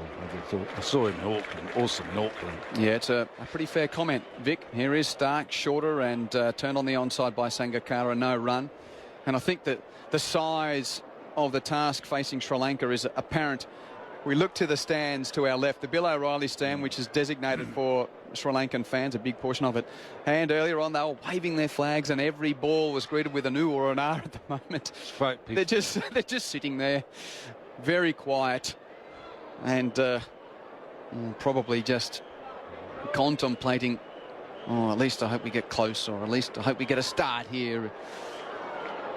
377 is a long way off at 1 for 6. Stark to Jayasuriya, up to Sangakkara, turned on the onside, and there's no run. And that ends the over from Mitchell Stark. 3 down, 1 for 6. Vic, I'll leave you with the company of Jim Maxwell. One or two reasons I've said that, which some listening would know about, because last year I got married to a wonderful Jen on this ground, right down there in front of that pavilion. Well, I bet you're going to do something special on your anniversary, aren't you? Yes, we've got a very special event on for our anniversary. You've laid it on especially in Melbourne. It's been put on especially by the ICC. They consulted you first. Yeah. 2 slips go down. In goes Johnson, and Dilshan chips it away on the offside, digging out a Yorker. And we had ceremony on the ground, and on cue at the end of it, that was the song. We had a string quartet and someone leading the congregation, and that was what they sang. Yeah. Well, I think whoever picks that music should get working immediately. Yeah, your theme song. Anyway, it's a great place for a wedding, but I don't think they have a lot of them on the ground. And so you're actually on the square, were you? Yep. Or just on the outfield there? Just on the outfield there, in front of the members' pavilion. Johnson bowls, back he goes, pushes away to the offside and gets a single at 147. So I thought it was appropriate that we go to the MCG for first anniversary. Didn't go over quite as well as that, but you thought it'd be brilliant, but it was it was politely received, I'm sure. Well, yeah, there was that for the second afterthought. Second year, you could go to the Gabba, couldn't you? That's right. We could do the ground. The Wacker, year 3. We're almost in the football season with those dates. The 29th of March. It was a strange in between because, as you can imagine, most of the weekends there's something happening on this ground in the winter or the summer. Now Johnson runs in and he bowls, and back goes Sangakkara. Gets a quick single as he pushes it into the covers. He's scampering well. They'll come back for 2. He hit that a lot better than it looked, and Smith had to chase it out towards the Victor Trumper stand. What happened last year was that there were a couple of baseball games, and fair dinkum World Series baseball games played on this ground. So you can imagine the reconfiguration that was required. So it was in between that and setting the ground up for the Swans to play Aussie rules that there was this window of opportunity. So there you go. But it's a busy time here until the end of March with the cricket. Johnson bowls a bouncer. It's pulled away hard by Sangakkara for 4. He got up to the bounce and hit it over backward square. That's the first really exciting counter from the Sri Lankan batsman trying to chase this mammoth total. 1 for 13. Sangakkara 6, and we're in the 4th over. Well, you don't see him hook that often, but he was taking up the gauntlet thrown down by Johnson there. And Johnson, you can see, thought he might, that was a high ball to hook. He controlled it pretty well in the end. Here's Johnson again. What's his reply? Hits him on the pad and appeal for LBW, not out. They're skipping around out there. Looked like it might be a little high leg side-ish, but Johnson's not going for a review. It's the end of the over.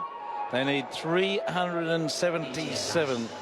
It's a daunting, tough task.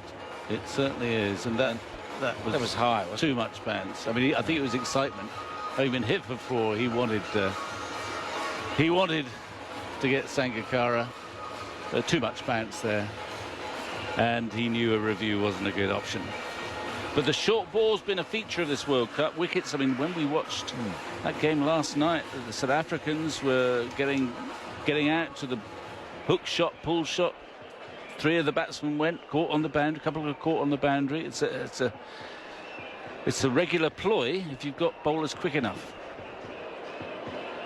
There've been a lot of big scores over 300. Another one today as Stark over the wicket moves in towards Dilshan, and Dilshan gets a full toss. He miscues back in to the pitch. One of the strange things about this competition is that the smallest ground has produced the lowest scores.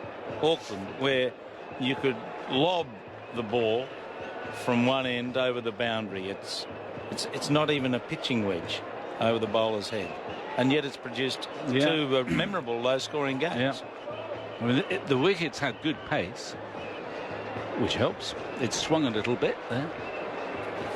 Stark with 2 slips, and Dilshan is whipping him away hard to backward square. It's running away towards Mitchell Johnson, who fields in front of the Brawongle stand in the twilight, and throws the ball in as they collect a couple. 1 for 15 in the 5th. I mean, the good thing about the way this 50-over game has evolved in this World Cup is that if you're in the field, for as long as you can, but with your opening attack and maybe another seamer as well, you've got to go hell for leather to get people out, which is a much more interesting game than setting out to contain for, in the old days, sometimes on the slow pitch, you'd try and contain for 50 overs more or less. Stark's bowling. Through the line goes Dilshan to extra cover. Finch fields, there's no run. And you know that the only way you're going to control the latter half of someone's innings is if you've taken wickets early on. So Australia will have Stark and Johnson at the start. The Pakistan last night straight into it against South Africa. Terrific aggressive bowling from Wahab Riaz at one end, Sahel at the other. Not trying to bowl maidens, they're just trying to get people out, and that's much much more entertaining cricket, isn't it? Comes back to the pitches a lot. Stark bowls short. He's after this top edges it. It lobs down towards fine leg. Have come from a bit of glove. It landed on the edge of the circle and they get a run.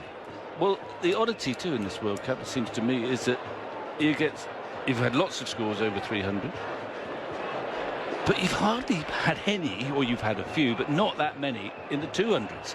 We've had quite a few in the 100s, like at Auckland, wherever New Zealand have played. Actually, most of the time they've bowled people out cheaply.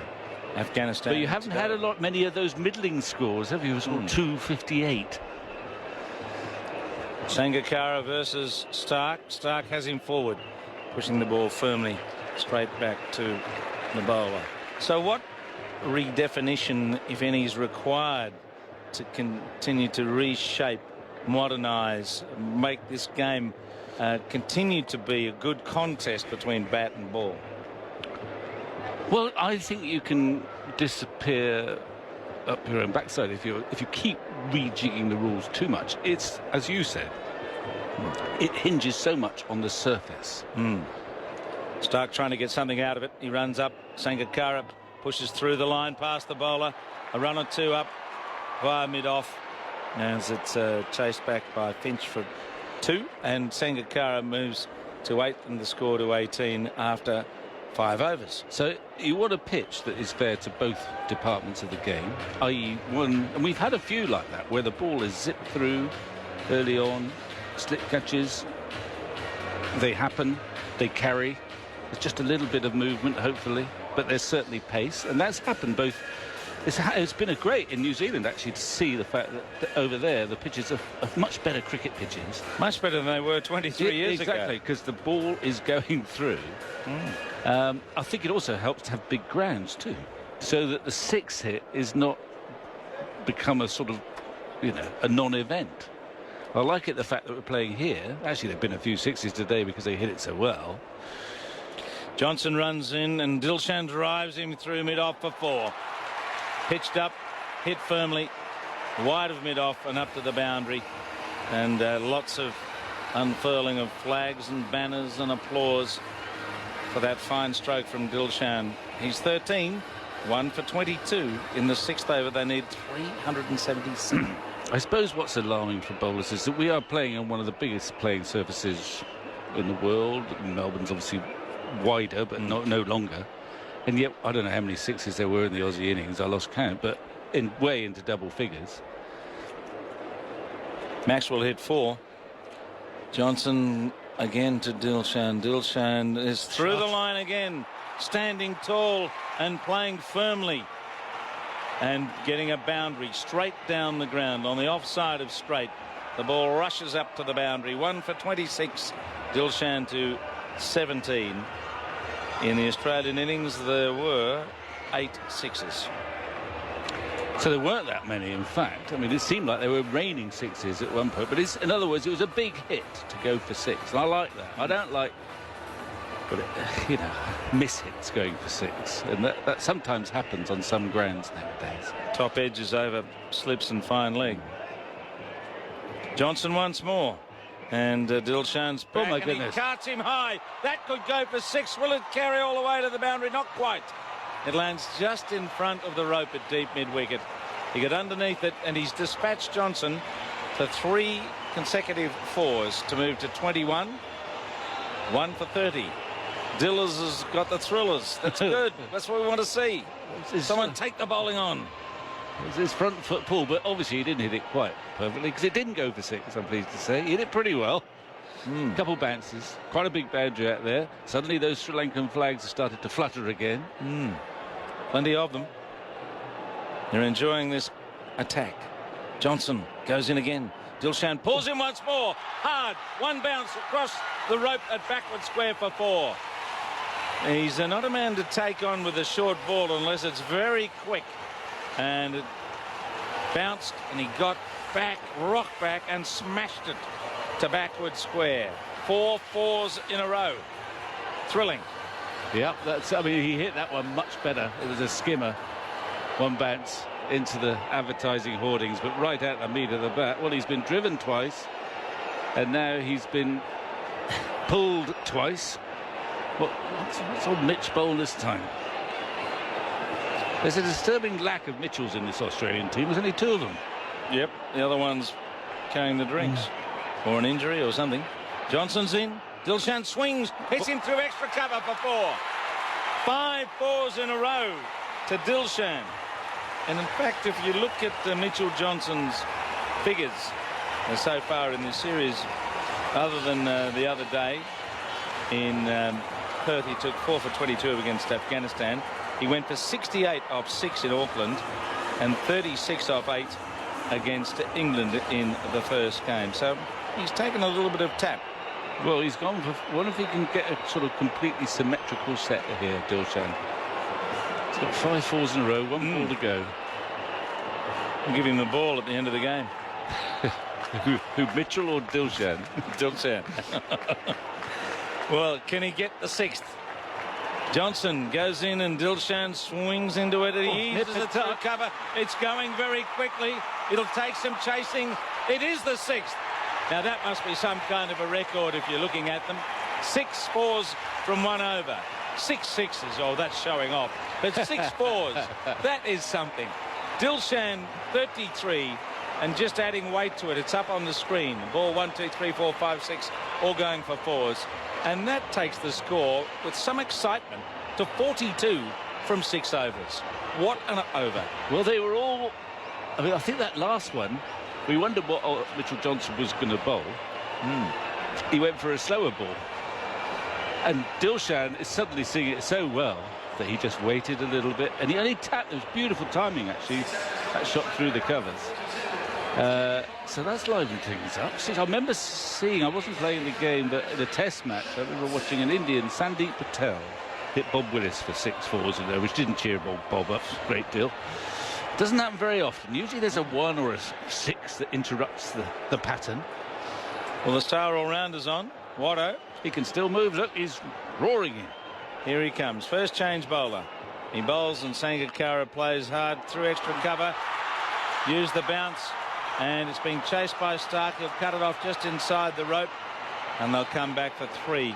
Beautiful timing from Sangakkara. Easily into position and playing away in the offside field. Dilshan's 33. Sangakkara's 11. 1 for 45. And it should be remembered that Australia failed to defend 434 at Johannesburg. I'll just get that out of the way before we go any further. Don't worry, Jim. We're at sea level. Right, not the rarefied air. Yeah. And the boundaries are bigger. It's still flying with these bats and a hard ball. Well, there were 6 glorious shots. I mean, there was just one he didn't quite middle. It still went for 4. It was one of the first pulled shot. But it wasn't a very short ball, that, but he just managed to get it over mid-wicket. And now, suddenly, it's confusing here, because usually if you're walking around the back and you hear a cheer in Australia, you know what's happening. This time, in Sydney, you're not quite so sure, because there's a whole stand there of Sri Lankan support suddenly getting very animated indeed. And why not, after that last over from Johnson? And a lot of them would be first or second generation Aussies. As Watson bowls, he plays the scooper around the corner. He's ramped it down to the boundary for 4. He walked across to Watto and he's hoisted it down to the boundary. Well, at this rate of scoring, I'll get there in 40 overs. 1 for 49. Diller's is 37. You know how I like to cheer you up, Jim. But there was a wonderful game that you would have enjoyed at Headingley when England got 330 in a one-day international at Headingley. Sri Lanka knocked them off with 10 overs to spare. How many wickets? Well, not many. Was this fellow batting, Dillers? Might have been. I can't remember that. Jai Surya was around, I think. Watson bowls, he charges and misses. Oh, he went big on that. He's come down the pitch to Watto. I think he's said he used to be quick, but I can get under you. But he didn't then. He was a little deceived, perhaps, by his own adventure, and he missed it. Yeah. It was a bit of a heave in the end. I think he was trying to launch him over extra cover. Even Dilshan, he's been around a long time now. He's 38. Just got a bit overexcited there, I think. What's he going to give us this time? Well, he feels he can dine out on Watto's pace if the length is right. Watson comes in, he walks across, he goes ramping, and he's somehow got that down to third man. He's trying to flick it to fine leg, and it's gone the other way. That was the reverse ramp, and he gets a single for it to bring up the 50. Dillers is 38, and he's faced just 22 balls. Well, he's trying to... Maxwell, at the moment, he's doing quite a good job. I don't know how he got that down to third man. He went for the ramp. It touched his glove, but then it hit him on the top of the helmet and then ballooned gently towards third man. It's a dangerous shot, that ramp. You could ramp it up your nose. Watson comes up, Sangakkara plays hard, and it's gone flying over backward point and out to the boundary for 4. Now this is like a great old day that Jayasuriya took on Watson and crashed an incredible 100. When Watto may have been a yard faster, but he's going fast off the bat. Well, I thought we might have a bit of peace and quiet with Sangakkara on strike, but I mean, that's a pretty clever shot. Intentionally, he's hit that ball, I think, up and over the field rather than try and pierce it. It's 4. 24 off the last over, 12 off this. Watson's in. Sangakkara just knocks him down behind point to third man for a single. And that completes the over. 13 from Watson's first over, so 37 runs. You know when you need to get out of the car, but you can't pull yourself away from what's happening on ABC Radio? Break free with the ABC Listen app. It goes with you, so you don't miss a thing. Download the free ABC Listen app today. ABC Sport Digital Radio, your home of AFL. Have been cracked from the last 2 overs. 7 overs bowled, and Sri Lanka's run rate is perfect. 8 and over. 1 for 55. Now Simon Mann's going to come in and join you, Victor, and I'm sure he'll continue to entertain you as well as the Sri Lankan batsmen are doing at the moment. Well, you and the Beatles, what? I know. There's nothing more one could want, really. I think there have been 200 runs scored in this match since I last commentated on it. Well, Russell's in. Here's Johnson going in to bowl to Sangakkara, goes up and over through point for 4 more. Look at the flags waving the Bill O'Reilly stand. Feverish atmosphere down there. They thought the game was over. But for now, it's been revived by Sangakkara and Dilshan. It's still a massive task ahead of Sri Lanka. In the last 2 or 3 overs, suddenly they've broken free, and they needed to do. They needed a start like this. 59 for 1. It's about holding your nerves, Simon. Yes, they're getting runs, but it's been good shots. Now and again, Dilshan is swinging off his feet, and it's just not working. You have to back yourself in conditions like this. Johnson bowls. Sangakkara drives up towards mid-on, and there's a dot ball. Push to mid-on. Throw comes in at the striker's end. It's backed up by Haddin. Sangakkara has 20. Dilshan has 38. Well, it's Stark at the far end. Johnson's off after that previous over. Left armour replacing left armour. Well, a slip and a short mid-wicket. The close catches. 3-7, 1 on the offside, 2 on the on. There's a deep backward square leg and a third man. Stark brought on to restore some sanity here. It's been a run glut today. Here is Stark rushing in from the Randwick end. Bowls to Sangakkara, who drives and time that. Goes to mid-off. And there is no run. 376 for 9. That just felt game over. But these two have got the experience, of course, massive experience. To pull off something like this for Sri Lanka tonight, I think, well, it really would cap a lot. You talk about the one-day careers of these players, these two out there, Dilshan and Jayawardene to come. Jayawardene going second on the list today. 446 one-day internationals. Tendulkar has played more. Start bowls, and there's a short delivery. Sangakkara tries to pull it, strikes him on the body. There's a groan from the O'Reilly stand. And he's aiming for that deep square leg boundary. Get up enough, as much as he thought. Beaten for pace. And he played over the top of it as well. Yeah, he did get a pull away for 4 earlier on, but not convincing. Sangakkara. Generally plays the faster bowlers very well. But today questions are being asked. Those Sri Lankans are getting runs here and there. And Stark bowls to Sangakkara and he drives and misses. There's an appeal behind from Clark, and then Haddin is interested, and then Stark stands in the middle of the pitch with one arm raised. That went past the inside edge and quite close to the off stump. Umpire Gould unmoved. Australia thinking about a cheeky review? No, I don't think so. Clark thought he heard something. I don't know how he did with the noise out there. Stark has just dragged it back a little bit in this over. It was a very full delivery. I think it hit the, you know, where the batsman's or the bowler's follow through is on the, right on the edge of the line there, and dig a little hole. It might have hit that. Stark bowls, driven by Sangakkara. No timing. That goes square with the wicket to point, and there's no run, and that is the end of the over. And Stark has brought some sanity back to the proceedings after that glut of boundaries against Johnson and Watson. 8 overs gone. Sri Lanka 59 for 1. The way Australia are bowling to Sangakkara, he's struggling to find his rhythm. They bowled short at him, hurried him, and when they've been full, he's not been able to move his feet. Look, he's right on the crease. And that's why he's getting into all sorts of trouble, not being able to time it. Well, our television colleagues are just checking whether Sangakkara might have got an inside edge on that one. It was a strange one. It was very full, and the bat was coming down as well, whether it hit the ground, and that was the noise as the ball went past. Anyway, there wasn't a great deal of interest from Australia. There was some, but not a great deal. You don't often see them given out in that situation, not by the standing umpire anyway. You might have just a feeling that there could be something there, and then review it, as England did, of course, in that Ashes Test match at Trent Bridge when Haddin was out caught behind. Watson goes in, begins a new over.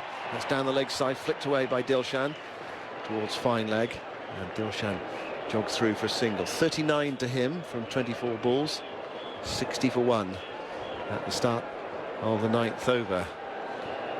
Have you given your views on Sri Lanka's bowling today, Russell? There's not a lot more you could have expected from the Sri Lankan bowlers, what they had. Senanayake was the miss for me, though he bowled 9 overs for 59 and his figures might look respective. He bowled early in the innings and he was picked to all parts when you consider. Watson goes in, bowls to Sangakkara, drives, fluent drive, and it doesn't beat mid-off there. They run for a single. It deflects into the path of mid-on, so one more to the total. Came off Johnson there at mid-off, came off his knee. And kept it down to a single. Score goes to 61 for 1. When you consider what the batsmen look for around the 20th over and then in the death overs, when you have a bowler like Senanayake, you need wickets. That's his role. You can't only expect Lasith Malinga to be looking for wickets. Watson now to Dilshan. Dilshan flicks this into the onside, forward a square, and he jogs off for a single.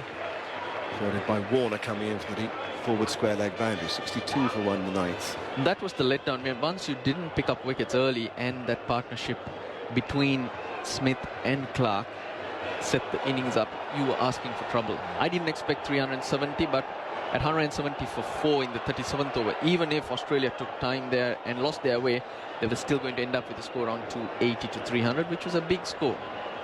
It'll take a lot of chasing on this pitch. Watson to Sangakkara, who flicks this through backwards square leg. That's a risky shot towards the deep square leg boundary. And another run. They're beginning to deal in singles now rather than boundaries. 63 for 1.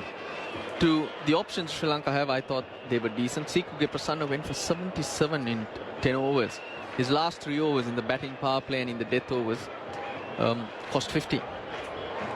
But I thought he did what he can. He bowls wicket to wicket, which he does, but it was just quality batting. And as we see, when batsmen start going, the bowlers are helpless. Watson to Dilshan. Dilshan again tries to flick it away on the onside and gets it short of Johnson coming in from mid-on. Watson was across quickly, nearly collided with a non-striker. But Sangakkara made sure he burst past Watson there. One more. 64 for 1. Why is he unhappy? Sangakkara in his right to run down the line and try and complete that single. Watson showing a bit of anger at that. But we saw a lot of those singles being taken when Australia were batting with the batsman in the way, the bowler unable to stop it. Watson falls to Sangakkara, he drives slightly upstream to the offside, gets it wide of the extra cover fielder and to the right of Johnson, who runs round, and there's another run. Awkward return from Johnson. Hannon doesn't take cleanly. It's backed up. 64 for 1, 65 for 1 now after 9. Sangakkara has 23 and Dilshan has 41. Going forward, Ranganahera's fitness is going to be crucial for the Sri Lanka. What's the bulletin on him? Is he likely to get a play in the next match or the match after that, which will be the quarter-final? He's got 3 stitches on his spinning finger. They're due to come out tomorrow, but he'll need a bit more time. Well, he's such an important component in the Sri Lanka's bowling lineup. I mean, it sort of rolls out a bit, but he's such a canny bowler.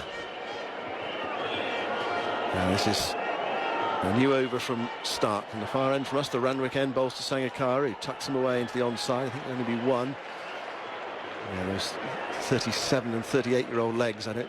The 2 batsmen are not going to press the man coming in from square legs. So just a single, 66 for 1.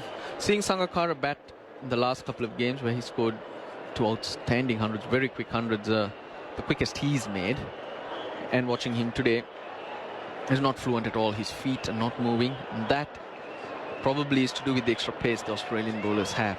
The other side of it, on a slower pitch, when you do have extra pace, it gives the batsman the opportunity to hit through the line. Taking the pace off is when the questions will be asked. Also another factor as well, I suppose. I'll come back to that in a moment. His start past the umpire into bowl to Dilshan, who drives, but no real timing in that. It goes to extra cover. Stopped by Watson, and there's no run. I mean, he's 37. He's kept wicket for what, 3 and 3/4 hours. I know he's a very fit player, but it's going to take its toll. It's taken a while to have that mental alertness and physical strength and alertness as well.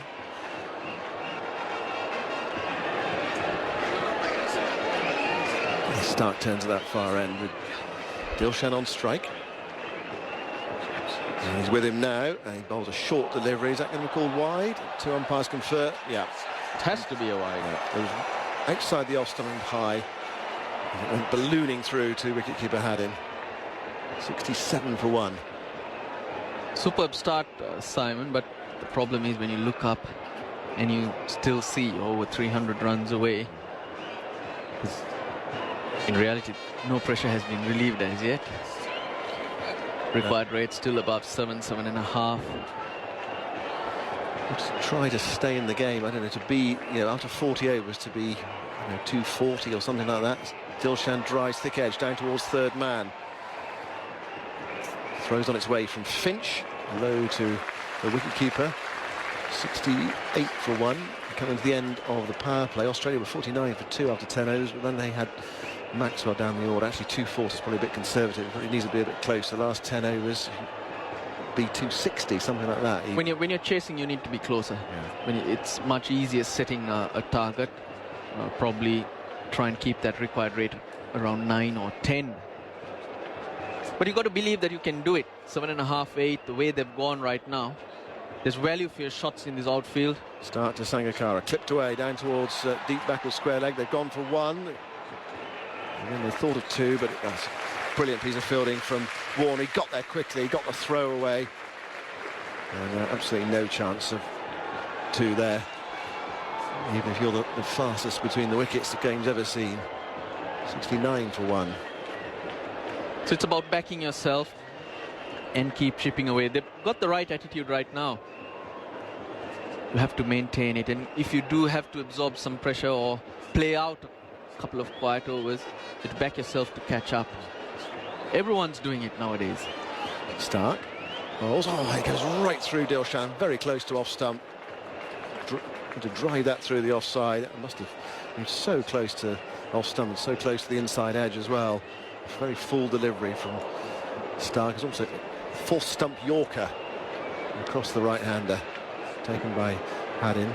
But just a bit of confidence from those 6 fours and an over. It just makes you think, oh well, it's something's possible here. Just gives you a bit of a lift. It gives the crowd a lift. Big Sri Lanka support. Excited everyone. Yeah. Mitchell Johnson, when he was hit for the first couple, had plenty to say, but come the 4th, 5th and 6th, come the 6th, there was no follow through either. That's all that I know. It's that psychological battle between a fast bowler and a batsman. It all seems strange, when you hit for 2 or 3 fours. Well, you'd want to chirp. I suppose it should say, I'm still in the game. Now, Stark's coming around the wicket with a short mid-wicket in and a slip. And he bowls to Dilshan, he drives. Again, not much timing in that. Poked away on the offside. It goes to cover. And there is no run. So 5 tidy overs from Mitchell Stark. No wicket for 16. And after 10 overs, that's the end of the power play. 69 for 1. Sangakkara 25 and Dilshan 42. That's not a bad response from Sri Lanka. Your batsmen, as I was saying, have to back themselves, not look for too much too early. You look at the tournament, batsmen go crazy when the right moment is there. Come the last few overs, lots of runs are being scored, and we saw an outstanding innings from Glenn Maxwell today. But if you think back and look around, lots of batsmen are doing that. It's not just the one person. So the opportunity is there with the rules, a ball being in good condition, which is offering no spin, no swing, no reverse swing. It just puts the batsman in a different zone. Now Doherty is coming on. He played here against India in January. Game was washed out after 16 overs. Hasn't played in the World Cup so far, so this will be his first over in the competition. 69 for 1 after 10 overs. It just made me think, Russell, what do you think's the... It's a slightly hypothetical question, obviously, but what's the most you can score in a one-day international? I mean, in theory, 6 times 6, 36 times 50. I mean, you could score, thousands in theory. But realistically, what's the most a team could score? Could they score 500, or do you? I think they will if cricket continues like this. Miss hits are clearing the field, so there's a lot of confidence for batsmen to go out there and bash the ball. Doherty around the wicket, left arm around the wicket for left hand. It's Sangakkara who eases them up to Finch at long on for a single. 70 for 1, start of the 11th. And how much have we been surprised the way things have turned today? Australia scored 200 runs in the last 17 overs. Last week, was it, when AB de Villiers went crazy out here? 200 plus, 230, 240 in the last 20. So imagine if a team went hard maybe 5 or 10 overs early, get those runs, and they will. They will, to try and really put teams out of the game. Doherty bowls and it's pushed back by Dilshan to the bowler, who picks up, and there's no run. And there's a game coming up in Hobart next weekend between Australia and Scotland. Doherty bowls and Dilshan drives towards long off. Finch is in action again, and there's only a single. And I mean, I've seen all Scotland's games so far, and their bowling is no more than steady in this World Cup. And you do wonder if Australia were minded and did win the toss down in Hobart, and the pitch was good and weather conditions good. Down the pitch comes Sangakkara, drives to the offside. I think it was half stopped or quarter stopped in the covers. It goes out towards the wide long off boundary. Knocked back by Johnson, good piece of fielding.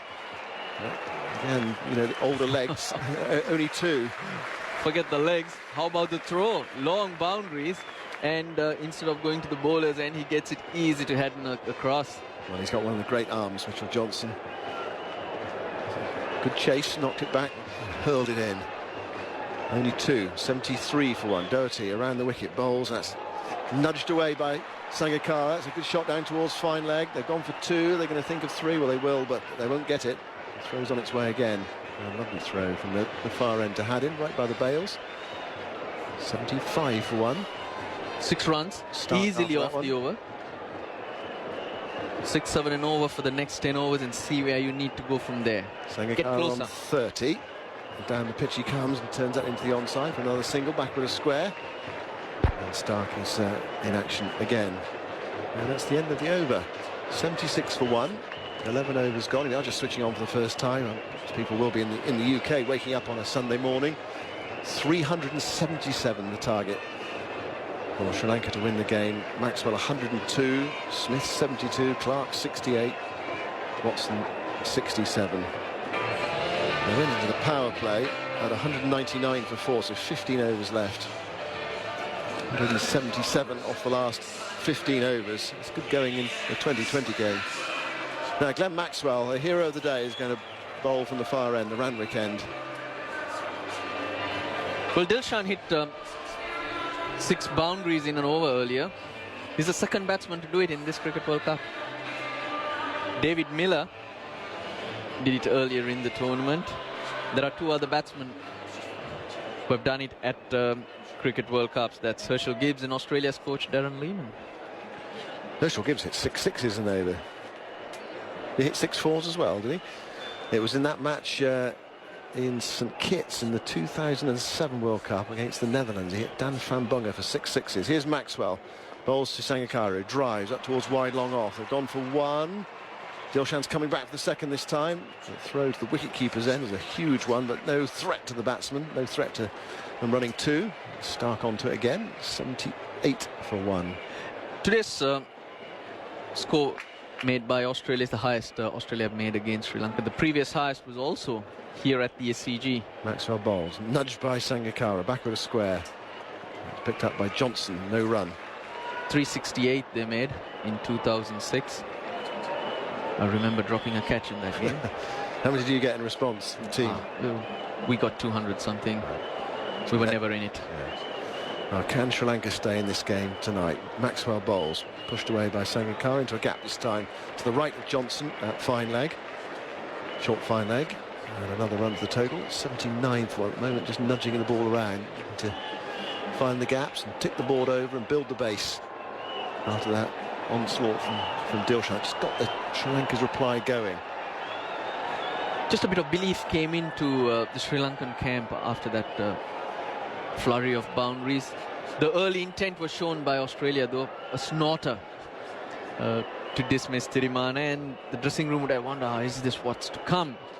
Maxwell bowls, driven by Dilshan into the offside for 1. And that feeling was soon put to rest the way Dilshan took Mitchell Johnson on. He hit him to all parts and from different lengths, used the pull shot too. Maxwell to bowl to Sangakkara, and Sangakkara pushes into the offside. No single from this time, far too close to backward point. There is Watson, flicks the return into Haddin. Score is 80 for 1. Last ball coming up of the 12th over. Was it Duckworth Lewis par? I think it's 94, so they're not too far behind. Maxwell to Sangakkara, stands up, punches him down the ground for a single. And that's 81 for 1 after 12. Yes, the Duckworth Lewis par after 12 overs is 94. So if you go by that, still an awful long way to go. Of course, you've got to keep up with that, roughly with that par score. Long way to go, but good start. Encouraging for Sri Lanka. 81 for 1 after 12, then 377 to win. Change of commentator, Quinton Hull's coming in. As Doherty starts a new over, and Sangakkara turns him on the onside, just past the square leg umpire for a single. And Russell Arnold, all your countrymen and women are back making noise. They were sitting there at the start of the innings when I called the first couple of overs, and it seemed that either they were having dinner or they'd lost their voices. No, Sri Lankan fans don't lose their voices. They love their cricket, whether it's going well or not. Dilshan faces Doherty and pushes backward of point, doesn't get a run. Yeah, I couldn't believe it, because just calling the first couple of overs, and we always have that lull as the run chase starts, but everyone goes out to get their food, so probably they missed the start, but it's tough to keep them quiet, whether Sri Lanka are winning or losing. Now Dilshan on the back foot, cuts Doherty out to the sweeper. Glenn Maxwell is there on the cover boundary. They take one, come back for a second. Maxwell's throw is good. Dilshan dives. The stumps are broken, but Haddin doesn't appeal. He took that well, Brad Haddin, on the half volley and broke the stumps at the striker's end, but Dilshan scurried back for a second.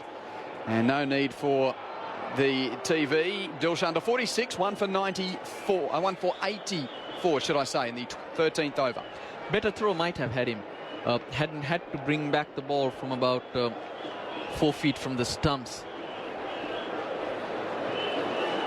But it's good. You need to put pressure on the fielders in the deep and keep your intent, or show your intent, so that Australia know that the Sri Lankans are not taking a backward step. If not, they'll be all over you. Doherty left arm around, bounces in, and a top edge here from Dilshan. Going back with the flight. Clark, can he take the catch? No, he drops it. Michael Clark has dropped the catch. He got two hands to it at the edge of the field restriction circle and fumbled it to the SCG turf. And Dilshan gets a life. He did all the hard work. Ran back about 15 metres. Was well underneath it. Well, it's a catch you'd expect a fieldsman of Clark's ability to take, but it's a life. And now Sangakkara is pushing out to Clark in the covers, and they almost have a mix-up. It gets past Clark on the offside and out to the deep. They take a single.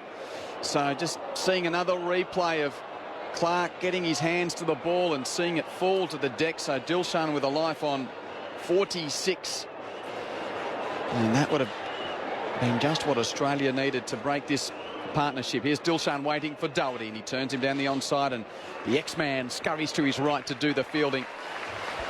Oh, and that ends the over. That's 13 down, 1 for 86 Sri Lanka, chasing 377 to win. And, well, Russell, do we bring again into the argument the physical condition of the Australian captain? Did he have enough ping in his legs to get to where he needed to be to take that catch, to your mind? He got underneath it, for me. Basically, he was standing underneath it when it came down to him. Of course, the momentum was going backwards. Not an easy catch, but he had it covered, so it's tough to pinpoint his injury. Why, if he didn't get there, we could have argued, but just didn't judge it well enough to hold on to it. And the scoreboard has us anticipating yet another momentous milestone in the career of Kumar Sangakkara. It indicates that he's now up to 13,998 one-day international runs as Maxwell starts a new over. Not 14k there for Kumar as he strikes it to Smith, that extra cover. This is the passage of play Sri Lanka need to win. Two spinners from either end. Around the wicket, Maxwell, and Sangakkara plays from the crease, no run out in the offside. And they're taking the pace off, so there's nothing to work with for the batsman. There's a deep cover, long off, long on, and deep square out. As Maxwell from the round weekend, right arm around the wicket, and Sangakkara sweeps very fine. It will race down to the boundary at the members' end for 4. Can Johnson get there in time? Yes, he does prevent the boundary. So it's not 4, but it's 2 to bring up 14,000 one-day international runs for the Sri Lankan great Kumar Sangakkara. And Sri Lankan flags are aplenty around the SCG to mark the milestone of one of your old teammates, Russell Arnold. Yeah, he's been top class. Not many will acknowledge, but his numbers, his achievements are far greater, or right up there with the greats of the game, probably. He leaves his crease and lofts Maxwell out wide of long on 1-2 bounces into the rope for 4. Oh, he hit that well, and he moves to 43, 1 for 92. Told you this is the passage to win. Sangakkara making sure Sri Lanka do. Because you take the spinners out of the game, then you're more comfortable. Sangakkara, when you look at his test career, he's been the quickest to all milestones. As Maxwell bowls, he cuts from off the off stump and gets it past backward point, down to the boundary for 4. Oh, rapturous applause here from the strong Sri Lankan contingent at the SCG. Sangakkara to 47, 1 for 96. And finally finding his fluency. I thought his feet were not moving earlier, but now the timing's coming. He's controlling his shots. We're just going back to what he has achieved. Quicker than Ricky Ponting and Brian Lara. Averages higher than or greater than Brian Lara, and even in travels. He's hitting Maxwell back down the onside of the pitch here, no run. You consider his average in Australia, which is 60, compared to Brian Lara's, which is 47. It's very strange. Not many people like to acknowledge that.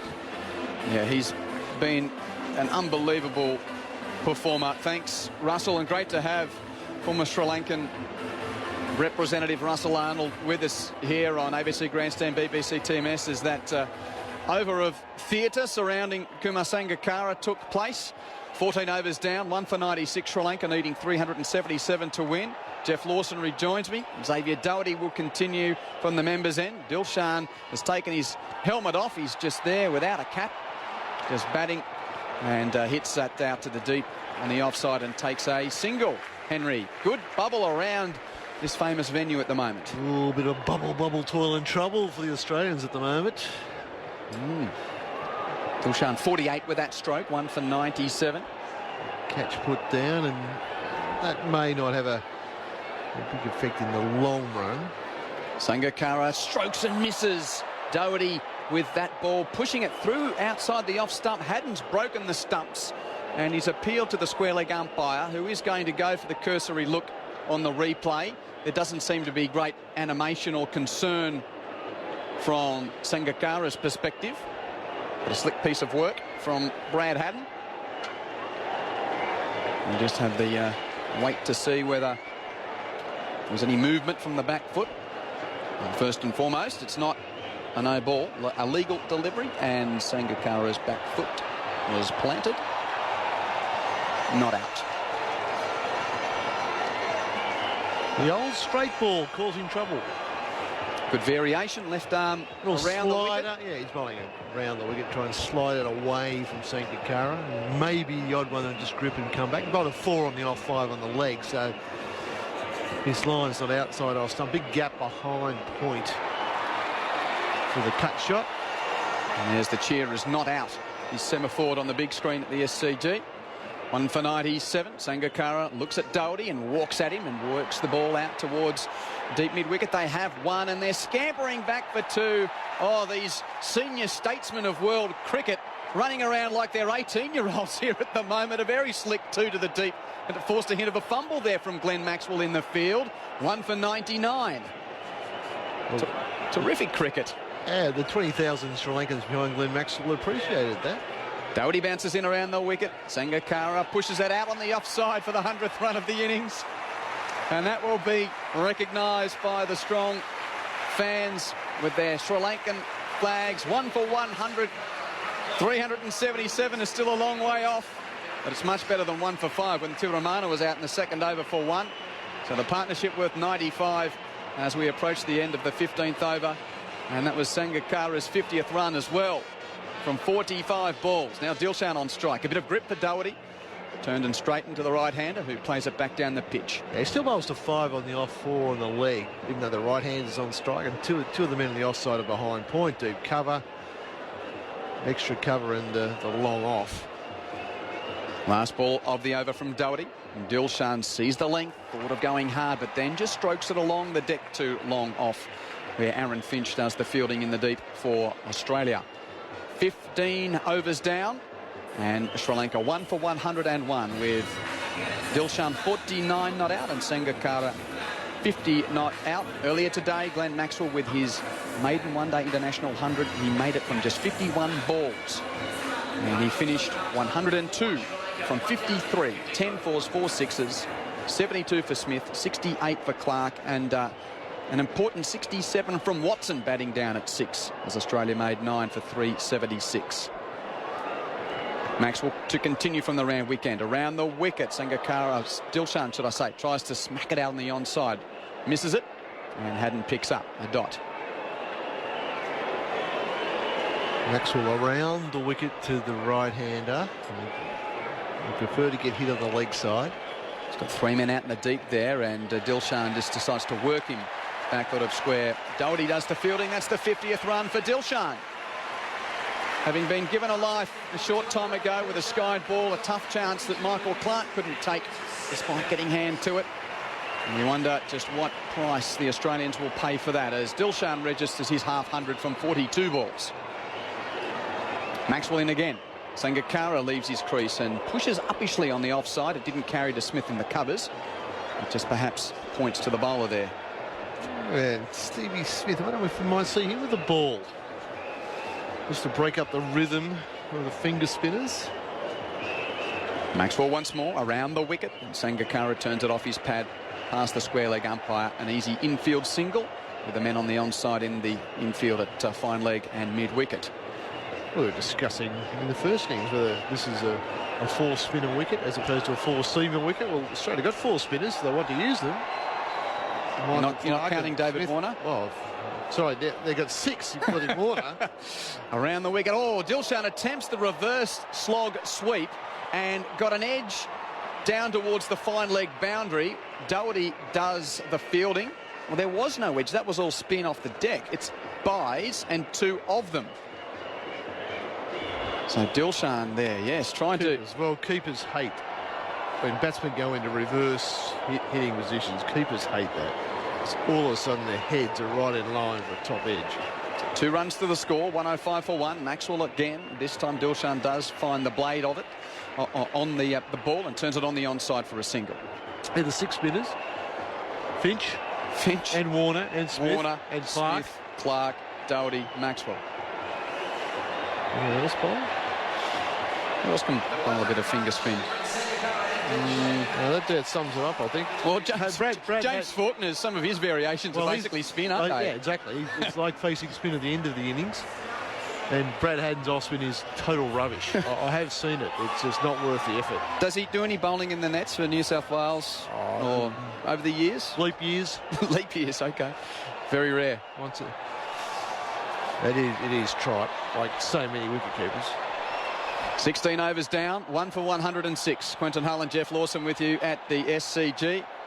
Doherty bouncing in with his bopping approach, and Dilshan pushes him just forward of point into a gap for an easy infield single on the offside.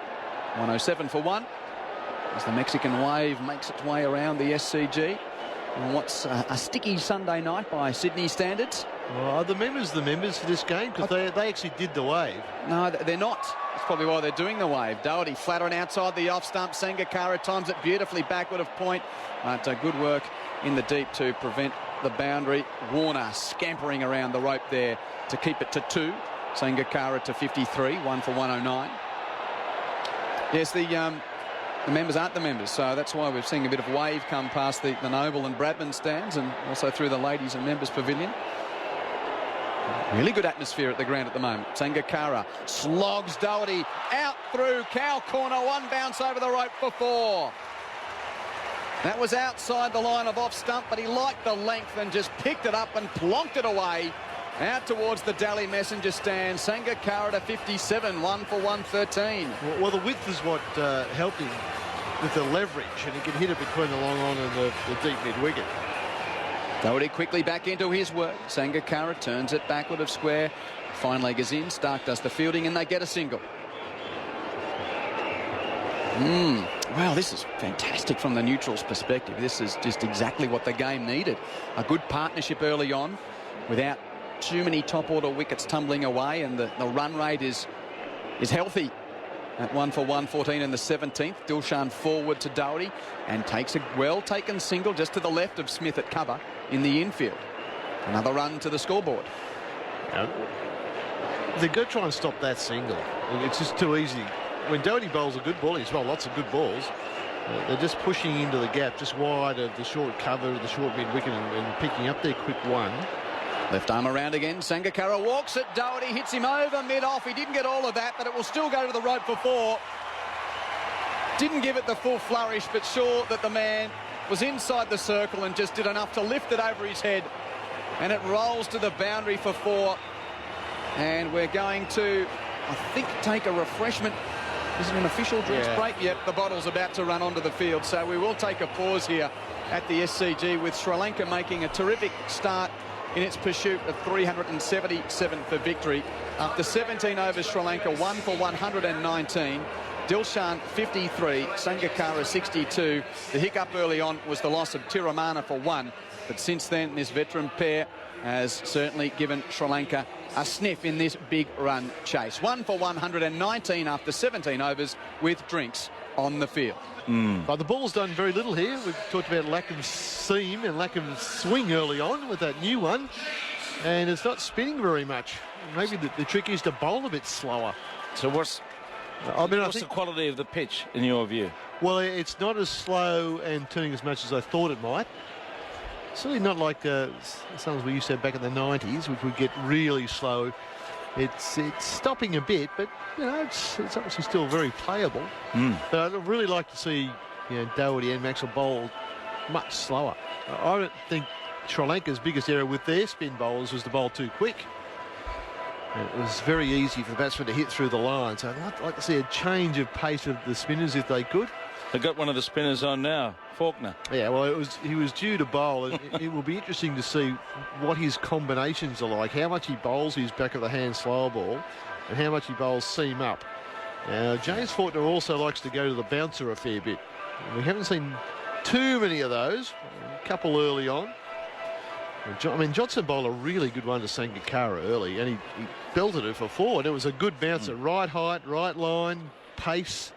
And Sangakkara hit it fairly square for 4. That was a high-quality shot from a high-quality player. And Faulkner's got a more the slower bouncer that goes. He changes his paces a lot. And you've really got to get into 2020 thinking at the moment from the bowling point of view. The difference between a 20-over game and a 50-over game is the field restrictions. In a 20-over game, you get an extra person outside the circle.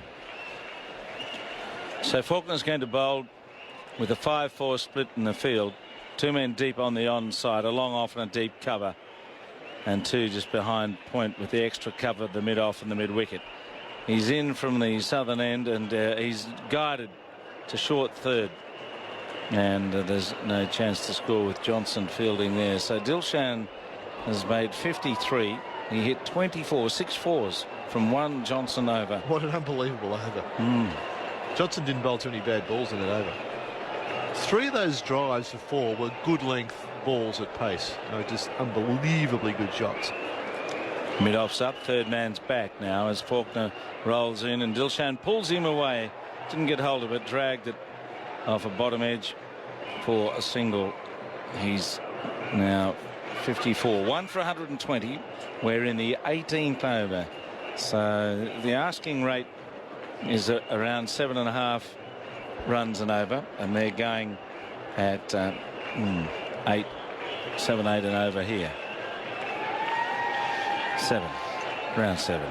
Faulkner goes up and bowls to Sangakkara, and he guides the ball away behind point, but it's brilliantly saved by Smith. What a fielder. That's extraordinary fielding.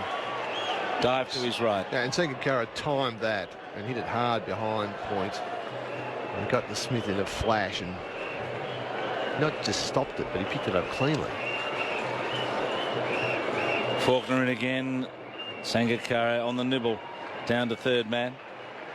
Moves along to 63. So we've had a real batting treat here today. Michael Clarke got some runs. So did Smith. Maxwell swashbuckling. Rapid 100. Watto blasted 64.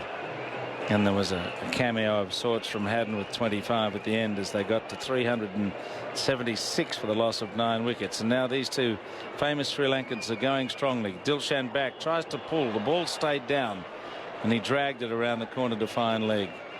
So Faulkner's tempered the flow. 3 singles in this over at 1 for 122. So what's the key to Sri Lanka potentially winning this partnership? To sustain it for a long time? Well, it's been good so far. We'd love to hit that last 10 overs. 100 off the last 10 with one of these 2 still there. Faulkner in. Pushed away by Sangakkara towards mid-off. Stark throws and misses the stumps. They get home for an easy run. Now, the tempo of the game now is a 20-20 tempo. Sangakkara just hit that to mid-off and ran. Hit it firmly. Stark is a pretty good fieldsman. He just got caught marginally on his heels, not expecting Sangakkara to run. He reacted quickly when Sangakkara went, but he got home for 1. Dilshan, in fact, hesitated at the non-strikers end until he got a really firm call from Sangakkara. So they're just leaving the score off every ball. And that's what I say, a real 20-20 sort of thing. You hit it straight to a fieldsman inside the circle, and 19 times out of 20 you just run. That's certainly what Sangakkara did then. What was that? Was that 6 singles off that first over? That 4. Take that. Now Maxwell's bowling, and Sangakkara can't score as he sends it to backward point.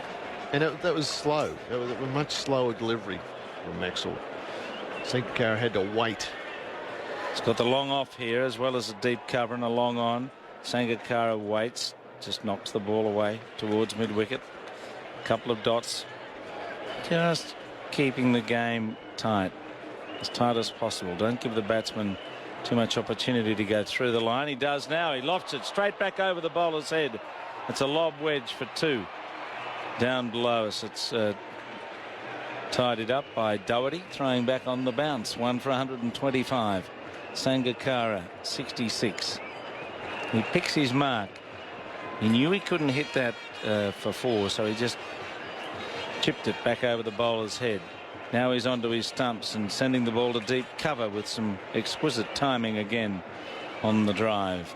Sangakkara 67, 1 for 126. So a full house, probably 40,000 fans in here, and a big Sri Lankan contingent. It's like being at the Premadasa Stadium in Colombo with the music being banged out on drums and trumpets. It's good stuff. Premadasa, we must be expecting a thunderstorm about 9:30 then. Yes, there's no thunderstorm around tonight. Good morning to you in the United Kingdom. I know you're listening through BBC 5 Live Sports Extra. Getting up at the... What are we up to now? Oh, just after 9 o'clock in the morning. Good morning to you all. Maxwell bowls a ball. It's wide outside the off stump. It's hit for 4. Yes, that's the problem. He does bowl the odd 4 ball, and to Dilshan that was a gift. Slammed it out to backward point. Dilla's 59, 1 for 130. Yeah, it's tough to bowl sliders sliding. He's bowling around the wicket, the right-hander, and as soon as you slide away outside off stump and no one back as protection, it's tough to defend that one. Dilshan comes forward, takes it away around the pad to square, and he moves along to 60. 1 for 131. 19 overs gone. They're ahead comparatively of Australia, I would have thought, with Smith and Clark just knocking it around for some time before the Maxwell explosion really launched the innings. What was Australia after 19 overs? 85? 2 for 85. So on that basis, they're in front. That's unbelievable. Now, well, the other thing is Duckworth-Lewis. Where would they be on that, Laurel? Has the man turned up with a piece of paper for you? No.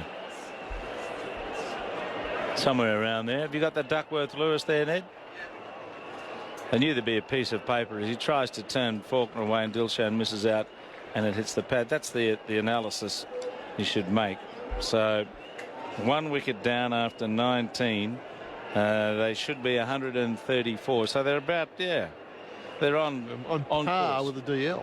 Yeah, they're on course.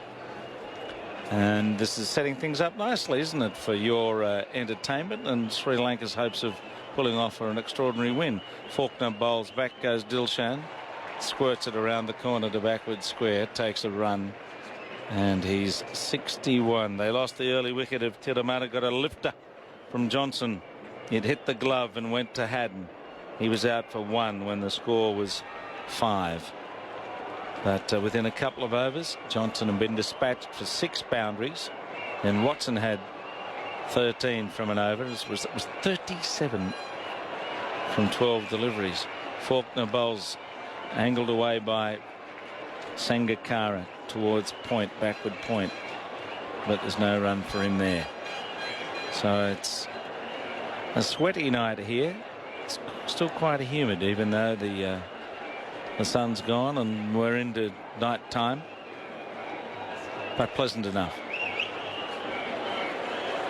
Faulkner, left arm over, comes in. Sangakkara, left arm bounce off the glove down to third man. That surprised him. Sprung from the pitch, leapt at his fingers. Yeah, so Faulkner got really close to the stumps on that one. Very much wicket to wicket delivery. It's a lot closer than he normally gets. Where did he roll the fingers on it? Or it's just hit a spot that's much more in line. It certainly caught Sangakkara by surprise. Now Dilshan waits for Faulkner, and the little change of pace pushed away towards mid-wicket. Maxwell's fielding very athletically. He's been athletic right from the word go. Hit some phenomenally unorthodox, improvised, innovative shots in his wonderful display of hitting 4 sixes. And he came up with a few of those typical reverse sweep shots that flashed away high to the boundary. Faulkner's in, back goes Dilshan, chops down the gully. No, says Sangakkara, as it went too quickly. Smith picked up, and that's a tidy over. 2 runs from that. Faulkner's put the brakes on. 2 overs for 6 runs. 20 overs down, 1 for 133. And Faulkner certainly mixed his pace up that over, and that's one of the keys to being successful for the faster bowl. Well, for all the bowlers really on this pitch. That last delivery was just 114 k an hour. He's normally he bowls seam up 130 plus 135s maybe at his top, but that last one was 114 out the back of the hand. And as a bowler, you really do have to keep mixing the pace up. You cannot let the batsman line you up against a certain delivery. Changing the bowling on the broadcast, Northern Football Stadium, Paddington, Oxford Street, Harbour End. Jono, the other Mitch,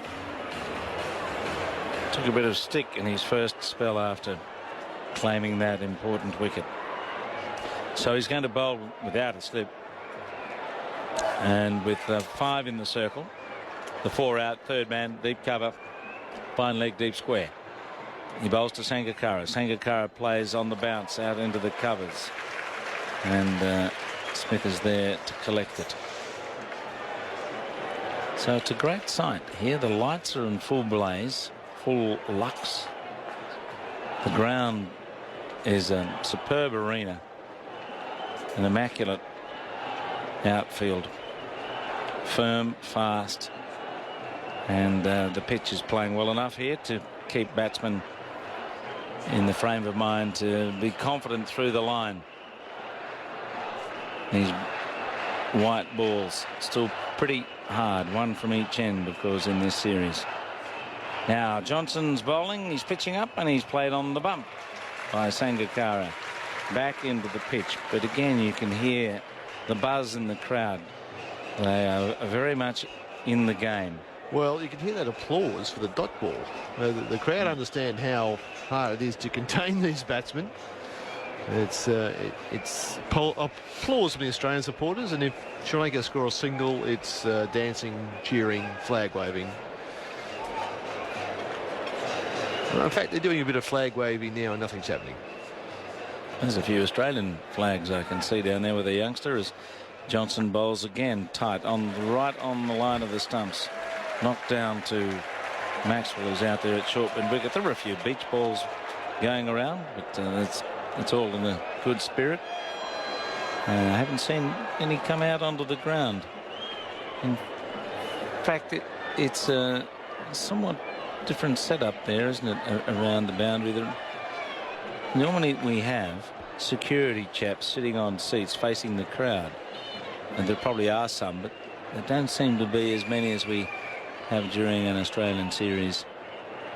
Now he pitches again near the stumps, and this time Sangakkara does knock it away through a gap at square, and Maxwell has to chase and wristily throw back. 1 for 134, and Sangakkara is 69, Dilshan on 61.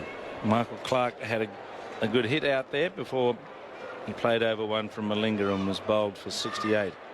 But he did have the misfortune of trying to catch Dilshan on a big wang from Doherty, skied it over mid-wicket, and Clarke did everything right. He ran back, he got there, but the ball didn't stick. He's now just directing a bit of the action for Mitchell Johnson. A few of the fans getting some excitement going, a bit of animation below us. Someone must have refused a beach ball. That's normally why you hear a boo. Here's Johnson around the wicket, and Dilshan hits it back straight to him, bowling straight, keeping Dilshan tight and away from the freedom to play those drives that brought him 6 fours in 1 over earlier in the proceedings. Well, Dilshan does like room outside the off stump. The cover drive is his go-to shot. So this is clever bowling from Johnson around the wicket. Get the angle in towards the right-hander. So he wants to play a big drive. It's probably going to be mid-off through mid-wicket somewhere, which is not his favourite area. Doesn't mean he can't play it. But he'd rather hit it through the covers, as he did 3 times in that 6 in a row from Johnson earlier. Will he go over the infield? Johnson comes in. Dilshan swings at a short ball and drags it down behind square for a single in 62. And that was a economical over. 1 for 135 from 21 overs. Just 4 runs from that over. So the game just slowing down a little bit here as these batsmen go about their business without some of the risk that they had earlier when the field was more up than out.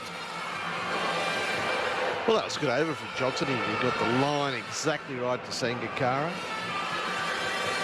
No width to cut or cover drive. It's right on off stump. And he came around the wicket to the right-hander and didn't give Dilshan any room. And here's Dilshan facing Faulkner. Dilshan back and he cuts, but straight to backward point. But I'm making some room. The field, if you like. The Guardian's chief correspondent. Ah, right. Victor Marks has returned. Victor. So Jim Maxwell and Vic Marks here. Jeff Lawson's going to have a little spell. Big day for New South Wales. They toiled for about 5 minutes to get the last 4 wickets and won by 10 wickets in the Sheffield Shield competition. And here's Faulkner bowling, and he plays and misses outside the off stump. He's got a great change up. It's like a stranger version of Derek Underwood, the mix-up of deliveries. He's not rapid, but he bowls these underspinning things out of the back of his hand. They flop out of his hand, and batsmen quite often fail to pick them up. Good variation of pace. He comes in and Dilshan swings. He's hit on the bat. That's close. That's out. LBW. He hit right across that. And umpire Gould's finger went up straight away. It did, and he's reviewed it pretty quickly too. Now, I don't know whether he's hit that. I think he might be hoping against hope that it might have pitched outside leg. We'll have a look. But umpire Gould didn't hesitate, but actually Dilshan didn't hesitate much. Once he completed his single, bit of chaos in Australia. You know what happens after an LBW has been the ball's dead immediately. Well, should be. He's still scampered. Anyway, we can tell you that the ball is a legal one. Where did it pitch and where was it going? One of those back of the hand things again. And he swung right across it. Oh, that's plumb, isn't it? Well, provided it's pitched in line, I'd say that's plumb. It's probably not too high. It's hit him on the back leg, just above the knee, which is in a semi-squat. He hasn't hit it. If he hasn't nicked it... It's all a question. I think he's going to be out. It's just a question whether it pitched in line. It's probably be it's usually an umpire's call involved. Here we go. Where's it pitching? It's pitching in line. Yeah, it's hitting the middle stump. Yeah, it's gone. Yep, quite right. Yep. Important wicket that. Well, Dilshan may have thought it had pitched outside, but the decision's confirmed by Ian Gould, and Dilshan's fine innings comes to an end. 2 for 135. LBW to Faulkner for 62 in the 22nd over. Well, I think the Aussies need that wicket. Faulkner's bowled quite well since he's come on. I mean, runs have come so easily. Even if they weren't coming in boundaries, they're picking off the ones left, right and centre. But Faulkner's a bit of a one-off, and that was his sort of leg cutter, almost at the back of the hand. It's like a Chinaman bowler who doesn't spin it. Well, I mean, I think it might just have held its line because it pitched on and it was hitting. Simon Mann's coming in to join you. So you can have some fun here because we've got to change a batsman. Mahela Jayawardene comes out to join his old mate Sangakkara. Here's Victor and Simon Mann. Mahela Jayawardene in his 446th one-day international, second on the list. A massive job ahead of him. I saw like those stats they put up on TV when Jayawardene scores more than 50 outside of Asia. Sri Lanka wins 79% of the time. Well, I think we should get together some of those stats for radio. Any suggestions? Well, 99% of the time, when you score more runs than the opposition, you win the game. But there's a 1% chance there's been a duck with Lewis. Yeah, Faulkner goes in and bowls to Jayawardene, who nudges that into the offside towards backward point, and there's no run. 100% of the time an England player World Cup match they lose. That's another one. And we've got to stay loyal to the old country best we can. Against a test-playing nation, you should have Sorry, against a test-playing nation. Yeah. Well, no, against... Yeah. So, yes, some of those are very, very interesting, and some of them seem to be a statement of the bleeding obvious. Here is Faulkner bowling to Jayawardene, who pushes into the onside. They start for a single shot, the stumps misses. I wonder if that hit from Mitchell Stark, whether that would have been out. What a chance he took there, Jayawardene, to get off the mark. It wasn't that far away. Stark at shortish wide mid-on. Let's have a look at the replay now. Oh, we need a side on look. Here it comes. Anyway, he missed. How far did he miss by? Oh, he was out. He hit. He missed by quite a long way. Yeah. But had he hit, Jayawardene was gone. It's funny how some of the great players are not necessarily reliable runners. Even Sangakkara has been involved in a few of those run-out situations. But still, Jayawardene survives. There is Faulkner to bowl to Sangakkara, who turns that. You're listening to ABC Sport. During an emergency, ABC Radio will interrupt coverage in your local area to bring you the latest emergency information. Keep a battery-powered radio handy and stay listening to ABC Radio, your emergency broadcaster. ABC Sport Digital Radio. In case you missed it. A less breathless single towards deep mid-wicket. And Sangakkara goes to 70. And that's the end of a successful over from James Faulkner. He was run out earlier for naught. And he's chipped in with the wicket. Actually, quite a useful spell. 1 for 8 from 3 overs. Just dragged things back a bit. They were actually getting away, Sri Lanka, but must have been some Australians down there fretting.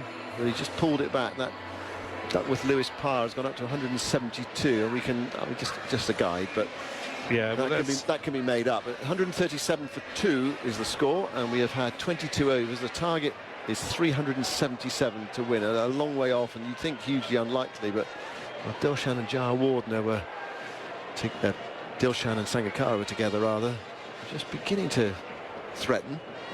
Johnson, on his second over of this spell, goes away from us to bowl to Sangakkara, who pushes the ball back up the pitch. It goes up towards mid-off, and there's no run.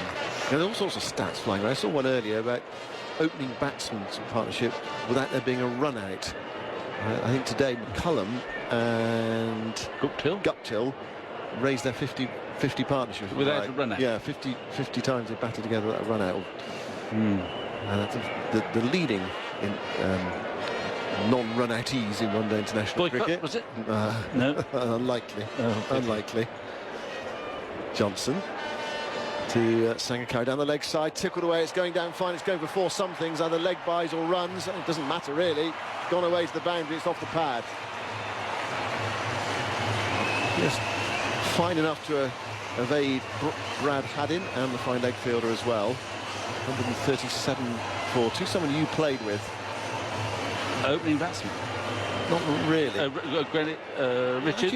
Yeah, Richards and... And who's at the other end there? Richards and Haynes. Ah, right. Yeah. Well, he didn't dare run. Richard was out. Quick. And, yes. Johnson bowls to Sangakkara, turned into the onside towards mid-wicket. Picked up by Maxwell, there's no run. I did bat with Richards when he got 300 in a day for Somerset, and I was in when he was on 299. And the only thing I can remember about the day, really, was my sudden feeling of horror. I mustn't run him out. No, I mustn't run him out. And in that, I succeeded. Well done, Victor. Thank you. Because, of course, he could have been looking for the sharp single. He probably just put him into the graveyard at Taunton. I can't remember how he got it. I do remember thinking, whatever I do. Johnson High stepping run, goes away from us, ball's very full to Sangakkara, who clips it to Maxwell again at mid-wicket. In the last 3 or 4 overs, Australia got a lid on this. Well, I think Faulkner's done a huge favour to Clark, in that even before he got the wicket, he just stemmed that run. You only need about 3 or 4 overs where only 3 or 4 runs per over are scored, and you suddenly see the required run rate rocket when you've got such a big target in front of you. And Johnson tries again. Bowling to Sangakkara, left arm over to left-hander, that's played back past the stumps for a single towards straight mid-on. A dive from Clark. There's a bit of venom in that fielding from Clark, as if he's still got that drop catch on his mind. It didn't cost Australia a huge amount. Dilshan was on 46 at the time, he's gone for 62. It was one that should have been taken by Pereira, caught a much harder one earlier, and that really was a breathtaking catch caught by Tisera Pereira. Yeah. A diamond among the hay today as far as Sri Lanka are concerned. 376 for 9 Australia made. 142 for 2. Last ball coming up at the 23rd over. And got a slip in now. Johnson is with Jayawardene. Jayawardene tries to fiddle a single into the offside wristily, but doesn't evade Johnson's follow through. And that's a tidy over. Johnson's 5 overs, 1 for 37. It's 142 for 2. 23 overs gone. Well, he's tidied things up a bit, because I think he'd gone for 34 after 3 overs. Unless I got my sums wrong. It's starting to look more respectable now. But he's had a bit of tap in this tournament. He's also taken a few wickets. But if you're looking for the best Aussie left armour, paceman, well, it's Mitchell Starc in this tournament so far. A lot of left armers in the Aussie side. 4 of them, in fact, in this team. That must be... When Australia play 4 left armers, what happens? Faulkner bowls, dabbed away by Sangakkara towards backward point, and there's no run. When did they last play 4 left armers and win at Sydney in a World Cup game? Well, in fact, if they win 0% of the time? I don't know. No, most 100 partnerships... There's not to mention Michael Clark. He'll probably have a bowl, no? Yeah. Might do. Most 100 partnerships in one-day internationals, Victor. You've seen that, have you? Well, I saw Tendulkar. I didn't quite know who the other chap was. In Ganguly. Faulkner bowls, flicked away by Sangakkara out towards Warner, who's patrolling in front of the Barongal stand, away to our right-hand side. Only a single. Most 100 partnerships in one day is 26 between Tendulkar and Ganguly, and 19 between Dilshan and Sangakkara. Another one today. They put on 130 partnership for the second wicket in 20 overs. And then behind them, Hayden and Gilchrist with 16. 143 for 2. Jayawardene has just come to the crease, looking to get going here.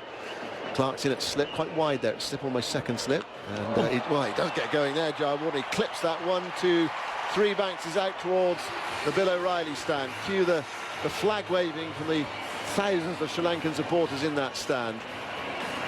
That was a fine stroke. I mean, it was. It was whipped off, well, just outside the off stump, I suppose.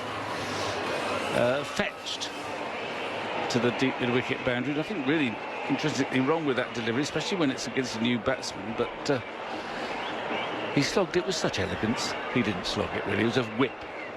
Jayawardene to 5, 147 for 2. Faulkner bowls to him. This time he covers up. Ball runs away on the offside. It's picked up by Maxwell, coming in from extra cover. It's been a wonderful day's cricket. Fantastic crowd, totally involved in the game. It's been great, actually, because there have been so many Sri Lankan supporters here. It's given sometimes you come to one-day internationals, I think in India sometimes, balls hit for 4, brilliant shot, total silence. Yes. But not today. Every stroke appreciated. Full from Faulkner, clipped away by Jayawardene towards deep backward square leg. Watson's onto it, sends in the return on the banks to Haddin. 1 more to the total.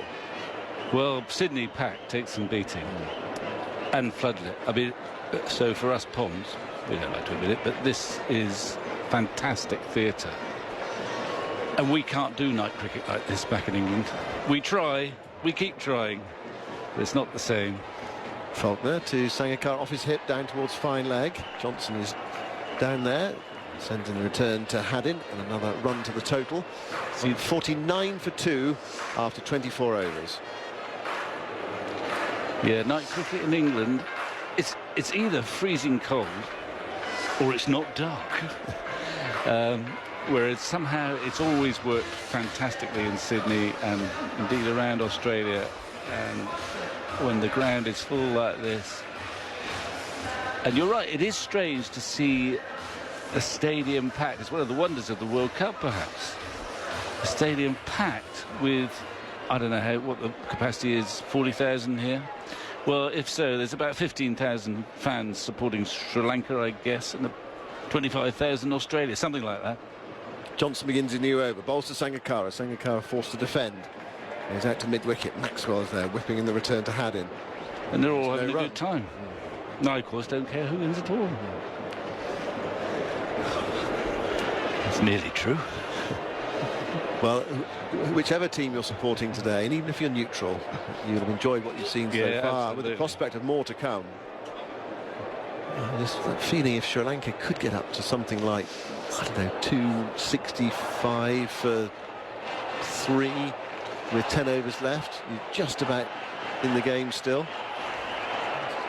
Work to do to get there though. Johnson bowls, Sangakkara nudges into the onside, straight to Maxwell again, and once more there is no run, but there's no doubt in the last 4 or 5 overs Australia got a grip on the game. Yeah, and Johnson's performing better now. It's almost a flicker of in-swing there, maybe even reverse swing. You haven't seen reverse swing is a thing of the past, but this is a very dry pitch. The outfield, of course, at Sydney is green and lush and quick. Probably not reverse swing, but I just thought there might be just a glimmer in there at the left-handed Sangakkara. Johnson looking for the big strike, goes into bowl to Sangakkara. It's short and it flies through outside the off stump. Rather flinching duck there from Sangakkara, and it smacked into the gloves of Haddin. It seemed to be climbing as it went to him. Just a bit of extra zip there from Johnson. Yeah, Sangakkara got his head out of the line of it. Well, he ducked it nicely, but it was nearly a wide. It was almost above head high. It might have been called a wide, but it's nip and tuck. Got away with it. It's just the one for the over. It's quite quick though. Sangakkara 73. 73 from 76. He's looking for his 3rd successive World Cup 100. Johnson looking to deny him, bowls. Sangakkara drives straight to Maxwell again. There's only 3 of them playing the game at the moment. And there's no run. It's gone quiet. The crowd just hushed at the moment, just taking a breath themselves. Fully engaged in what's been a magnificent occasion. The game promised quite a lot and it's delivered so far. I mean, what we feared as the neutral is that the target was so huge that there wouldn't be much riding on the second innings. But once Dilshan hit those 6 fours in a row off Johnson, people started looking up again. Johnson to Sangakkara, tries to dab that away, sets off the single, it's not there, shy at the stumps, misses. Sangakkara probably was back. And he had to get back sharpish as well as Warner was prowling.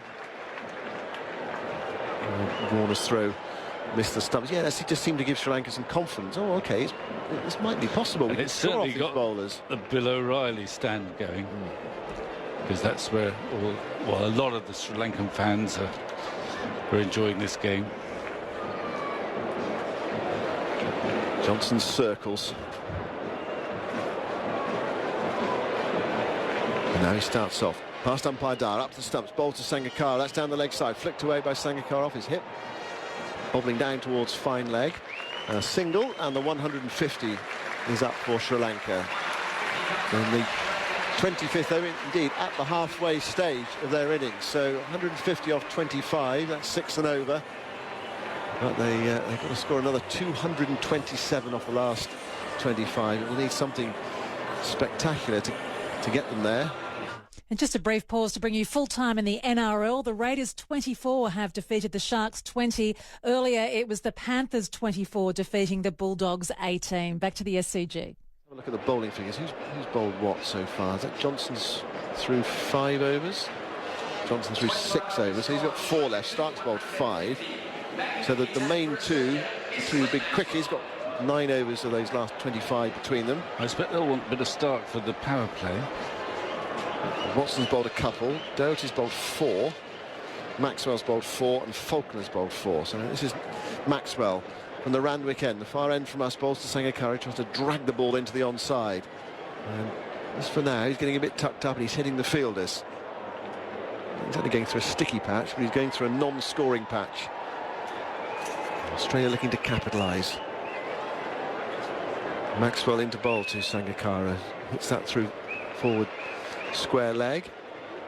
And takes the single. What's been what was noticeable and notable about Sangakkara's batting early is when he plays those lofted strokes, he has such control over them. Sometimes you see batsmen, they go aerial and there's a little bit of chance there in their stroke, but Sangakkara's been so precise, almost like a golfer, the way he plays.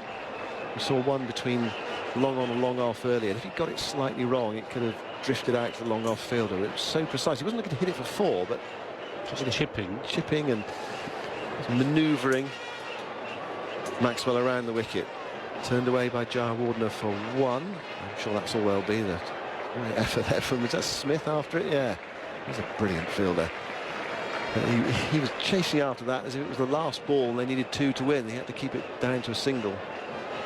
Jayawardene no interest in running the second. 152 for 2, 26th over, 377 to win.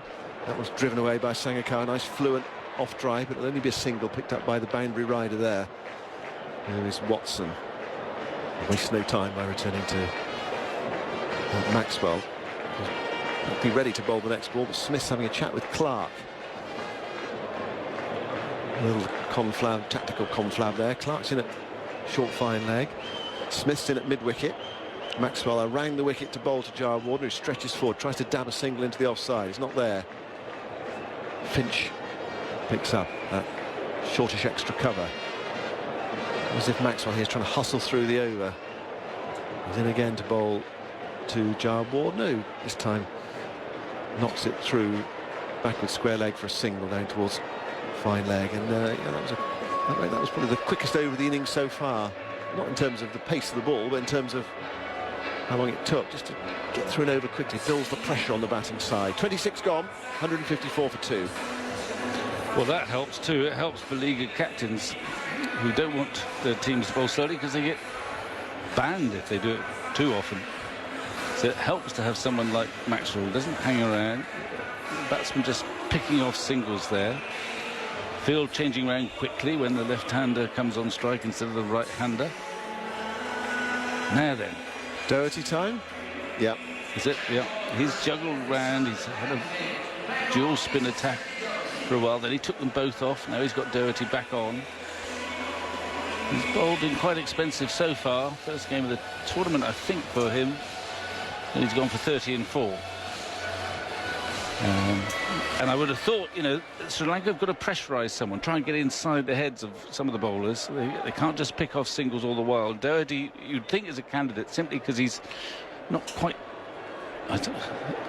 in the groove. Hadn't been playing regularly.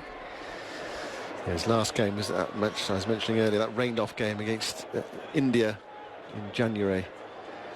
Doherty bowls. Back goes Jayawardene and turns towards umpire Gould at square leg into a gap, and he walks through for a single. Now, what will Sangakkara's approach be here? He was precise against him earlier, as I was mentioning. Well, he hit him just a moment or two ago. He hit him beautifully over mid-off, but they're going to have a long off this time, but they're not going to have a deep cover. So I'm sure Sangakkara will be thinking, any suggestion of width, and I want to cut him or square drive him through the offside. It's not easy to do that, though, because he's bowling around the wicket, well, yeah, potentially tucking him up. He has to take a bit of a risk. Doherty to bowl to Sangakkara, who launches him away on the onside towards the square leg boundary. Watson runs round, dives, and he doesn't quite get there, and it goes away for 4. He was helping to pick Watto up. It was a valiant drive. However, I think he's going to change position now with Maxwell. That was a slight error on the captain's part, because the ball probably is going to fly out to mid-wicket more often than hit straight down the ground. So Maxwell, who's a brilliant fielder, and very young compared to Watto, is taking that position. And Watson now is at long on. Yeah. Beautiful placement again by Sangakkara. Didn't hit that hard, but he just bisected the boundary fieldsman. Yeah, lovely guide away on the pull. 159 for 2 Doherty bowls, driven by Sangakkara. He's looking for that cover boundary that has no one at home, but he hit it straight at extra cover. It was a good looking shot, well timed. And at Finch, so no run. Doherty bowling around the wicket to the left-hander, and Sangakkara takes that from off the stumps, cuts it away, but straight to Warner, who's fielding at point. Yeah, well, he's sort of hit the field twice there. That turned, that just a fraction, that last one turned, but made him check his stroke a little bit. 159 for 2. Doherty bowls. Sangakkara's down the pitch and dragging it into the onside. That was a horrible looking shot from Sangakkara, hitting hard into the surface. Just even with Sangakkara, 2 or 3 dot balls, 3 in a row now actually, and he just showed a bit of frustration there. Even, well, they've played about 8,000 one-dayers together, but I think Jayawardene had a word and said, OK, don't worry, plenty of time. Doherty to Sangakkara, who drives, and he hits it straight to Finch. And they wanted a single there, almost desperation, because they feel that the over is getting on top of them. And Doherty's done a good job. He's just restricted Sangakkara. 159 for 2 after 27 overs. The target is 377. Jayawardene has 9. Sangakkara has 80. Time for a change. Quinton Hull. Ivor Davies is the lead singer of that band Icehouse, and he sat where you just sit beat me to it now. Yeah, did he? During the Sydney Test match, we had him as a special guest. I'm still very honoured. Maxwell starts a new over, and it's turned on the onside by Jayawardene. A no run there. Steve Smith fielding at mid-wicket. And it just seems we're back into that next little portion of the game where Sri Lanka need to play well to keep the interest around this big chase. As a sweep is attempted here by Jayawardene. Maxwell thinks of appealing and then stifles, and the umpire says no, not out. Yeah, I think you're right. I think I saw that 10 overs have been bowled, 40 for 1. Now that's nowhere near the required rate.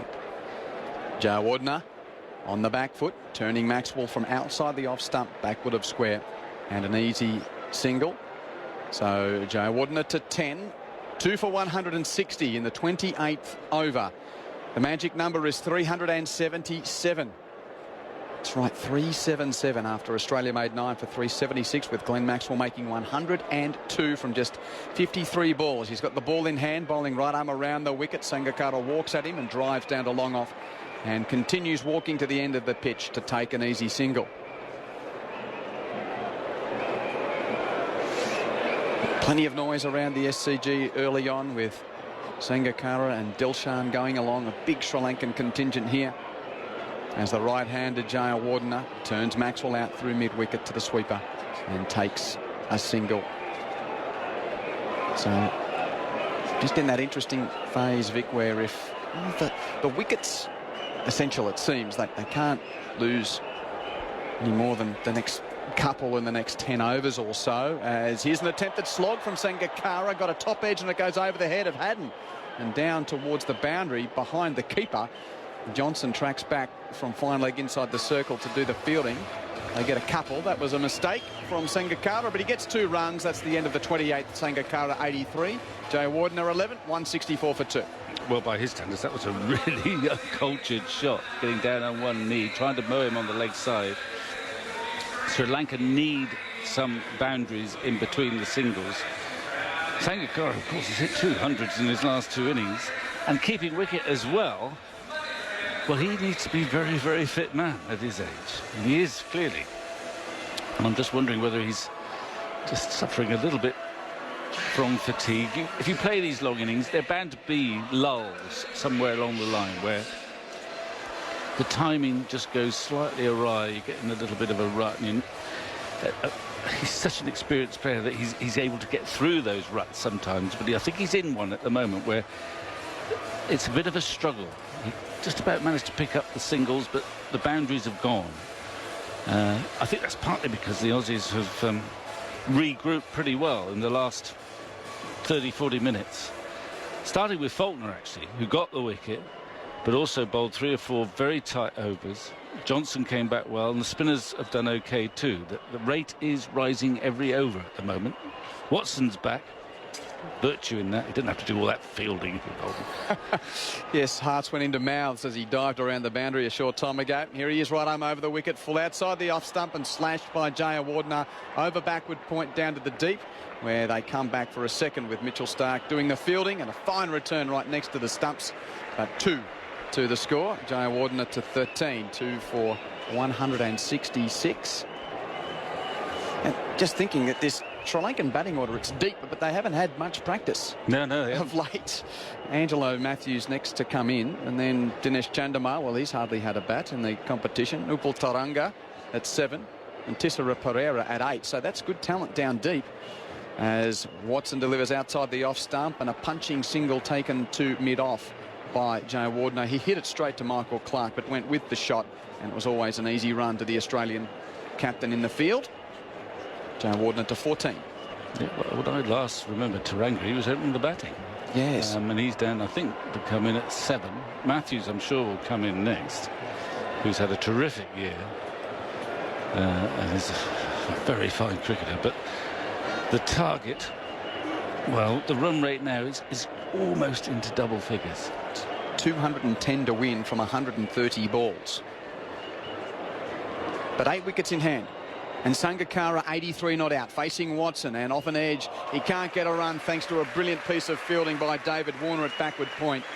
He pushed at it, got a thick outside edge, and Warner flung himself to his left, as is his like.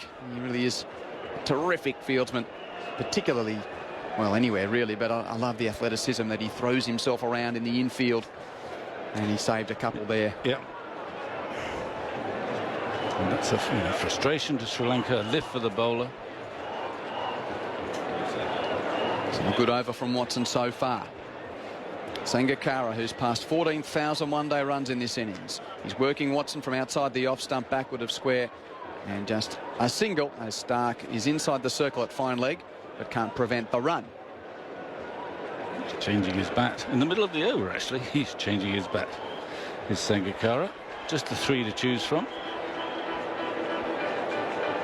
Well, I wonder how many he's used across his career with all of those runs.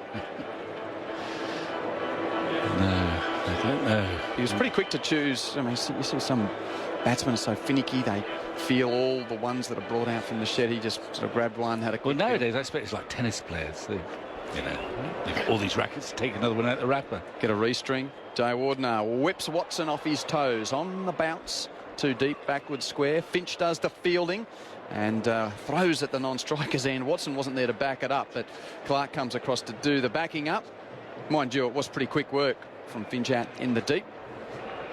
And a run, and Jayawardene to move to 15. 2 for 169. Quinton Hull and Vic Marks with you around the world on Cricket World Cup radio through ABC Grandstand, BBC TMS, Radio Sport New Zealand, wherever you're tuning in. Good scene here at the SCG. Full house. Watson steaming in and driven by Sangakkara on the bump. It's knocked down by Watson in his follow-through, and he prevents a run. And that ends the over from Shane Watson. That's 29 overs down in the chase. 208 still required from 126 balls. 2 for 169. Jayawardene 15. Sangakkara 84. Watson's third over, costing him 5 runs. He has none for 24.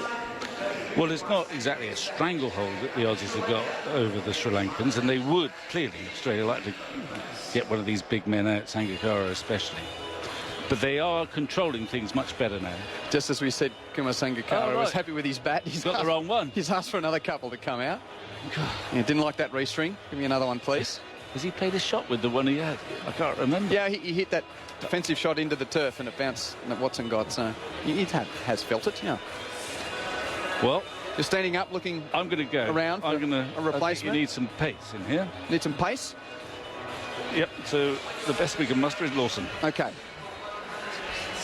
Great to have Vic Marks here with us at the SCG, and James Faulkner is going to return to the attack. I'm seeing a lot of these short spells at the moment employed by Michael Clarke with his bowlers to ensure the batsman can't get in a rhythm. Doherty for an over or 2, Maxwell for an over or 2, Watson back in, and now Faulkner comes back in as Jeff Lawson rejoins me. It's very much the 2020 type of bowling change frequency at the moment. Well, you have to. You've got to keep mixing it up, and the batsmen have got to look at something different as often as possible. Well, the bowlers have got to bowl, when they construct their overs, they've got to bowl something different. And then the captain's got to change the bowling, so it's different. Sri Lanka's taking the power play. Yeah, good time. So after 29 overs, we're so used to it just being that 36 to 40 over block. But actually, well, that's a bit of a generalisation. I did see a stat the other day. Australia only take the power play at the last moment, which was, what, 34th over? Well, 35 to 39, after 34th. 50% of the time. Faulkner bowls, and it's whipped away by Jay Wardner. Out past the square leg umpire. There are two men in the deep, and the first of them to meet it is Doherty coming around from a deep fine leg, and they get two. 2 for 171. So only 3 men out for the next 5 overs. For the right-hander, they are at deep backward square, deep mid-wicket, and deep cover. So who goes here? I think that Sangakkara's got more in his arsenal, but we know that J.R. Warden is a sublimely skilled batsman as he takes Faulkner off his hip, uppishly, backward of square, but no one in the infield there, so Doherty comes in from the deep backward square boundary, and 1 to the total. Well, so often we see power plays taken and wickets fall straight away because the batsmen are trying to loft over the infield to balls that aren't really there to hit in that area. So you've still got to pick the delivery you want to hit over or through the infield. You can't just be indiscriminate with your stroke play because the power play is on. Sangakkara long on goes back and deep square leg. With deep cover as well. The left arm over to Sangakkara, charges Faulkner, hits him in the air out towards deep cover. Maxwell comes in, can't get there. Half volley as he dived forward to try and take that attempt, which was just dying on him as he got to the ball.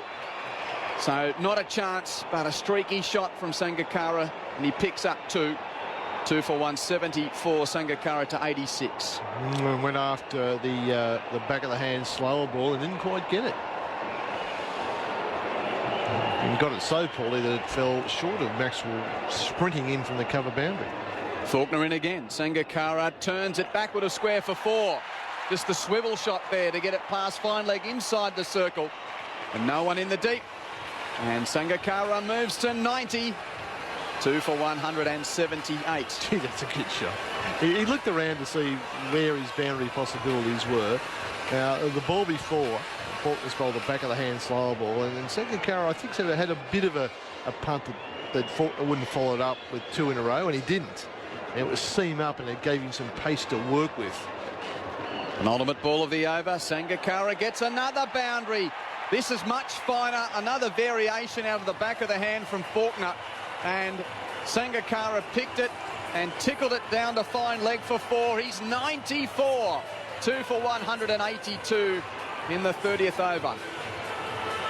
That was another slow ball, but the line was really poor outside leg stump. Sangakkara just helped it on its way. He is 4, I make it 6 runs away from a 24th one-day international century.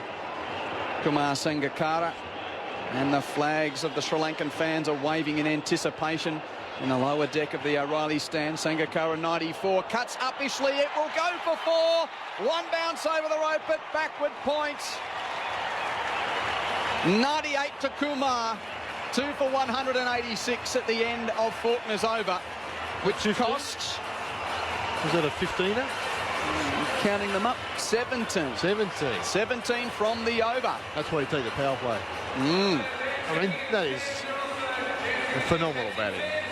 Some of the shots played there. Didn't quite get the first slow ball, almost out to deep cover. But after he'd seen 1 that over, he could recognise the action for the wrist release, which is quite different. He was picking that up early. He got 1 ball that was seam up with some pace. He helped that round the corner. And when Faulkner bowled the other back of the hand balls, Sangakkara was waiting for it. So Stark has been asked to return to the attack. 5 overs, None for 16 for Mitchell Starc. And it's just changed the game a little with this power play being taken. As much as the stats stay, well, it's not always that last moment, but yeah, I just think in the tournament we've seen a lot of them at the back end. But with this big chase here, Sri Lanka chancing its arm. Jaya Wardner on strike to Starc. That's down the leg side and helped off the hip of Jaya Wardner down to fine leg for a single. And it will bring Kumar Sangakkara on strike. Jaya Wardner to 19. 2 for 187. And it's one of those moments, Jeff, we've been privileged to see a lot of this man play in Australia and around the world. It won't be happening for too much longer. Is this the last time we get to see Kumar Sangakkara get to 3 figures at the SCG? If he can get to... Might be a World Cup semi-final. Well, yes, there's that in the offing as well, but I think you get the sentiment. He has been such a wonderful, wonderful cricketer. And here he is, Kumar Sangakkara, 37 years of age, 98 not out, and beaten outside the off stump by a quick delivery from Starc. That was slick. 148.3. Ooh, it's missed the outside edge by a fraction and the off stump by 2 fractions. Not much foot movement there from Sangakkara, it must be said. Well, he was waiting for the pace onto the bat. He just wait for it and hit it because Starc has got the extra pace. That was too quick for him. Another chance for Sangakkara to get to 3 figures. Starc bowls. Sangakkara drives straight back to the bowler and Starc goes down to field and he's followed through. Very athletic from the tall left arm Australian quick. 2 dots. You know, give us Sangakkara could make some Sheffield Shield hundreds here. You never know. What, New South Wales need more batsmen? I can't say too much. Oh. More batsmen wicket keepers. Yeah, so you've already got a couple going around that are all right. Okay. One in the national team, one playing for the state, and one who's a youngster that plays as a batsman. There's the first slip. Well, can't have too many. Yeah, they're a great commodity, aren't they? So, 2 dot balls in a row from Starc. Sangakkara waits again. Starc on the runway. Sangakkara gets a Yorker and digs it out. There's an appeal from Starc. Not out from the umpire. It's a single to backward square. And that was a terrific piece of bowling that took all of Sangakkara's skill to dig out. He is 99 at the end of the over. No, that's, sorry, 2 to go in the over. Still 6 balls in an over, mate. Sorry, got a bit excited there. I looked on the screen and saw end of the over. 1880s, we had 4 balls. Then we went to 8, back to 6. 2 left in the over. Jaya Wardner to face. Standard these days. Yes. 1978-9 we changed in Australia from 8 to 6, 4, 18-8. Yeah, 80. It's a long time ago. I know. There's a lot of excitement happening. So here's Jaya Wardner. And Starc bowling well this second over of the power play. Full outside the off stump, swung at and missed. Sounds like baseball terminology, but that's pretty much what happened. It would have been a full toss had Jaya Wardner connected, but it was a low ball outside the off stump. He couldn't hit and hadn't tied his up behind. What a terrific game from Mitchell Starc. Everybody's going around the park. And 1 left in it, by the way. Stark's played Jaffers, bowled some Jaffers. That's 5, 1 to go. To be sure, to be sure. Hey, the Irish are here. They're doing well. 2 for 188, 377 is the target. Starc to Jaya Wardner, who strokes it to mid-off. Clark will throw at the non-strikers and hits. Jaya Wardner's in trouble. He went for the run on the shot, and Michael Clark has set the Zing bails alight. And Jaya Wardner is starting to wander towards the pavilion, even though the umpire's gone up to the 3rd umpire. Great work from Michael Clark. It always looked a bit risky, and now the replay shows he's short by a good metre or so. And Michael Clark has come up with a clutch play to get rid of Mahela Jaya Wardner. And the pressure built up in the over. Jaya Wardner went for the single, and he's run out.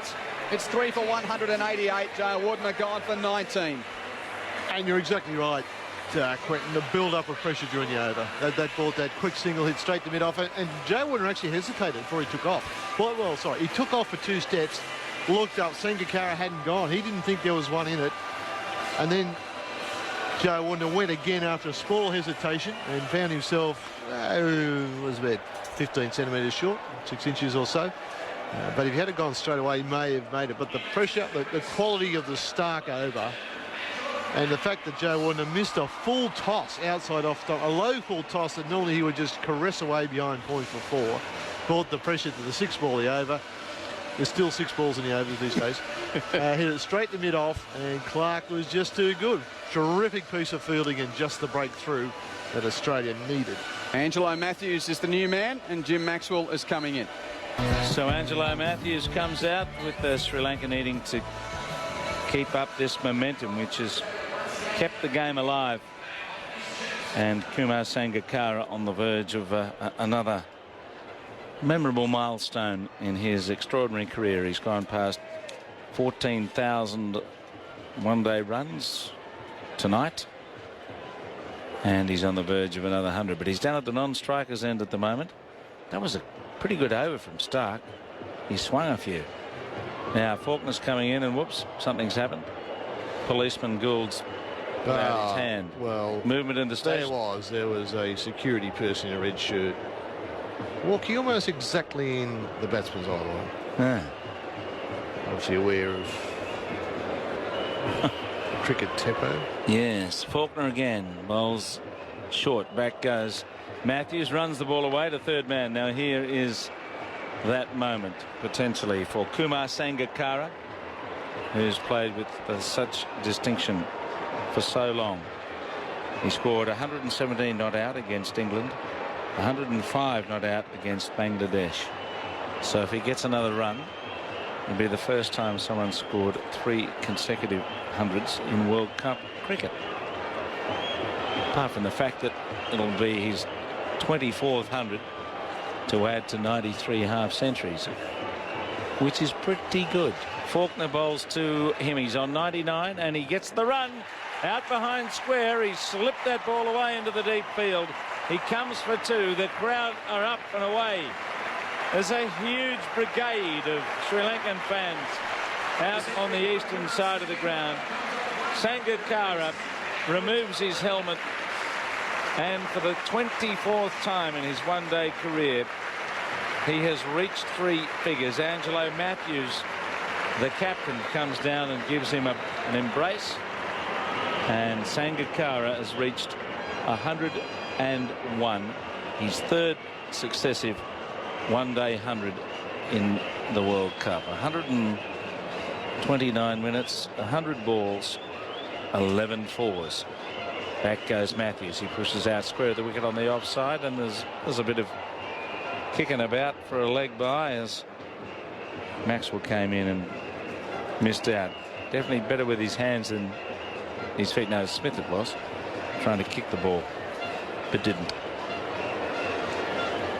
So he equals the overall record of 3 consecutive hundreds with Zahir Bass, Syed Anwar, Herschel Gibbs, A.B. de Villiers, Quinton de Kock and Ross Taylor.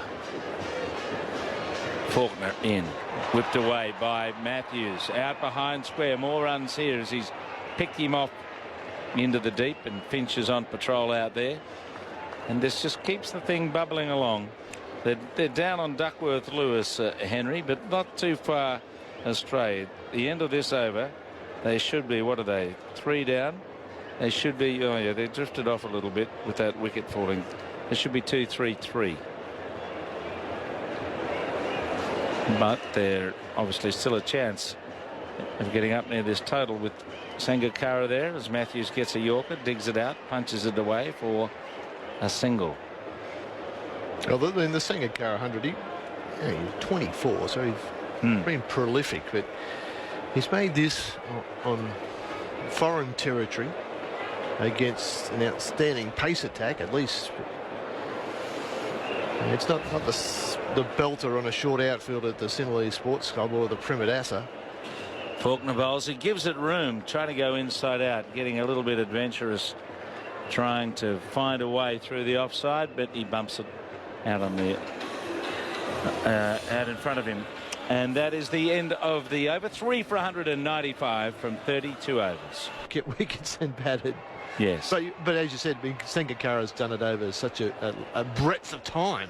Mm. And it's not just the stamina you need to get through each game. And I mentioned he did make he made this 100 at the SCG, not the SSC or the Premadasa. But those innings would have been made in probably in extreme humidity and heat. Mm. But the fact he can get through a whole game and perform as he does, but also is his 400? How many matches? 407 or something. Some enormous amount of games. He's pushing 400. Yeah, I think it's tick over. But be able to do it day in, day out for such a long period of time, it says much about his value as a cricket player. And Stark bowled a very good over last up. After drinks, he bowls now, and forward Matthews pushes past the bowler for a single down to Watson, who runs from mid-off. Matthews moves to 5. 3 for 196. He bowled one really good ball that beat Sangakkara on the outside, and then he got the ball to swing in, and he just got a nick onto his back pad. So just signs that Stark, well, it doesn't matter which ball he's got, old, new or in between, if he's making it move at this pace, he's a chance of a wicket. Big chance. No slip for Sangakkara, and Sangakkara is being watchful, very watchful. Stark runs in towards him, bowls short, he uppercuts him. That's a good stroke. He's hit it behind point, and they'll come back for a couple as it's chased out there by Smith. Sangakkara to 103, and the score to 198 in the 33rd over. You don't see Mitchell Stark bowl too many deliveries short and wide, but that was his short, wide, slower ball. That's why Sangakkara couldn't hit it with timing out the top of point. There's about 129 Ks as opposed to the 149 Ks he's been bowling. Stark smoothly in and straight. Sangakkara drives, and he gets a run as it goes through extra cover and down to Johnson at mid-off. Just a dive and a save out there by Maxwell. Wasn't successful, but again, Stark pitching up, just getting a little bit of movement. Yeah, no, reverse movement there. We are exactly behind the wicket here. This is the best view in the house. Yeah. And you could see any movement at all. And when that ball was 98% of the way down the pitch, I thought it was going to sneak through. It was quick and it was swinging in. It was heading for middle stump. And Sangakkara was good enough to punch it out the extra cover with a terrific piece of timing. A few youngsters just getting on the eye line as they flirt near the screen below us. And here comes Stark bowling right up at Matthews. Pushes the ball away down towards mid-off and gallops off for a single. Now I need to get rid of this stat before it becomes obsolete. The most runs between dismissals in World Cup matches. Sangakkara is on 325. 105, 117, 103, make it 326. The previous best was 253 by Ricky Ponting through the World Cup final in 2003 and a century in his first game in 2007. So there you go, the statistical milestones rolling out for Sangakkara. 3 for 200. Stark armed with the missile runs up to Sangakkara, and he gets another ball that swings in. This is hard to hit. It's like Malinga with 10 more Ks on it. That was in at his toes. They give you 104 not out of 100 balls. That is hard stuff to hit. Oh, we talked about the first innings, didn't we? Yorker. Bowled a Yorker. Malinga bowled a Yorker and went for very few. Stark's keeping it simple. He bowled that one slower short ball that got hit, and after that he's decided, no, I'm just going full swinging. Straight in at the block hole, or going outside the leg stump as Sangakkara moves. And now he has to move, and he digs out a Yorker, a very good ball. That was right up there, and he kept it out of his stumps. Sangakkara is also the first player to wear a new helmet safety feature designed in the wake of Philip Hughes' death. It's designed by Missouri. They call it a stem guard. It's basically made of foam and a plastic compound which attaches to the helmet grill and protects the neck, the area where unfortunately Philip Hughes was struck on this ground. So a bit of new technology. Are the New South Wales players into that? I think we certainly talked. The batsmen talked a lot about it. About what they need to do. Whether they've got that, I'm not sure, but they may well have those who use that brand. 17 overs left. 177 needed. They need another partnership. Faulkner keeps mixing them up. At times he looks like a left-arm Chinaman bowler. These things that fall out of the back of his hand. They're pretty handy. He comes in now and bowls. Matthews can't do much other than defend. Straight back up the offside of the pitch. Faulkner is into his 7th over, 1 for 38. Yes, he had one bad over. He went for 17. With Sangakkara's clever manoeuvring of the ball around the park. And he's got third man. No, he hasn't. He's coming up. Mid-off's going out. There's a deep cover. And there's a chap at deep square. A circle of fieldsmen. Faulkner bowls. Matthews plays out to mid-wicket. Nope. Again, can't score. This is where Australia seem to have a skill in the game that perhaps some of the others don't. When they need to tighten up, they can bowl a lot of dot balls with a change of pace and stump-to-stump bowling. Enough variation to stop the batsman getting too exotic so far. Faulkner goes up, bowls the edges down towards the edge of the circle there. Didn't get that through. Was aiming through the covers, thick edge, straight to Mitchell Starc on the edge of the circle. So Matthews waving towards the dressing room. Don't tell me he needs new gloves already. He's just got out there. He's 6 at 3 for 200. Here's Faulkner going up, pitching around the line of the stumps, squirted away behind square. Doherty's there. They get a run. Matthews 7. Now Sangakkara 104. He's just been a little frustrated in the last 2 overs by some superb full-length bowling from Sangakkara. Is he going to have a dash against Faulkner now? Yeah, we're still in the power play. So what's the field here? Faulkner's got 4 men inside the circle on the offside. And the deep cover is a sweeper. And fine legs up inside the circle, deep square and long on. Faulkner bowls. Sanger swings at this. He's got it high in the air. He could be caught in the deep this time. He's out. He's holed out to deep cover. Finch comes roaring in to take the clean catch. And Sangakkara holds out for 104. A fine innings. But with his departure of a weary warrior, I think Sri Lanka's chances surely have gone backwards considerably. Port Finch bowled Faulkner 104. It's 4 for 201 in the 34th over. They're looking for a no ball, but I don't know whether they're going to find it. What do you think, Henry? Looks all right to me, but just a millimetre, couple. That's all you need, isn't it? Sangakkara has to wait. As we go through this ritual, it's such an interrupts the rhythm of the game. The fourth umpire comes out and tells the batsman to stop. How many replays have you got to watch of a no ball? Takes a bit of the gloss off the Sangakkara ovation he's getting. I think you're right, Jimmy. I think he was tired. Yeah. He certainly. That's what I was talking about, the wicket keeping in the back. 3 games. At the drinks break, he got a bit of work on the hammy and he was sort of down on the haunches a bit. He'd been running hard, been playing the shots, been out there for the 3.5 hours of their bowling innings. And just played a couple of tired shots, but also, I mean, the pressure of the last few overs, the Starc overs, and Faulkner's come back beautifully here and got the line and the length right. I think Sanger decided, well, I've got to get you now. It's you or me. Yep. The run rate's up above the 10. I've got to keep going. I'll try to hit some boundaries here because I am tired, and it didn't quite get away with a good catch too from Aaron Finch, racing in from right on the boundary at cover. Had to run in maybe 20 metres and catch that on the full burst. Very neatly done. Dinesh Chandimal's the new batsman, but they crossed, and Matthews forces the ball away on a full length towards long off for a run. This is Chandimal's first game of this series, even though he's played 94 one-dayers.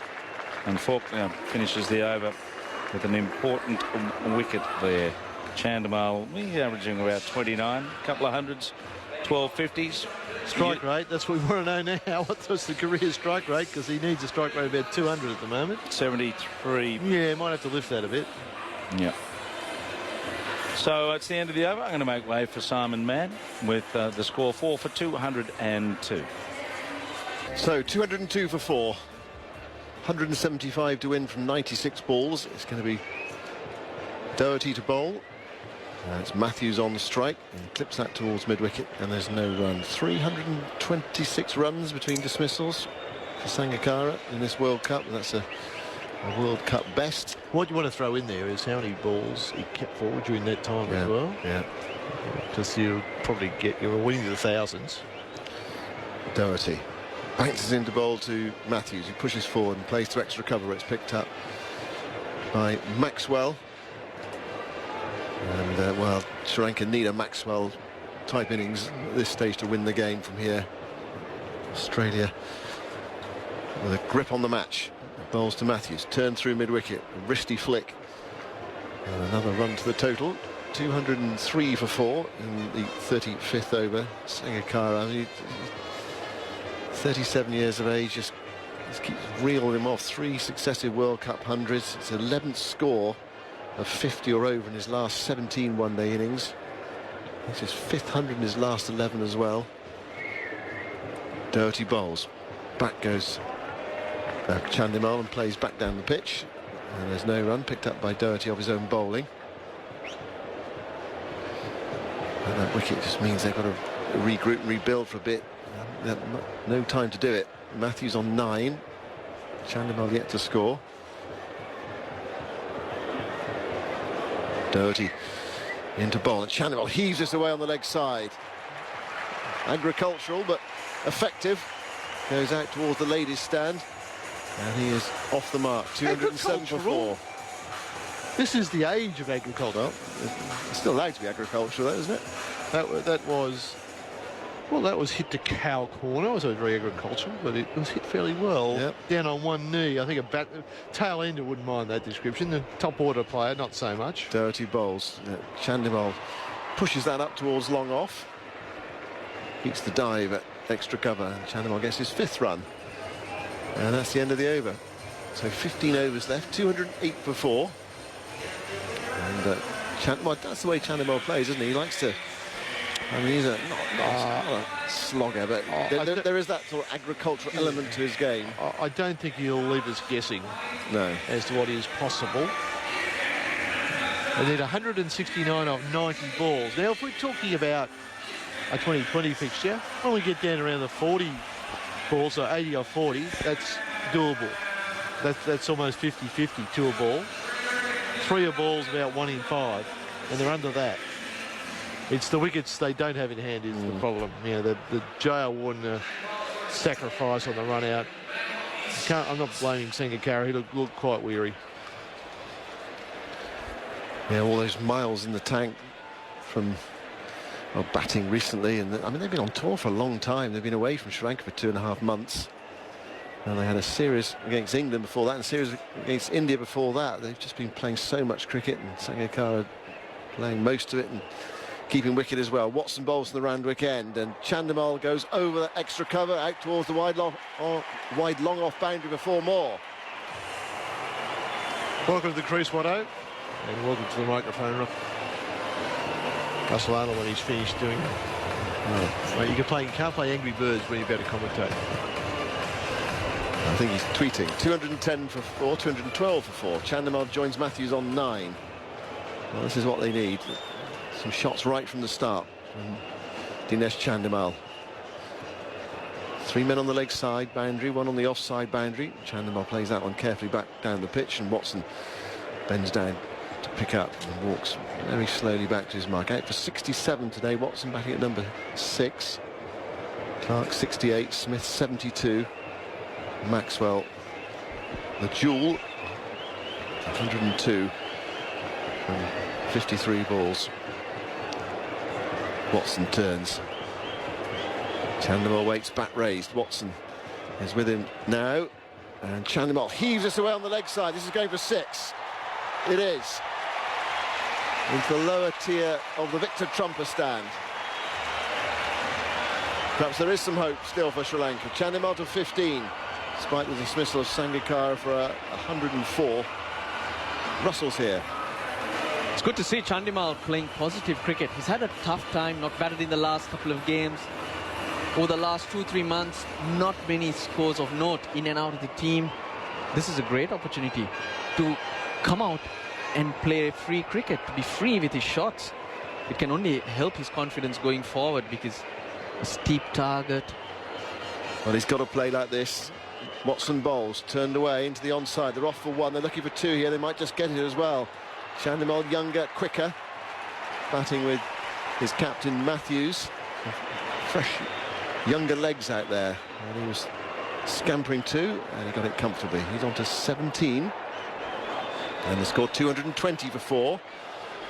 The required rate is 11 and over. Matthews is struggling though. From the moment he walked in, had the physio out there, and his bit of work on his hamstring. Watson to Chandimal, who opens the face, runs this away on the offside, straight to backward point. No run there. It's far too close to James Faulkner. They've got a useful spell for Australia today, picking up a couple of wickets. It's frustrated Sri Lanka after that flying start. Dilshan and Sangakkara.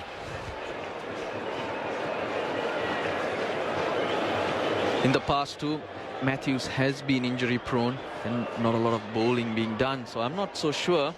Watson bowls, flicked away by Chandimal. Another good looking shot through deep backward square leg. Fielder running round, won't get there. That's gone away for 4 more. Huge roar from Sri Lanka supporters. They were just willing that over the boundary at deep backward square leg. They thought it had enough on it, and it just about did. Got there before Finch arrived, and as Finch walks back to his position. G'day, Patrick Stack here from ABC Sport Daily. If you love sport... Liverpool utterly dominant, Manchester City a rabble. And great conversation. They loved the fact that they saw the term Randwick Cricket Club in a Cricket Australia media release. That warmed the cockles. Then you'll love ABC Sport Daily. We know even Americans struggle to make it over there, so as an Australian, it's like even harder to do that. ABC Sport Daily. Get it on the ABC Listen app. ABC Sport Digital Radio. Your home of football. You see a sea of flags behind him. 224 for 4. 36 overs bowled, 377 the target, and that required rate has just gone down a little bit. 10.9, it was 11. That with Lewis par is 270 at the end of this over. And you can make that up, can't you? I mean, you do have 2 or 3 really good overs. Yeah, you can keep that required rate around 10, 11 and get into the last 5 overs. You certainly have a good chance. And Sri Lanka have a decision to make. If Matthews is struggling, should he be out there? There's a lot more cricket to be played in. It's so crucial. Doherty bowls. Matthews sweeps. It's upish. It's gone away on the onside. This could go for 6. It does. Leaping fielder can't get there. There's Warner out on the deep square leg boundary in front of the Barongal stand. Well, he tried, but he couldn't get there. And they're jumping in the stand away to our left-hand side. I can see some supporters, they're just jumping up and down with excitement. Suddenly, Matthews has joined in now after Chandimal got things going. Matthews to 15, Chandimal's 21, 230 for 4. Doherty again to bowl to Angelo Matthews. He's back, he heaves this away on the onside. That's 4 more. Bad ball from Doherty, just dropping a fraction short, and Matthews was onto it. Swivel pull in front of square. 234 for 4. Matthews on 19. The ball before, Matthews tried to get it behind square because the fielder was at mid-wicket. The adjustment in the field was made and there's a big gap. So Doherty, the moment he bowls short, is presenting boundaries for the Sri Lankan captain. Doherty to Matthews, low full toss, clipped away, straight to mid-wicket. Well, he rather missed out there, but that's why the mid-wicket fielder's there. If you do just slightly err in the angle of your stroke. A lot of debate on the Sangakkara dismissal, Simon. It was very close about the no ball. But going into the tournament, there was a decision made that if the umpires are not sure, if there's any doubt at all, that the bowler gets that doubt, the benefit of that doubt. Doherty to Matthews, who comes forward. I just beats the dive of Doherty. He prodded that away on the onside, up through mid-on, picks up a single.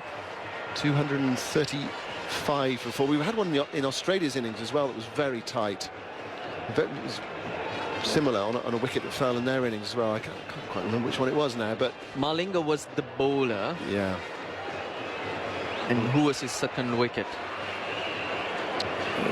Michael Clarke. That's right. They made Clarke wait on the boundary edge. That was identical, I think, to the Sangakkara's dismissal. I mean, there could have been a fraction of the heel behind the line on both of them. Doherty to Chandimal. He's down the pitch, driving, and that's gone for 4. Min-on up inside the circle. The ball's hitting the rope now. It was hit to the left of mid-on and to the right of the stumps. And Chandimal has come in and suddenly he's forced Sri Lanka back into the game here. Still a lot to do, but he's given them some hope. Just by taking it on, that shot he played to get off the mark, it was a bit of a heave away on the leg side. And since then he's been away, he's bounding away. 239 for 4. Doherty under pressure. Goes into bowl to Chandimal, who slogs him over mid-on. That's going away for 4 more. 1 bounce. Well, an excellent over against Xavier Doherty. And Sri Lanka 243 for 4 with 13 overs left. They need 134 to win. It's around about 10 and over. Matthews 20, Chandimal 29. How many of these two put together? Almost in no time at all. It's already 42. 35 runs in the last 2 overs. And the pressure quietly on Australia now. They can get those runs down to 2 figures. The way Australia look at it will change. Mitchell Starc is key, though. He was outstanding in that batting power play against a Sangakkara who's full of quality and a batsman in form. Had him hopping around and didn't give him any opportunity. He'll be the difference at the death. Doherty's gone for 19 in an over. Faulkner's going to bowl 7 overs, no maidens, 2 for 40. How many of the big left-arm quicks got left? Let's have a look. Stark's got 3 left, and Johnson has 4. Stark's been the standout today. 7 overs, no maidens, no wicket for 23. Faulkner's played a canny hand, though. And in he goes. Bowls to Matthews, who drives. Hits that straight to extra cover. And there's no run now to come for Sri Lanka. It's worth having a look at the resources left. Taranga, who is a very experienced one-day player. Tissera Pereira, who of course won that game down in Dunedin with his hitting late on against Afghanistan, admittedly. Prasanna, Senanayake and Malinga. Needs a lot from these two to start with. Anyway, it's short down the leg side, tries to pull it away. Well, he's frustrated with himself there, Matthews. He gets the wide, but he was looking for the 4. Fine leg is up inside the circle. There was a short ball down the leg side, and backed himself to help that on its way. Not necessarily for 6, but for 4. Doherty up inside the circle at fine leg. 244 for 4. The required rate is 10.4. Faulkner bowls, and Matthews drives. Shot the stumps, non-strikers end. Matthews has given that up. It missed. He wouldn't have needed to dive, Angelo Matthews, because Michael Clarke really moved in quickly. No doubt that he's moving freely out there. This one, he had to move across. Jayawardena's dismissal, he had to run in towards the ball. So if anyone's having any doubt that the captain is restricted, well, they can breathe easier. Well, he'd given that one up, a direct hit, and Matthews would have been on his way. Now, Faulkner's coming over to have a chat with Clarke. It's Chandimal at the moment who's just pulling the tail of the beast. 29 not out. How many balls has he faced, Laurel? Chandimal for his 29. There, right. 11, is that right? Yep. 11 balls. Now, Faulkner. He feels something's going to happen. 3 men on the leg side boundary. Faulkner bowls. Chandimal drives powerfully through the gap at mid-off up towards the long-off boundary. It will only be 1. Partnership already 45 from only 23 balls. 246 for 4. 131 needed after the last 75 balls. It's just about doable on a golden night. One of those nights of your lives. Faulkner bowls, turned away by Matthews towards short fine leg. Doherty shies at the stumps at the striker's end and misses. I think Chandimal would have been home in any case. It was backed up by Clark at extra cover. Well, Chandimal is 30 off 12, and you'd have to think that he's going to have to do something similar to what Glenn Maxwell did if Sri Lanka are going to get over the line. Well, he's on strike, and Faulkner goes in to bowl to him, and it's forced away. And there's some hesitation. Could be a run out. Shy of the stumps for the non-strikers end, and then they fumble it. The bails are off, but I don't think legally. There's an appeal from Clark. Well, there was a mix-up. There was a hesitation. Eventually, they ran. Now, who knocked the bails off? Was it the ball? Was it in hand? Was it the fielder or the bowler? I'll tell you what happened.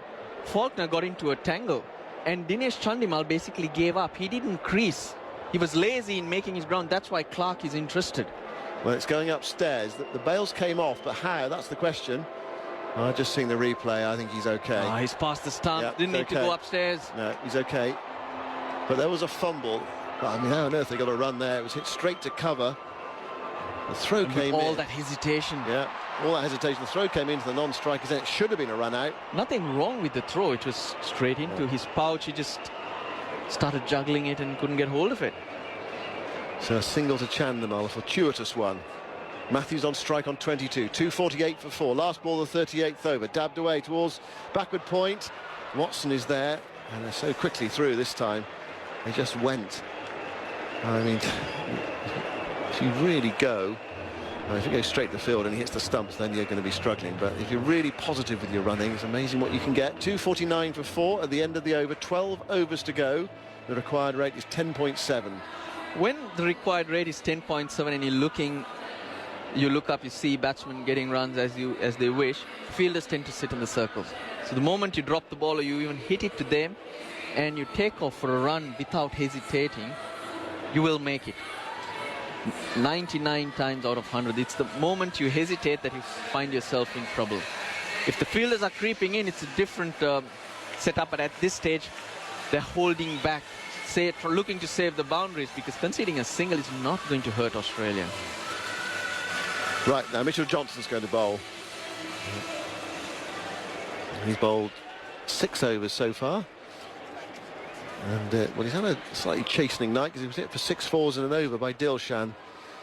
6 overs, 1 for 38. He also bounced out Tiramani right at the start of his first over, glove behind. So Johnson goes in to bowl. It's outside the off stump, and it's chopped away, and that's going away for 4 off the bat of Matthews. It was just a bit wide and a bit short from Johnson, and Matthews was onto it, slashing that away through the backward point region. 250 is up, 253 for 4. And Matthews on to 27. It also brings up the 50 partnership, and that's come in 26 balls. The quicker you bowl, the quicker you'll go. Only Mitchell Starc has survived because he's got a good Yorker working for himself, and he's able to bowl wicket to wicket. Yeah, back with Johnson. Nose down, off he goes. Into bowl to Matthews, who flicks him wristily into the onside. Picked up by Warner coming in from the deep forward square leg boundary. On the bounce to Haddin. 1 more to the total. 254 for 4. I was talking earlier about, if you can get up to about 260, something like that, with 10 overs left and some wickets in hand, and they're going to be roughly there. It's going to be about... You're breathing. That's the main thing. Yeah. Yes, you've still got some hope. Chandimal 31. He's on strike. Can he cope with Johnson? Can he find the boundaries? Johnson goes in and bowls to him. It's wide of off stump, and he heaves this into the onside. Stark's running round. He won't get there. He gets there on the banks. They're coming back for the second. The throw at the striker's end. And Chandimal is home. Well, there's nothing pretty about the shot, but it brings 2 more runs. 256 before one hand came off the bat. It was down on one knee, and you're taking Mitchell Johnson on. Just wonder whether he picked the slower ball. Umpire Linda after that ball had a quick word to Mitchell Johnson. I think he's getting very close on that line. Umpires will only go upstairs if a wicket falls. But if you do overstep and the batsman... Johnson Bowls wide off stump. Another huge swing from Chandimal, and this time he misses, and a wide is called. Well, Johnson can't believe it. I'm slightly surprised as well. Harsh. That's harsh. Well, umpire Dar made the call. Johnson stands on the pitch and looks back at the umpires and says, come on, give me something. It's not much for bowlers in these one-day games. I'd like to have another look at that one. Good slower ball, deceived Chandimal again. You can get away with get away with no balls, but they're not going to go upstairs unless a wicket falls. Well, the crowd reaction there, as it was shown on the big screen, that clearly it wasn't a wide. He's following the line, but the angle that Mitchell Johnson is bowling, he's bowling over the wicket. It kept going away. And by the time it got to Haddon, it was well a wide, but that's not where you're supposed to make a judgment on. I say it wasn't a wide, it was given as a wide, but it shouldn't have been. Johnson bowls to Chandimal, goes to the offside, tries to heave this into the leg side. The ball goes probably over leg and middle. And with Chandimal already away on the offside, looking to play that through deep backwards square leg. He missed it. Taken by Haddon. 257 for 4. Chandimal's come and he's made something happen for Sri Lanka here. Australia made 124 in the last 10 overs. From over number 35 to 43, they scored 106. Slowed down just a wee bit towards the end overs. So Sri Lanka basically have to match Australia. Yeah. Johnson in. 2 balls left in the 39th over. He bowls to Chandimal, who has another huge swing at that one and misses. But some of this is just slogging from Chandimal. He was dying to see by a slightly slower delivery from Johnson. He's changed the field. Early in the over, long off was there for Chandimal. Now the sweeper, third man, fine leg and square leg. So Chandimal just trying to give himself room and flat bat it anywhere, straight. Maybe mid-wicket, maybe long on. He'll take anything that comes. Yeah, you can see the gaps. Now what's Clark going to do? He's made a change, yes. Third man's coming up inside the circle. You can see where Chandimal is aiming. Chandimal has another look over his shoulder there to see Warner on the deep square leg boundary. So there's 3 men back on the leg side now for the final ball of Johnson's over. 120 to win. Johnson bowls to Chandimal, who cuts it away towards the backward point boundary. That's gone away for 4. Good end to the over. Johnson giving him a bit of width. And Chandimal's sort of creating that, though, by moving about and trying to keep the bowler guessing about where he's going to be and what shot he's going to play. It's the end of the over. 11 overs to go. 116 to win. Sri Lanka still in this game. Matthews 28. Chandimal has 37. What a match it's been here at the Sydney Cricket Ground today. A really excellent display of batsmanship from both sides so far. And we don't quite know which way it's going to go at 20 to 10 in the evening. Anyway, time for a change. Quinton Hull's coming in. 116 to win from 66 balls. 11 overs to get there. 4 for 261, chasing 377. But still in the game, Russell, this Sri Lankan team. 4 down, the captain along with Chandimal. Chandimal really leading the charge at the moment, but it's the captain on strike facing Watson, and Matthews swings and drags a bottom edge out through mid-wicket and takes a single. They're fighting hard, the Sri Lankans. It would be some chase. They're still in the fight. Matthews a bit restricted, but a breath of fresh air to see Dinesh Chandimal come out and play as freely as he does. Even if Sri Lanka falls short, they'll be happy with this effort. A lot of positives you can take out. The belief in the team will be greater. They'll trust Chandimal as you go on, so batsmen above him will relax and they'll play much more freely. So it's great signs. Chandimal charges Watson and gets an edge over the vacant slips cordon down to the third man boundary for 4. Well, we saw this when Australia were batting. Miss hits were clearing the field, and Sri Lanka getting the same. He charged Watson there, and it seems that certainly Chandimal is taking a liking to Shane Watson. He moves to 41, 4 for 266. The asking rate is, I say, only 10.5 and over. We can only say that in, well, the last 4 or 5 years of of cricket, really, as Chandimal waits, and Watson has him working it outside the off stump down to long on. Maybe 7-8 years ago, when the required rate hit 6 more than run a ball, there was panic everywhere. Not now, is it? It seems ridiculous to say, oh, only 10 and over required for a bit over 10 overs to win the game with 6 wickets in hand. That used to be no hope. Now it's some hope. And if certain players, even with the required rate at 15, you'd say was comfortable. For example, in MS Dhoni. Yeah, and look, this is a big ground as well, but with only 4 men out in the outfield, the way that a set batsman is timing the ball, even those mishits going to the boundary. Chandimal got a single to move to 42. Now Matthews on 21, faces Watson, swings hard, mistimes it, drags it off the bottom edge, and Maxwell will field at mid-wicket in the infield, and there's no run. Earlier, Australia making 9 for 376 and Maxwell making 102 from just 53 balls. 72 for Smith, 68 for Clark and 67 for Watson as Australia put on that pile. And in the chase, Tiramana out for 1. Dilshan 62, Joe Woodner 19 and Sangakkara 104. Matthews faces and whips it hard out towards deep mid-wicket. On the bounce, it's well controlled by Finch in the deep. That took a bit of a spin off the turf out there, and Finch just had to go to his left to ensure he wasn't made a fool of. Just the 1. Matthews to 30, 4 for 268.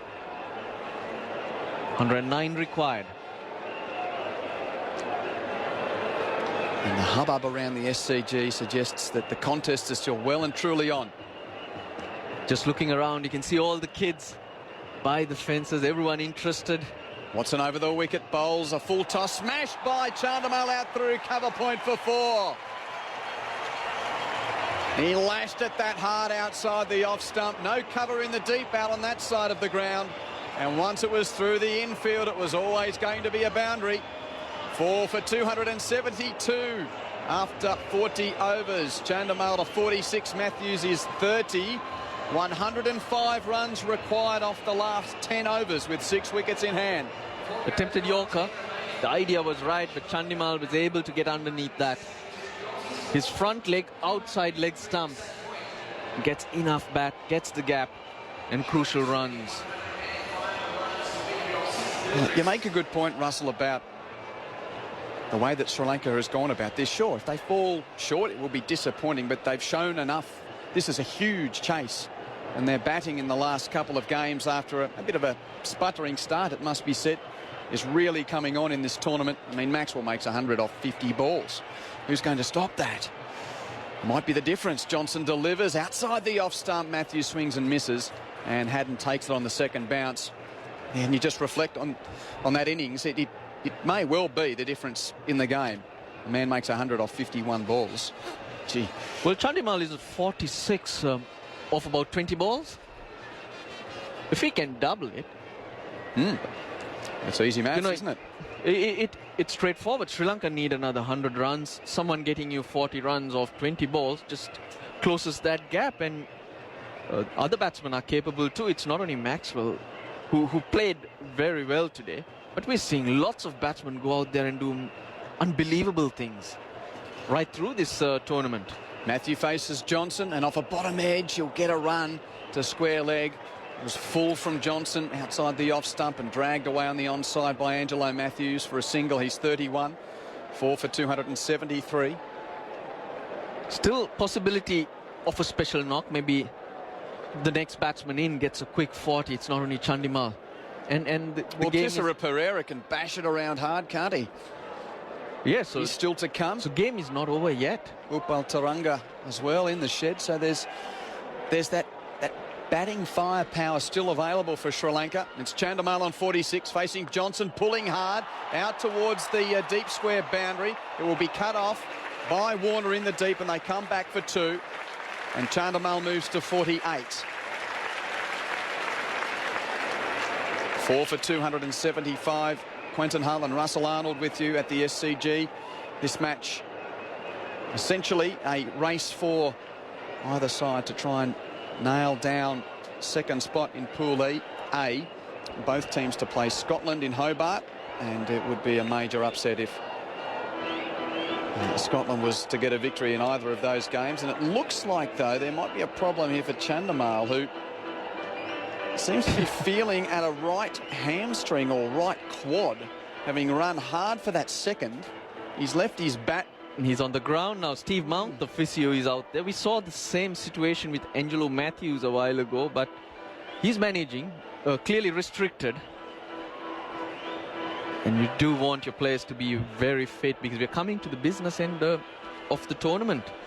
And it's about getting your plans right, being well oiled, knowing what works for you and what's not, and you want your best players out there, Quinton. And just on that, it's been a tough campaign for Sri Lanka in the fact that it's been hard to find a settled team because injury after injury keeps presenting itself.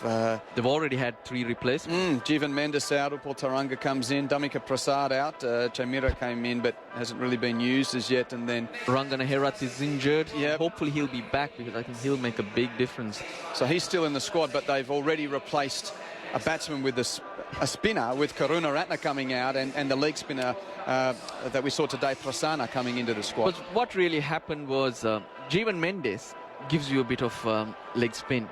So when and good tap as at well. Number 7. So when he got injured, he was replaced by Upul Taranga.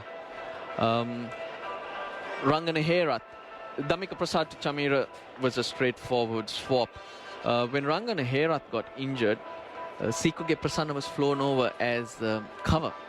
He was not in the squad, but cricket. Yeah, but you need people to get used to the conditions, time difference, settle down basically.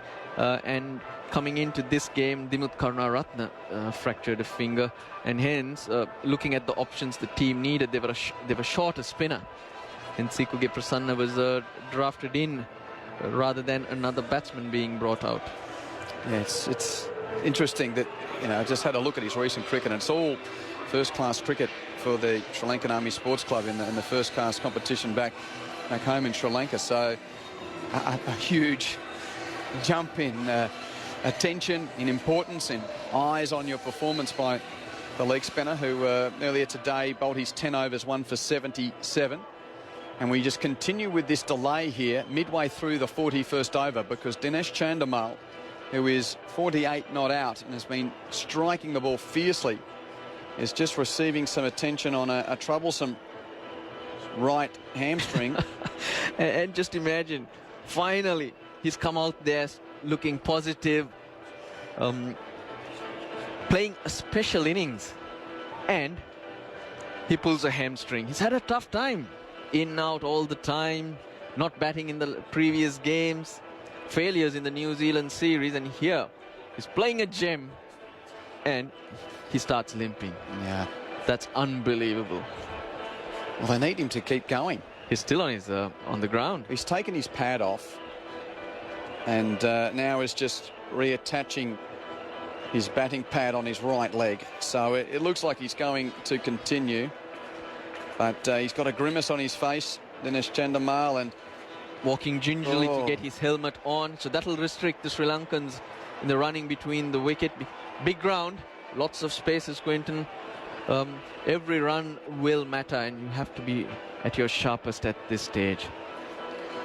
But even Angelo Matthews, though he's been limping around for a while, he's doing a good job. So maybe that's what spurs these players on. We saw Michael Clarke looking uncomfortable when batting, and then he started slapping it to all parts of the ground. And made a terrific run out a short time ago. Who knows, maybe it's just a breather they need. Yeah, the Michael Clarke story will continue to roll on with those little interesting occurrences during his innings, with the Australian physio Alex Contouris coming out to have a chat to him. No treatment administered, but he seemed a little hampered now. Chandimal's okay to continue. The 41st over resumes. 4 for 275. Johnson bowls on a top edge from Chandimal. Goes high to deep backward square, but it falls in between a couple of fieldsmen and is safe. Oh, and he's limping back for a second and has to dive. He is really hampered. He could have walked too, but he had to get the dive out to get home. He does get home, and that's 50 for Dinesh Chandimal. Superb knock. 22 balls. So at this rate, if he gets to 100, it'll be quicker than Glenn Maxwell. It's a very optimistic thought and makes mathematic sense, doesn't it? 50 from 22 balls, 8 fours, 1 6 for Dinesh Chandimal. I think he'll have to hit a lot of boundaries going on the way that he ran that second. If he hits a lot of boundaries, he'll get there even quicker. Yeah. But it's hard work. 100 to win. 100 to win. 56 balls left, 6 wickets in hand. Johnson to Chandimal, steps to the offside, flicks it down towards backward square. There's a man in the deep who comes in to do the fielding, and they take 1. Chandimal to 51, 4 for 278. Limps across. There's a theatre about the wounded batsman, isn't there? Hopefully, you know, not being I tried about it at all, but you know, it adds to the gladiatorial battle, doesn't it, of ball versus bat. Here we have the big left arm fast bowler Johnson, and Chandimal injured at the non-strikers. Here's Matthews now in the sights of Johnson. Matthews pulls and gets it past mid-wicket. There's a chase for Stark out towards the boundary, and he gets there brilliantly. Taps it in from the rope a metre or so before it got to the boundary. He then regathers his footing, gets the ball and throws it back. So he saves a couple of runs there. They got 2. And Matthews moves to 31, 4 for 200. And I think that's 4 for 280. They're just not registering the 2 while they check.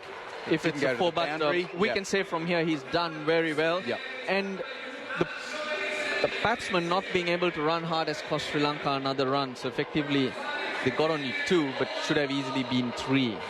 But now you can see Mitchell Stark, after getting the dive out, the sprinting after that ball, he's feeling his knees gingerly. Very humid here today in Sydney. Just a few stretches. Maybe it's just jarred his knee.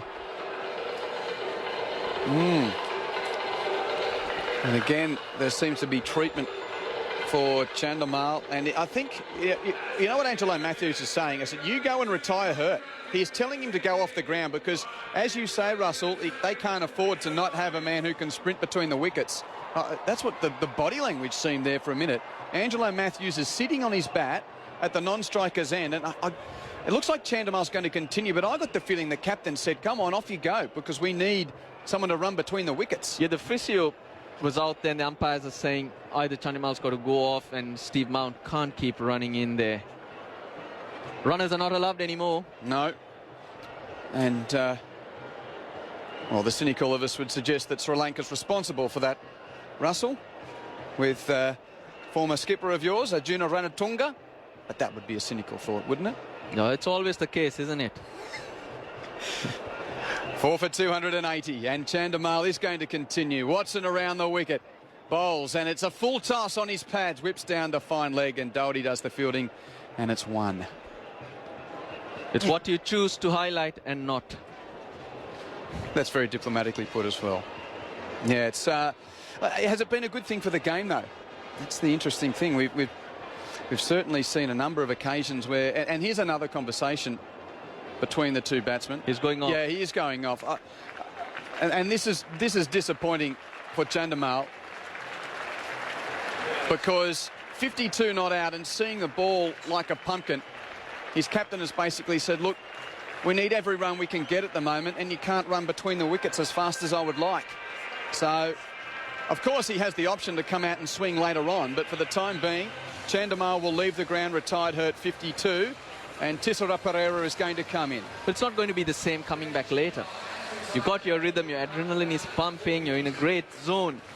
It's always better to keep going from there rather than coming back and looking to find that same rhythm. But Pereira's a man that knows how to swing hard, and Chandimal limping to the boundary rope, and he'll go up the race unbeaten on 52, but we wonder just what could have been if not for that twinge of the hamstring going for a second run a short time ago. But the last time Tisara Pereira batted, he played a blinder. Sri Lanka badly needed that knock. Yes, it was against Afghanistan, but that grind is what lifted the team up. 47 off 26. That's what he got. Matthews is facing. Watson bowling around the wicket. A Yorker dug out by Matthews. They'll think of two here. There's no one forward of square on the onside in the infield. And the long on and deep mid-wicket converge, and an easy second run taken by Matthews to move to 35. And 4 for 283 the score. So that run rate required is still around that 11 and over. It's still around an area which gives you hope. 94 from 52 with 5.5 wickets in hand. A man retired hurt, but only 4 down. Watson around the wicket, a bouncer. Is that too high? They're appealing for a catch. It's out. Matthews went for the hook shot, nicked it. It's a legal delivery. Haddon takes the catch, and Matthews is gone. And that's a big blow. Watson jubilant. And the Australians come to congratulate him. Right arm around the wicket to the right-hander. And Matthews took the offer of the hook shot, but only got a feather. And he is out. Caught Haddon, bowled Watson for 35, 5 for 283. Well directed from around the wicket. And even if he wanted to go upstairs, no review available. Tilakratna Dilshan used it and lost. But double blow. Chandimal hobbling off, and now the skipper. 283 for 5, requiring another 94.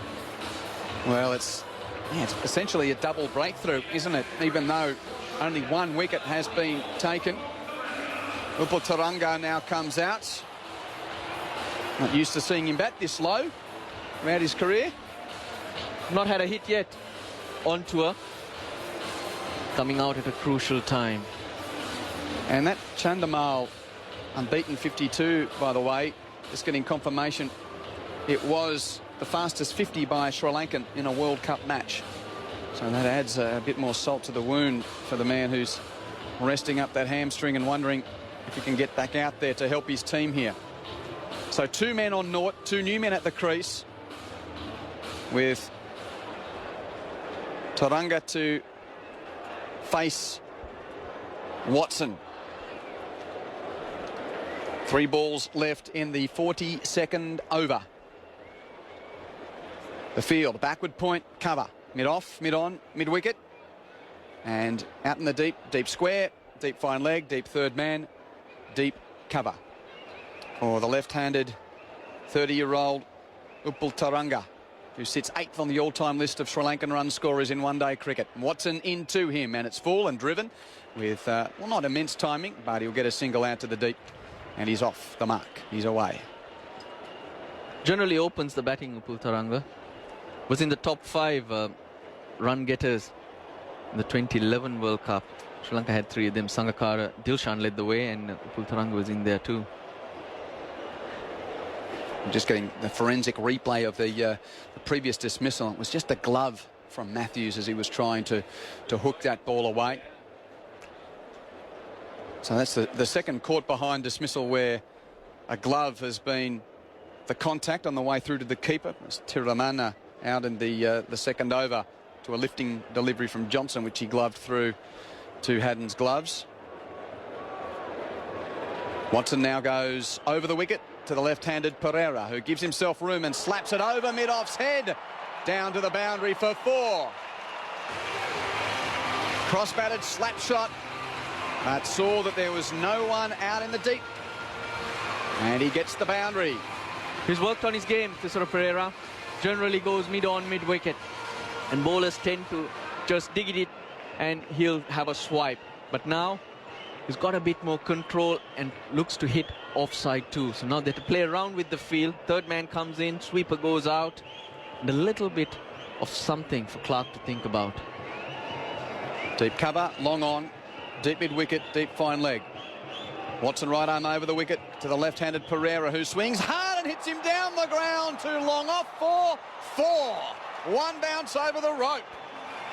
Beautiful contact from Tisara Pereira. And that is the end of the over from Shane Watson. Pereira moves to 8. The score 5 for 292 after 42. A double change with Jim Maxwell and Vic Marks coming in. Single just dabbed on the onside where there's no one at home.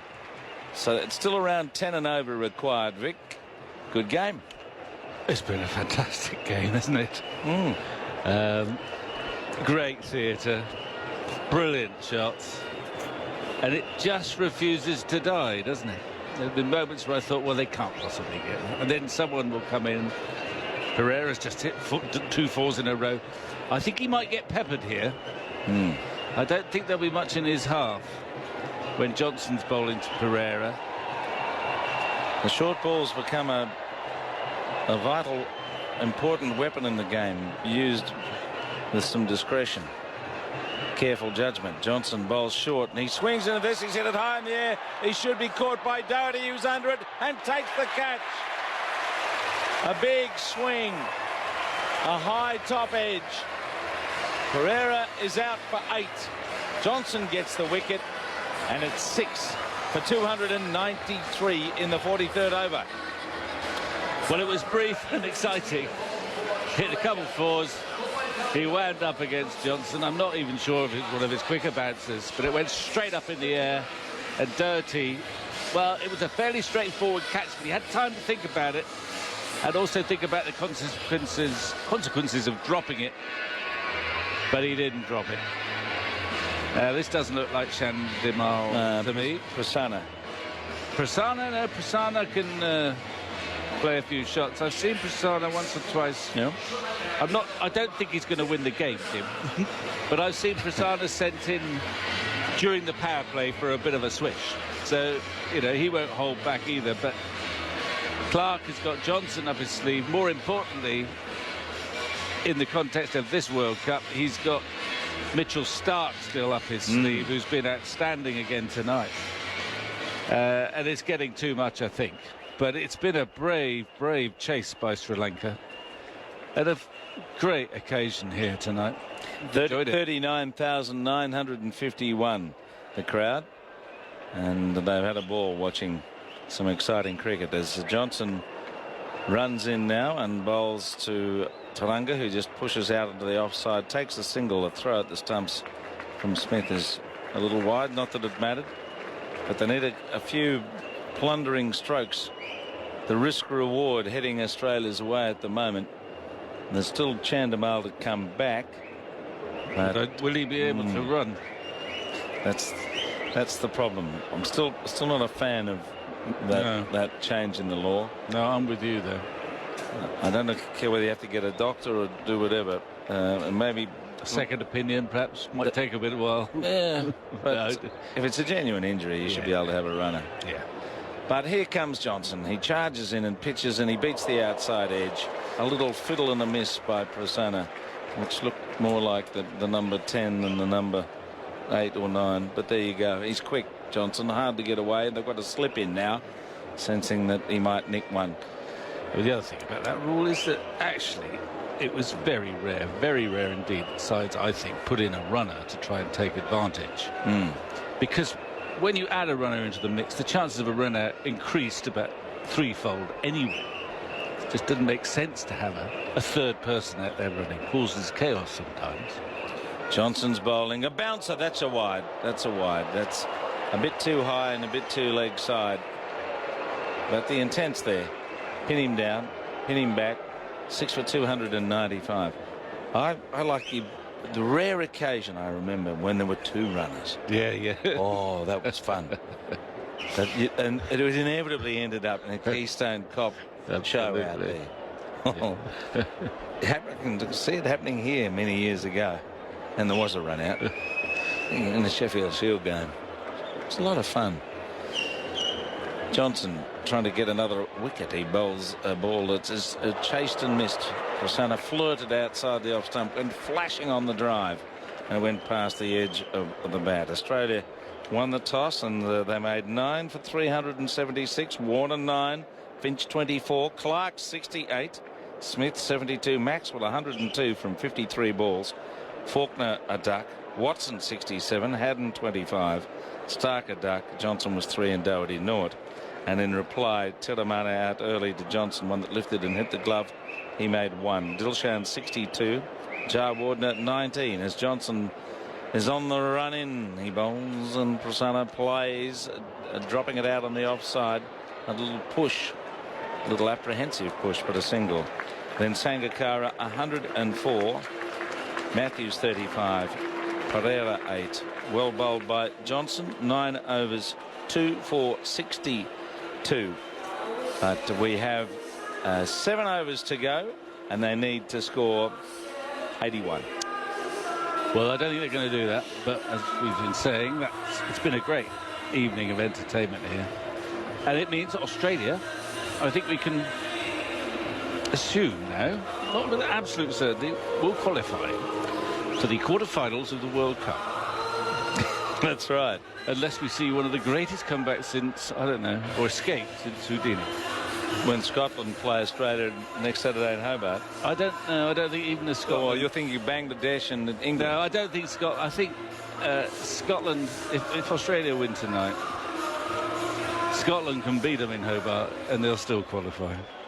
7 points gets you in, really. Yeah, 7 points gets you in this group, definitely. 7 points. You coming to Hobart? I will be there. Good. Well, yep. Look forward to going to the South Island. Well, I'm sure the South Island's looking forward to you making a regal visit, Jim. Well, they don't always, I have to say. If you don't like it, don't come here. Was a line once from a certain administrator down there, but there you go. Well, I'm looking forward. I've got 2 games in Hobart. Now, Watto's bowling, and he's bowling a short ball. It's edge, top edge, flies down towards the boundary. Is it going for 4? No, it's knocked back. Well knocked back by Doherty. A scrambling effort down on the line. He did very well to stop that going for 4. And they're just waiting for the third umpire or someone to say, was that okay? Was the contact with the ball on the body in the boundary? There certainly wasn't. He did a good job. Went down in a screaming heap. Skidded. Saved it. I don't know whether he might have gone into something dirty. Well, he did go down in the dirty. He was well dirty in that little bit of slippery stuff. As Watson bowls short, and he's after this and misses it. He's on the bumper barrage, Watto. He's picked up the wicket of Matthews with the bouncer. So there's certainly something intent here with a shorter ball, that it might be nicked top edge to fine leg. And, well, it's been productive for him. He's in his 7th over, but he has gone for 9 or 10 and over in his all-rounded role. And he's having a crack at Prasanna. He comes up to him now. It's short and he misses. Tries to pull that away. And that might be it for the bouncer for the over. That's the second one for the over, I think. Yeah, you're going to change the field. Fine legs up. And mid-off and mid-on are out. Third man's up. A whole host of field changes. All the tactics of the game. So now he's going to pitch it up, I suppose. Maybe put a slip in. Could nick it there. 6 for 298. They need a couple of big overs, and don't know whether they've got the muscle to do that now. Watson on his way once more. Prasanna pulls the ball away, sort of. It's going very slowly on the onside. If they hurry, they'll get 2, and they will get 2. There's all those men back, and the ball barely got to the edge of the circle. 6 for 300. So that's another little milestone along the way here in this chase, which was certainly an imposing target for Sri Lanka to try and get near. And well, they're not going to get near it probably, but they're having a good crack. Prasanna waits as Watson comes in, and he swings at this, and it's gone over the slips, over the head of the keeper for 4. A top edge. It was a good old slog, and a very good top edge down to the boundary for 4. Haddon couldn't get a mitt on it. Well, you said they needed a slip, Jim. Yeah, and you were right. He needed to be quite a deep slip. Very. But it carried to the edge of the circle. You can't protect that one very easily. How many more balls left in this over? 1. Well, he's gone for a few, whatever, but he's been used quite a lot by Clark in this new role. Watson bowls again. Prasanna charges and hits it on the bounce. Back to the bowler. That ends the over. So they've got 6 overs, 36 balls to score 73 runs. which is unlikely, but we're here telling you all about it, and it may yet have a sting to it. But I think the sting's probably going to come from this man, Mitchell Starc. Well, he's been the best of the seamers on show today by quite a big margin. I'm not sure he's actually got a wicket. But when there was a bit of mayhem right at the start of the innings, after Dilshan had hit Johnson for 6 fours in and over every ball, at the other end, Starc kept things steady. Bowled Yorkers extraordinarily well in this tournament. He might bowl 1 or 2 now. 7 overs for 23 without a wicket. He bowls now, and it's flicked away by Taranga on the onside to deep square for a run. 6 for 305. They need some of those Maxwell blows to the boundary or beyond it at this stage, and that'll be an accomplishment off the middle of the bat over this field. They might edge a few, as we've seen from Prasanna, who's edged his way to 9. Stark's going to go around the wicket, which he does so often, to the right-handers. I don't know if it's reverse swing, but there's just been a flicker of swing away from the right-hander from around the wicket when he pitches up, I fancy. He runs in now and pitches up, and he swings and misses. Stepped away and missed it clearly. There's certainly some reverse at Sangakkara. Yeah, it's unusual in this World Cup, isn't it? So I suppose that pitch is so dry. Maybe it's been possible. We haven't seen it elsewhere very frequently. Now he's really become the leader of the attack with his pace and control. Hasn't gone for many tonight as he's in around the wicket, and a full toss bowls him. Flashing bails. He gave himself too much room, and a good full straight ball hit the stumps. Prasanna's out for 9. It's 7 for 305 in the 45th over. Well, it wasn't the prettiest 9 I've ever seen. He's been swishing and slogging, and I don't think he'd like the extra bounce. Watson bounced him nearly every ball he could, and Starc, well, he deserves a wicket. I wonder, actually, looking ahead, this game, I think this will be Chandimal coming out. Is it? Oh, right. Still no Chandimal. No. I mean, I'm wondering whether, with a red ball, Starc will start to be the leader of the attack. Obviously, Johnson's and Harris are the men England will be thinking about at the moment when we think with the Duke's ball in the Ashes. Yeah.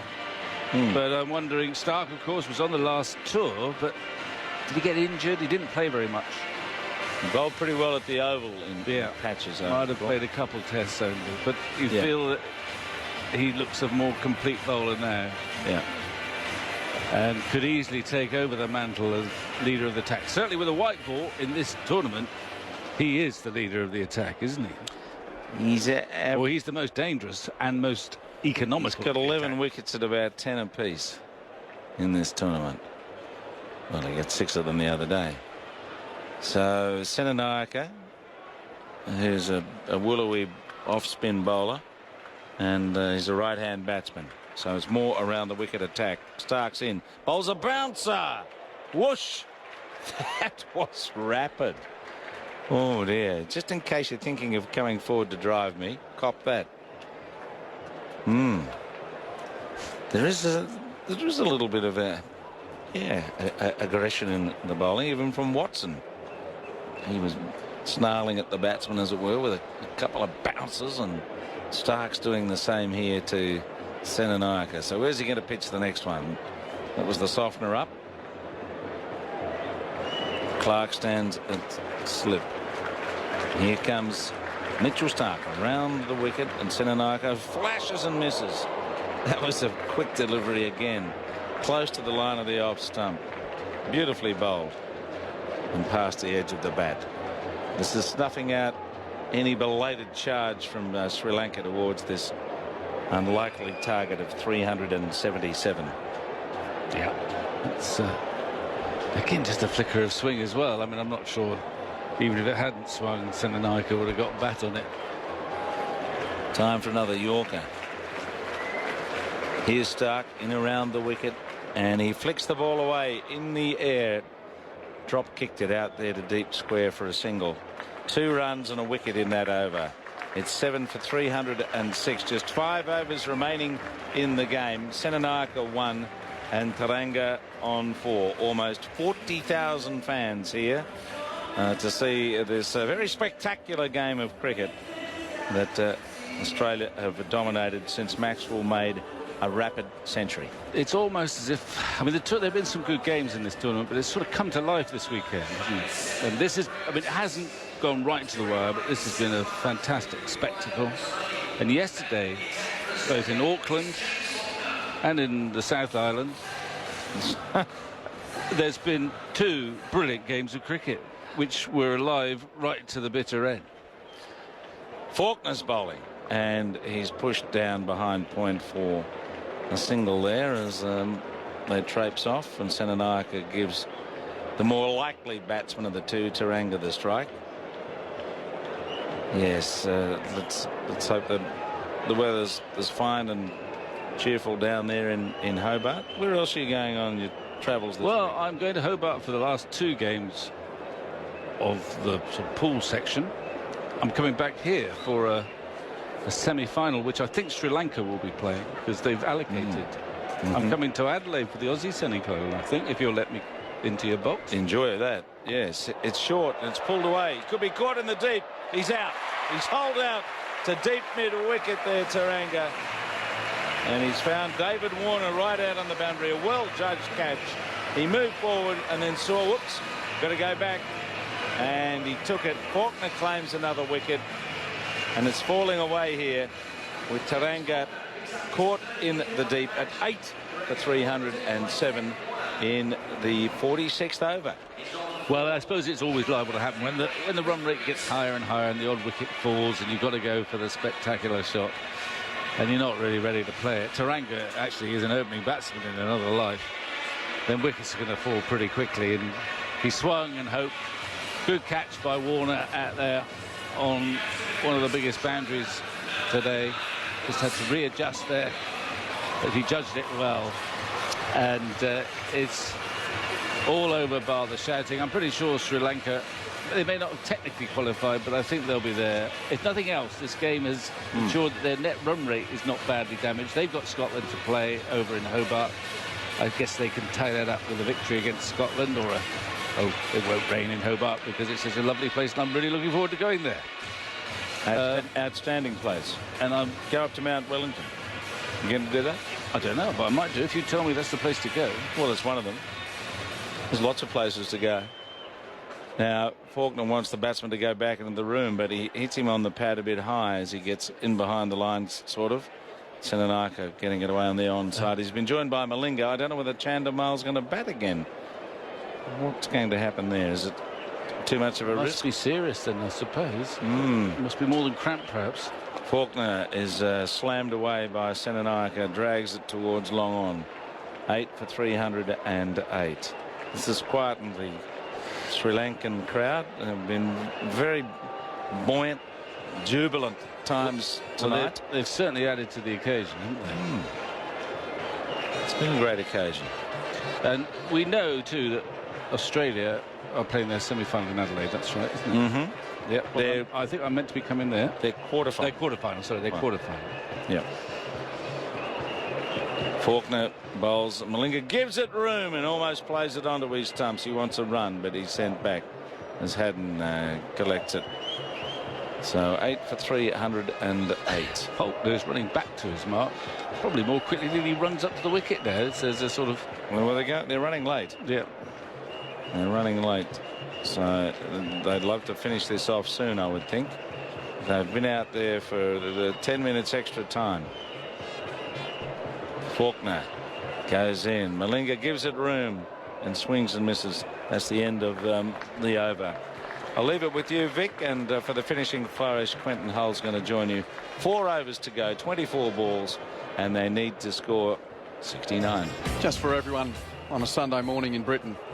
That one for you, Vic? Like well, that? they'll be enjoying this. They're not used to that. 8 down, 3:08 on the board. Stark bowling around the wicket, and a nick from Senanaika goes past first slip and down to the third man boundary for 4. He'll take any runs he can get. He moves to 7, 8 for 312. And if you are just tuning in to the game, it's been a highly entertaining affair, it must be said. High scoring, highlighted by the first one-day international 100 for Glenn Maxwell. It was the second fastest ever in a World Cup match, coming from just 51 balls. As Stark around the wicket to Senanaika, yorks him, and it's hit back down to mid-off and straight down Doherty's throat, and he's out. He was able to dig that out, Senanaika, and we just pause for a minute to see if that is the end of the game, because they are 9 down. And Chandamal retired hurt 52. I don't think he's going to come out. No, they're shaking hands. That's the end of the game. Australia has won the game. Sri Lanka 9 down, and effectively all done for 312 in reply to Australia's 9 for 376. Senanaika caught, Doherty bowled Stark for 7.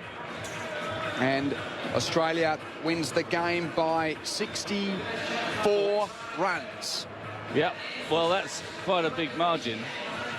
For a while, it looked like it was going to be a bit closer than that. I mean, it was a brave chase by the Sri Lankans. Once Dilshan hit those 6 fours in an over, you just felt, well, it can't possibly happen, can it? But there was just a glimmer of hope. And certainly in the Bill O'Reilly stand, where all the Sri Lankan supporters have been sitting, or mostly standing, actually, when things are going quite well. Dancing, really. Yeah. There was just a glimmer of hope. And it's the hope that kills you, of course. But it was quite a spectacular game and a lovely sight. It's great to see a night match again in Sydney. It works better here, I think, than anywhere in the world, almost, on a balmy Sydney evening. And the Aussies, well, they're in the quarterfinals. We can say that with absolute certainty. I think Sri Lanka are there, but we can't say it with mathematical certainty. But only the pedants will suggest otherwise. They've got their 6 points. They've got a pretty good net run rate. So for the Aussies, mission accomplished. And if Maxwell's not man of the match, then something strange has happened, because it was that innings that turned everything. Just imagine if we hadn't had a preposterous innings like that. Australia would have probably got something like 310, 320, and that would have been about par. But Maxwell produced one of his specials. Australia got 177 in their last 15 overs and really put the Sri Lankans out of sight. ABC Sport Digital Radio.